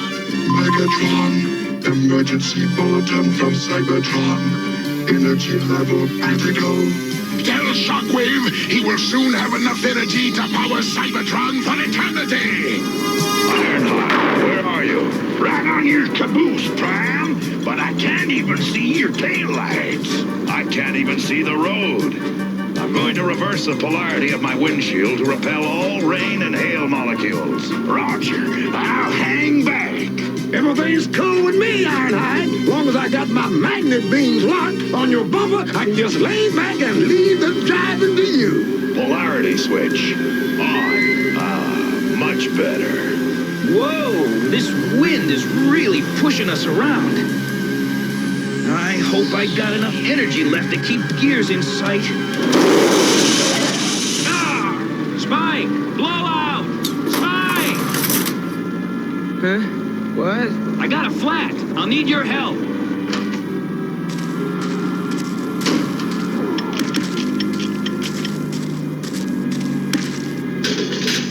Just a few astroseconds more and I'll be fine. Show me the progress of my slaves, Doctor.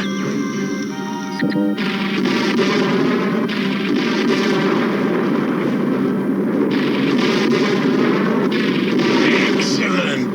The furious powers unleashed by Cybertron's proximity to Earth will soon provide all the Energon cubes we need.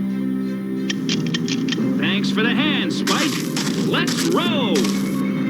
Hey, something's happening. What's that noise? Earthquake! Roll for it! No! I'll fall in! Can you transform?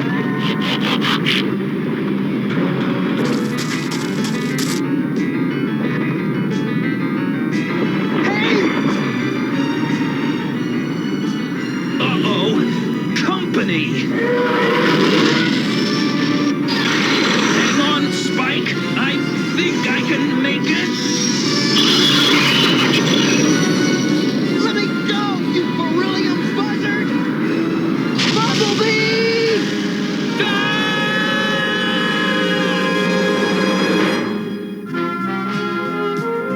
The Transformers will return after these messages. We now return to the Transformers.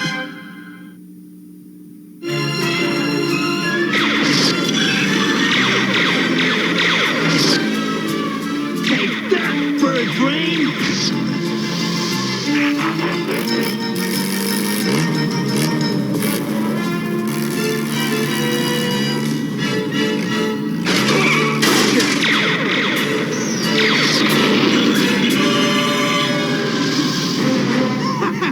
That ought to cook that tinfoil turkey. Boy, am I glad to see you guys. I need your help. Optimus Prime sent us back when we lost contact with Bumblebee. Bumblebee fell over the edge. Come on! He's down there somewhere. Don't worry, we'll find the little guy.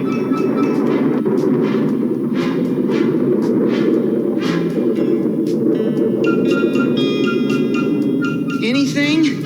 Nothing. I don't get it. Hurry it up, Hound. That killer wind's picking up again.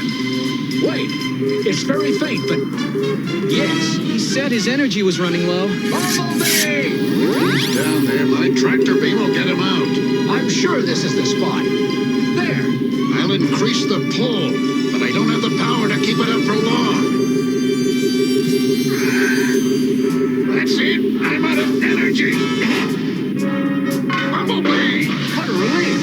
Boy, it's good to see you. You look like somebody mugged your manifold.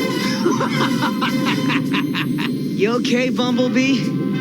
Out of gasp, but not out of luck. Then let's roll out for Autobot headquarters.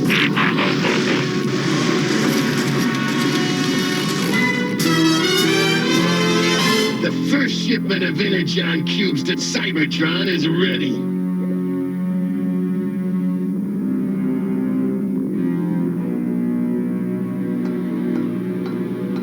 Why are you sending one of my slaves to Cybertron? Because with a human present, the Autobots will not take aggressive action against Cybertron.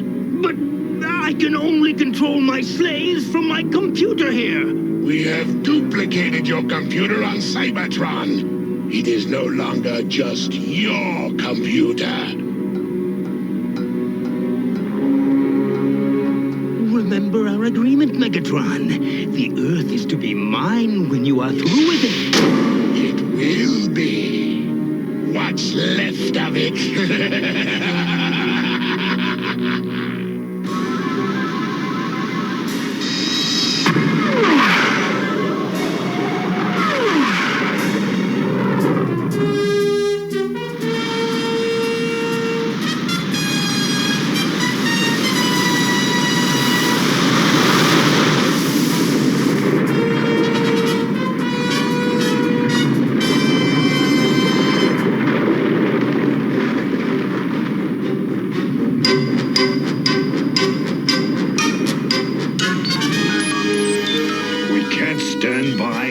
The destruction of this beautiful planet.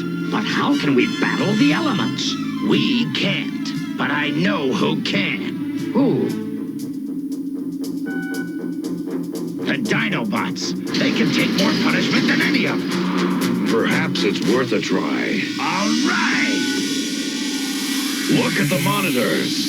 You must help stop these disasters. Me, Grimlock, not care. Whole planet fall apart. Make no difference to me, Grimlock.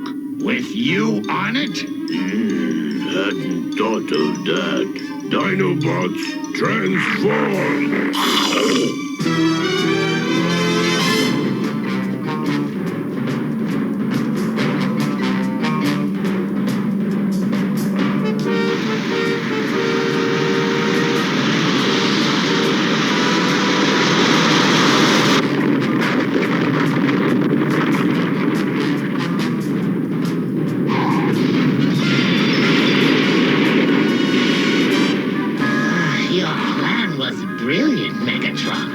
We collect millions of Energon cubes, but they're all worthless because we can't get them to Cybertron. This is Skywarp. Request clearance to land.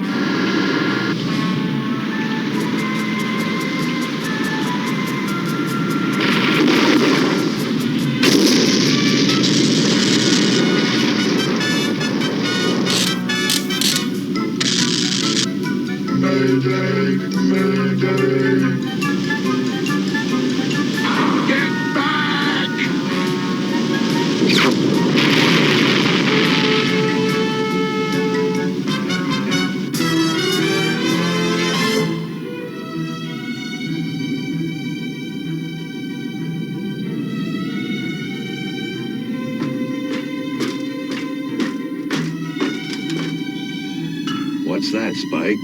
Oh, hi. Just a wrench. It was my dad's. Why are humans working for Megatron? They're supposed to be on our side. It's puzzling. And we can't deal with human beings as we do with Decepticons.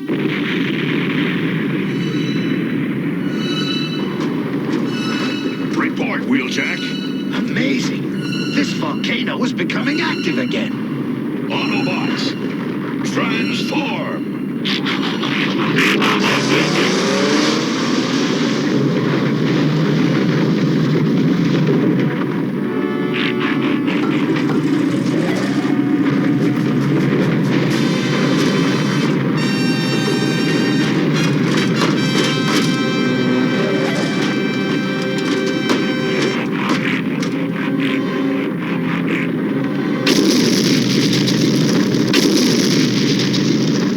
Holy halogen illuminator!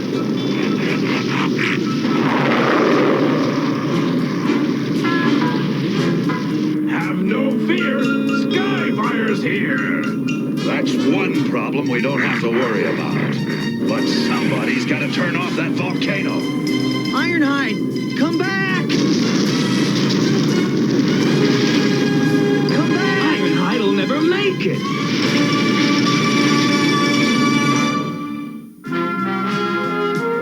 The Transformers will return after these messages. We now return to the Transformers.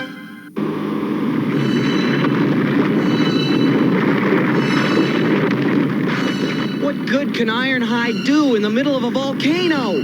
I don't know. I just hope he comes out in operational condition.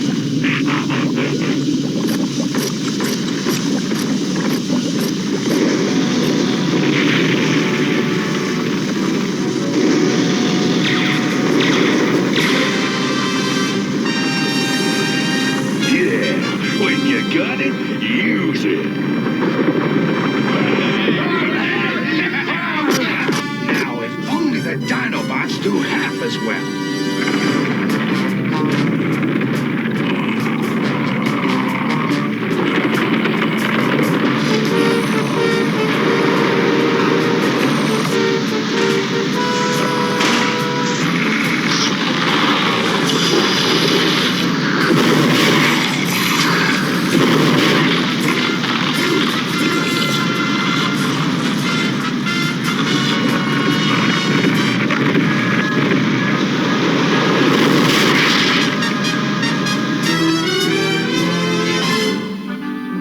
I'm not certain, but for the moment, I feel we must not let the boy find out. Find out what? Spike, we have information that Sparkplug has been taken to Cybertron. Dad? On Cybertron? Optimus Prime, let me take Skyfire. We'll get him back. It's too dangerous. I can't let you do that, Spike. But if we can save Dad, we may learn what hold Megatron has over him and other Earth people. Makes sense to me. I'll go with Spike. Me too. You can count me in. Please, Optimus Prime. Very well.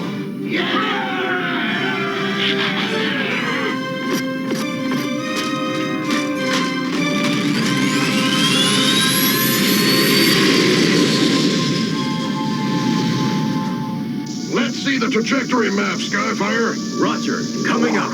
There's our position now. When we reach this point, I'll activate a jammer beam to mess up their scanners. Uh-oh. I think it's too late. Look. Skyfire, missile shields up! Can't waste the energy.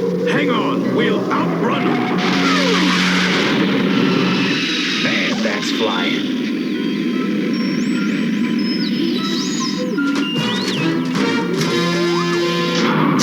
Hey, watch it! Sorry. Guess I was a little too anxious to get on my feet. Wow, it sure is different. That's funny. To me, it's just home. I think we can enter Decepticon headquarters here. Spike, that light beam. What? Ah! I'm coming with ya. Run, follow them. We won't fit. Gotcha, Wheeljack. I blew it, guys. We're sunk now. Not yet, we aren't. What is it? A ventilator shaft. It might be a way out. You really think so? Got any better ideas?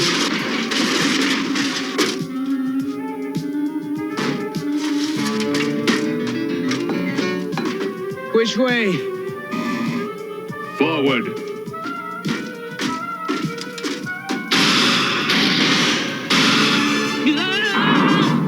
You okay, Spike? Fine. Hey, where are we? Decepticon headquarters. And look at this. Hypnochip control?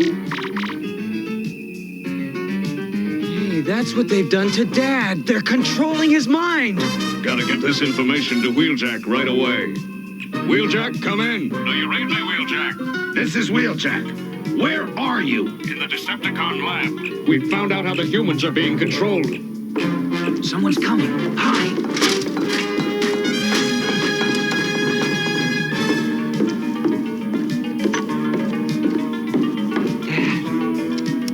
My favorite wrench. Where could... Hi, Dad. Spike, what are you... An invader! The Decepticons must be alerted! Dad! Dad, no! Must sound alarm!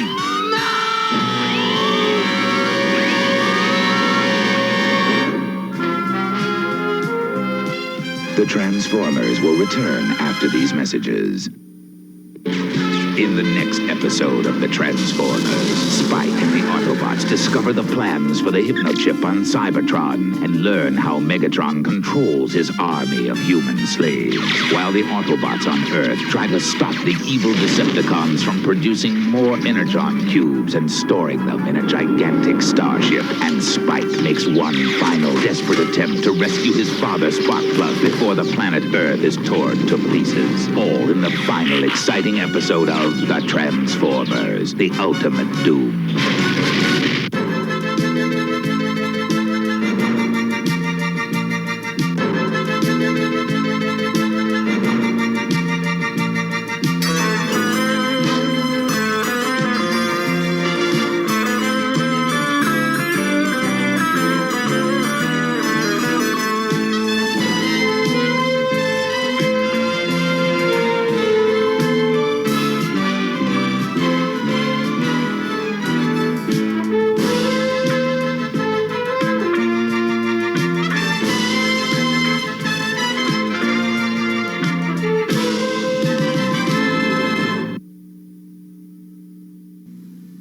Surprise! Hey, what are you doing on my medicine cabinet? I'm the Pump Man, Aqua Fresh for Kids, the toothpaste made specially for kids. My very own toothpaste? Right, I make brushing fun. I've got a zingy taste kids love, fluoride too, and I'm easy to pump and have a neat top. Hey, Pump Man, hide. Here comes my mom. Aqua Fresh for Kids. I make brushing fun. Each sold separately. Drak Pack ready. Ghost Poppers loaded. You scared? Never. You first. PKE meter reads a class 3 ghost. It's Stay Puft Marshmallow Man. Rooster. Oh no, another one. We ain't ghosts. Zappa. We ain't afraid of ghosts. Proton Pack and Ghost Popper Gun. Each sold separately. The real Ghostbusters. New from Kenner. So I hope you guys still dig Transformers, because it's Transformers. Why not? So it's funny because I was sitting there. I bought a Transformers collection and I'm putting all the Transformers away, and I'm just staring at them and I'm like, I remember that guy. I remember that guy. I remember having that guy. And then at a certain point, I was still getting Transformers, but the cartoon had ended, and I'm like, I had that toy. Oh, I don't remember what his name was. Because you had through osmosis, you remembered all the names during the cartoon run. Then the after cartoon run toys, it's a little harder. So I remember comic book ones, but not even all of them appeared in the comics either. In Japan, they were right there, which I love the Japanese Transformer cartoons. So got them all. Well, no, I got the original run, so the all of Gen 1, but I haven't got the like other series from Japan. So it's a work in progress. So, all right, going to do the rundown today. We're going to talk about some classic vinyl because I was just listening to this the other day, and that is Led Zeppelin 2. Everybody loves Led Zeppelin 4, but I am a big fan of Led Zeppelin 2 and 3. I mean, look at this. Whole Lot of Love, The Lemon Song, Thank You, Heartbreaker, Livin' Lovin' Maid, Ramble On, Moby Dick, Bring It Home. And Moby Dick, if you have the time, you can listen to Moby Dick. On the live one, Moby Dick is an entire side of an album, so it's like 30 minutes. Still not as long as the Dope Smoker one, which is like an hour 10 for one song. You had to flip that album 3 times. So, all right, yeah, Led Zeppelin classic black vinyl. This is one I've had probably since I was a wee lad. So this is probably when I discovered Led Zeppelin, and I think junior high I really got into them. So that's probably bought that in like 1987-ish, maybe about right. 1987 was a great year, one of the best. Just look into it. Just look into 1987. So, all right, I'm gonna try to put something past the credits here, so I'm gonna hang out past that. I want to. Jeez, that's what I get for setting my phone over here. By the way, I know, dumb stuff. So, the captain is honored. You guys reached out, for Vince's birthday. Some of you guys even asked because you said I looked skinny or sick. Not sick. Just I lost a lot of weight. Started eating better and hitting the gym harder. So not sick at all. Just kind of got healthy. So thank you for reaching out to me. That's great. I appreciate the heck out of you guys. And you guys are awesome for even being concerned about me. I'm concerned about you guys. If I'm in the feed on Saturdays and you're missing, like Lone, you were missing the other day. We're like, where the hell's Lone? Maria, where were you? We start trying to worry where you guys are at. It's something that I find very cool. So that we kind of come together as a group, and all you guys are awesome. Every Saturday morning, you guys are there. You guys are there on my other shows. Johnny, Autumn, Lone, Newfie, Maddie, man, just Black Phoenix, Lone, Maria, Paulette, Aaron, MWD, geez, so many of you guys, you're there every week. You're there all the time, and I appreciate it. I don't want to butcher your name. Murad, a fan from Turkey. Dude, awesome. Found me in Turkey. The fact that you guys are watching me from all over the world, shoot, I thought it'd be funny if it was Canada or Mexico. I'm getting people from Japan and Turkey. It's awesome. Love you guys.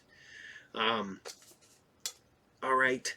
So, as I have a whole heartfelt, remember Saturday morning cereals.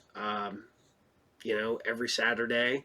You got group therapy on Mondays at 12 noon Eastern Standard Time. We're Talk and Roll is going to be Thursdays. We're still working on that one, so it might be sporadic. It might be every 2 weeks or whatever, but it will come back and it will be ongoing. Sci Fridays, you watched it last night at 8 p.m. Eastern Standard Time. You're watching Saturday morning cereals right now. So I appreciate it. I appreciate everything you guys do. Also, return to Piqua Comic Con, November 5th at the Piqua Center Mall in Piqua, Ohio. I'm booking guests, and vendor tables are filling up fast, so it will probably be another sellout. It always is. So much that I made them go get me more tables. But on that note, I want you all to take care. I'll see you all there, and Captain out. Bye. Saturday morning marked the first time that no cartoons aired on an American broadcast channel. The last channel still showing cartoons pulled the plug. Cartoons were the dominant morning program from the 1960s through the 1980s.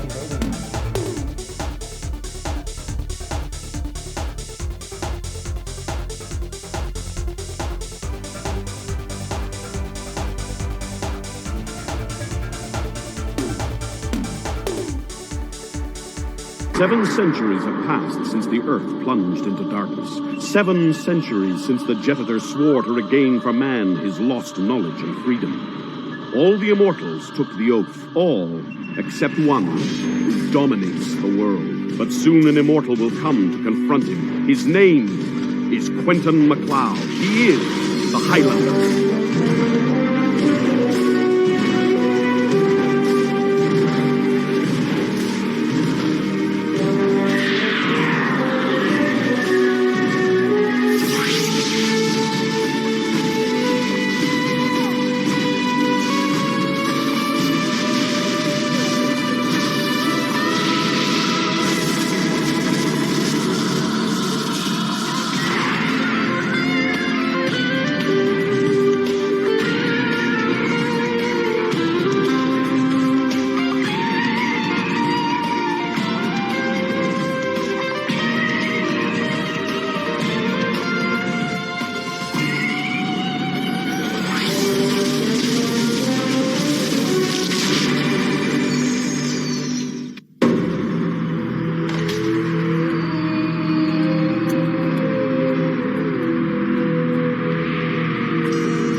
Then Arak must find more, wherever he can. Send him to the Highlands.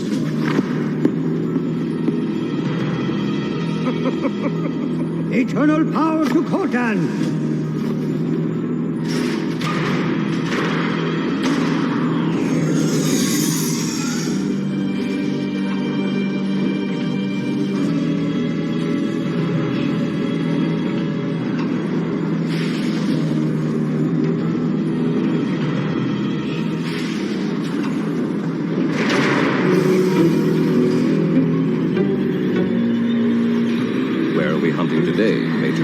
The Highlands, man. The Highlands? But, Major, that's where the Dundees... Silence! Cortan's orders. Eternal power to Cortan. Eternal power to Cortan. Make me a watermill, Quentin, will you? A watermill? Out of what? There's no wood around here. Oh, yes, there is. There's a crab apple tree up there. Where? See, but maybe you're too scared to climb that high. Me scared? You must be joking. I've climbed tougher peaks than this, little sister.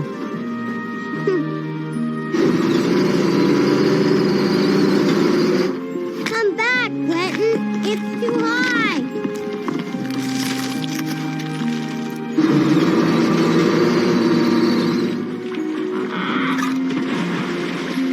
Aren't you ever scared? Never. Not even of the hunters of Horton? Why should I be? I'm very strong, little sister. You're just lucky. I bet you don't even have nightmares like I do. I do, sometimes. One scary dream. Always the same. And it happened for real before I started dreaming about it. What do you mean? Tell me about it. I was 7 years old when it happened. Right here in the Highlands. You and Gull were babies. You've just been born. Come on, Gull! Do you know your name, child? Let's try it again. Do you know your name, child?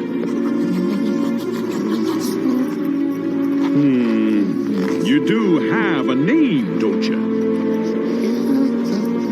Well, it's about time. So tell it to me, will you? Quentin. Quentin of the Highlands, sir. Quentin of the Highlands? Is that all? The Dundee clan, sir. So be it. Quentin the Dundee. I'll be back. If not for you, then for another. I've got time. But that's not a scary dream at all. To me it is. That man may come back for me.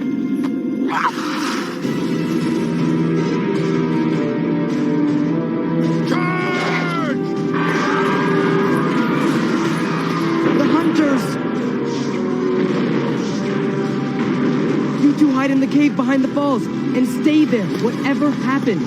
Mother! Mother! Ah! Hurry, Mother. We have to get to the mountains. No, Quentin. You must not run away. But, Mother, they're coming. You must face them, Quentin MacLeod. MacLeod? Why are you calling me that? Because that's your true name. Your time has come, my son. Obey your mother, boy. Come here and fight. If you dare, get rid of that woman. I'll take care of this brave champion here. No! Let go of her! Murderer!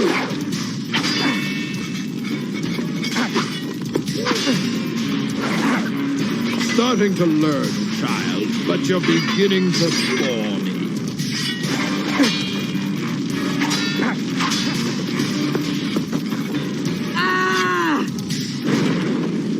The lesson's finished, child. Why did she call me MacLeod?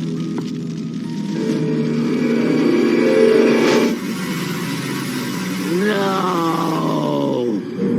At last! 700 years waiting for this moment. Quite a long time, I have to say.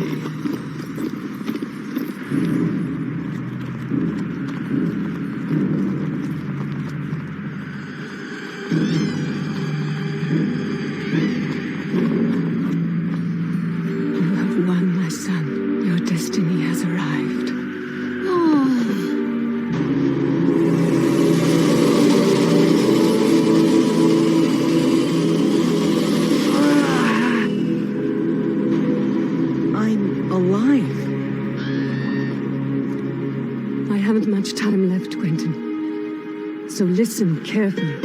Mother. Hush. You are the chosen Highlander.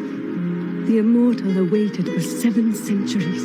Although I loved you like my own. You are no Dundee. You are the last of the MacLeods. The stranger will come back for you. You must follow him, Quentin. So go now and face your destiny. But first, save the Dundees from Cortan. And please remember to take care of your little sister.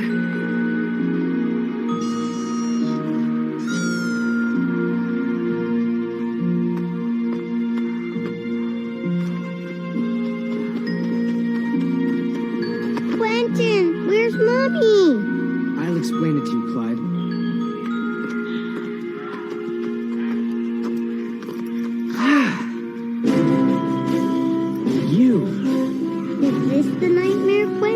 Do you know your name, child? I am Quentin MacLeod, and I am not a child. And what are you planning to do with that, MacLeod? Free the Dundees. Get out of my way. Aha. Well, if your intentions are to fight, then fight like a Highlander. Ah!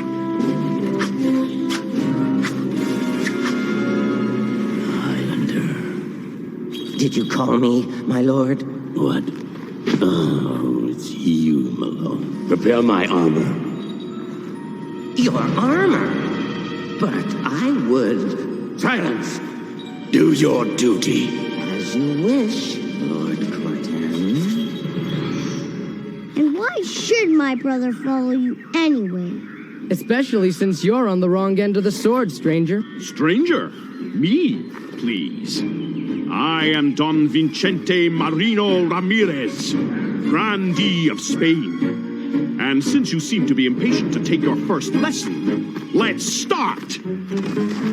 Hey!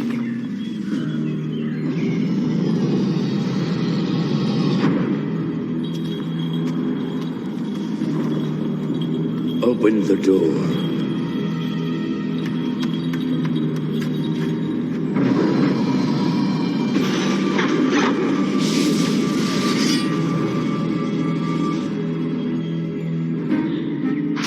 I'm supposed to make a Highlander out of you.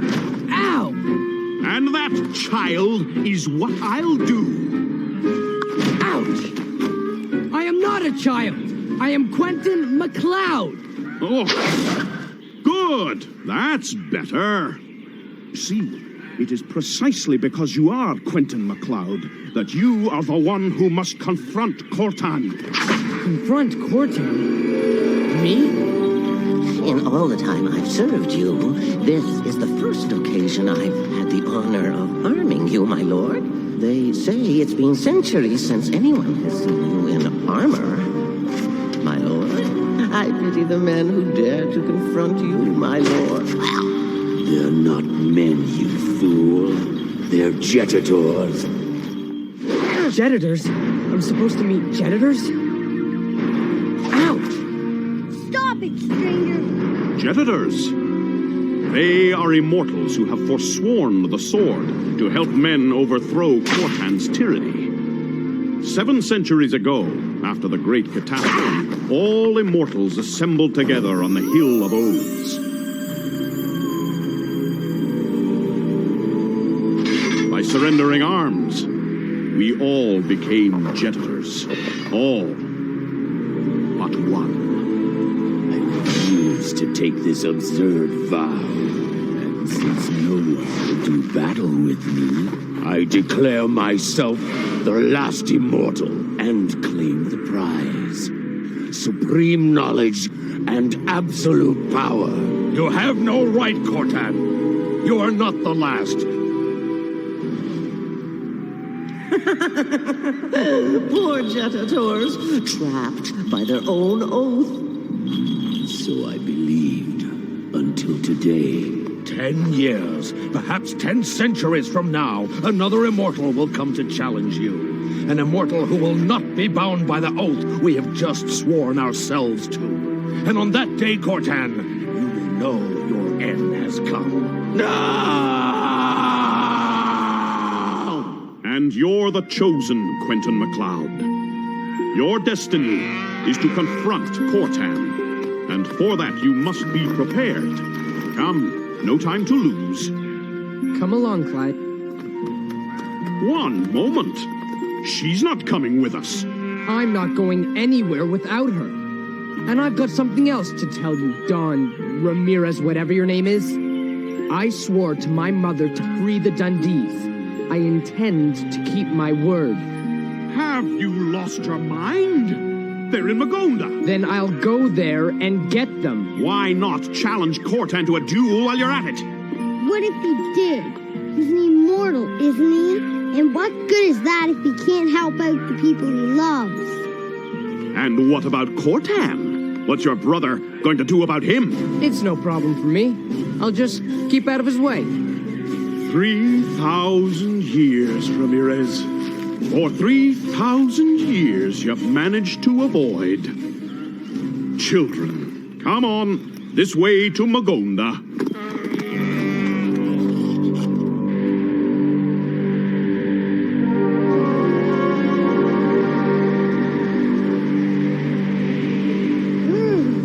What is this place? The slums of Magonda. This is where we'll find Mangus the Jetator. 700 years ago, Cortan stole his blueprints and used them to build Magonda. Quentin, what's wrong? I feel something strange. I feel that too, MacLeod. It's the presence of another immortal. You'll get used to it. It might be Mangus. Or Cortan. Mangus! Is this the Highlander? Have you gone mad, Ramirez? Why have you brought him to fight so soon? Wait 7 centuries, then lose him in a flash? Madness! He's not ready. He's a mere child. We're not here to fight Cortan, Mangus. We've come for the Dundees. The hunters captured them this morning. This morning, you say? That means they're not in the energy complex yet. You mean we can get them out? No, young man. All Igor means is that they're still in the sorting station. Can you take us there, Mangus? Has your brain gone soft with the years, Ramirez? I cannot enter the city unless to fight Cortan. I can show you the way through the sewers.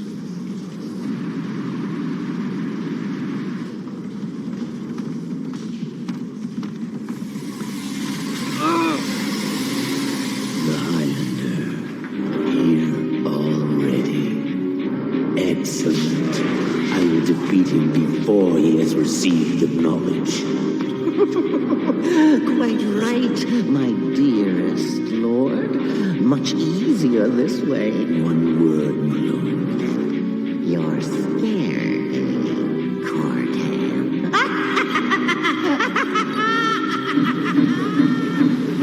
Nothing can stop this grinder. But every 4 seconds, when the blades are opposite to each other, if you move fast enough, you can make it to the other side without getting your head chopped off. But we'll never make it through. Nor will you, Clyde. You're staying here. What? But I... No arguments. That's it. You'll wait here with Mangus. Now! Go, Ramirez! Be careful, McLeod! An accident would be fatal, even for us! Go! Well done, McLeod! Don't worry, little sister. I'll be back. Hey! Take good care of Go! Little brat.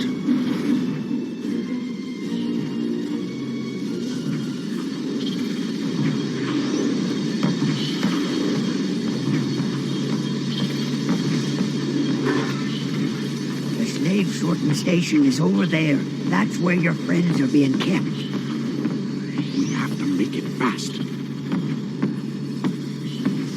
The hunters!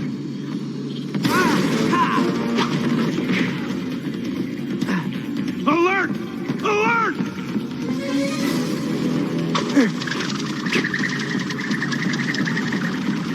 Nice throw, McLeod! Huh, it was nothing.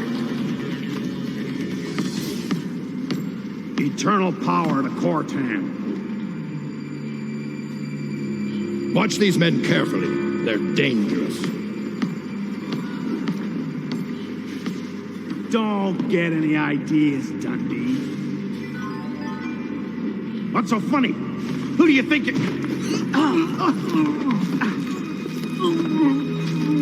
Who are you? A miracle. Over there! Open the grill! Quentin, you're alive! Follow Igor. He'll lead you outside. Stay where you are. Let's see what you've learned, Highlander. Ow!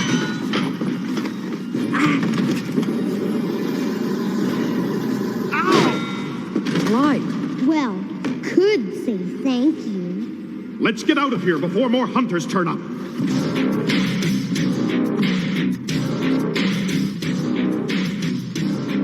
So, is this the terrible McLeod? Do not move, child. I am not a child. Of course not. You're the Highlander. So come and fight like one. No, not now.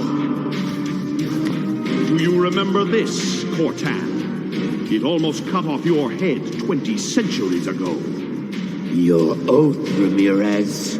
Leave us, McLeod, and come back to avenge me when you're ready. If one of us must die, it's me. Mangus, stay out of this, you old fool.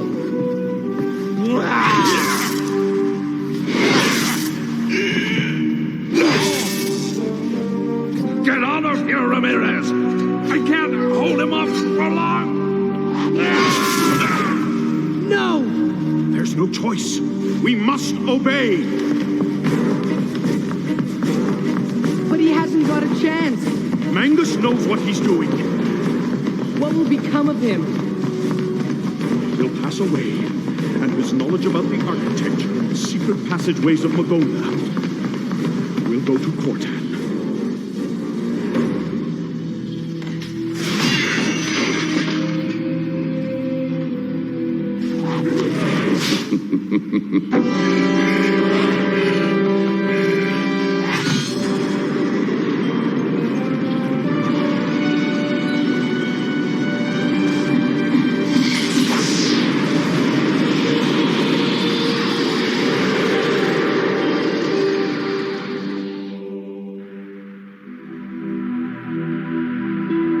You did it, Quentin! They're free, thanks to you! But I could have learned so much from Mangus. He taught you his most important lesson, MacLeod. One simple truth. If you believe in something, believe in it to the very end. On our way, Highlander. Your adventure is just beginning.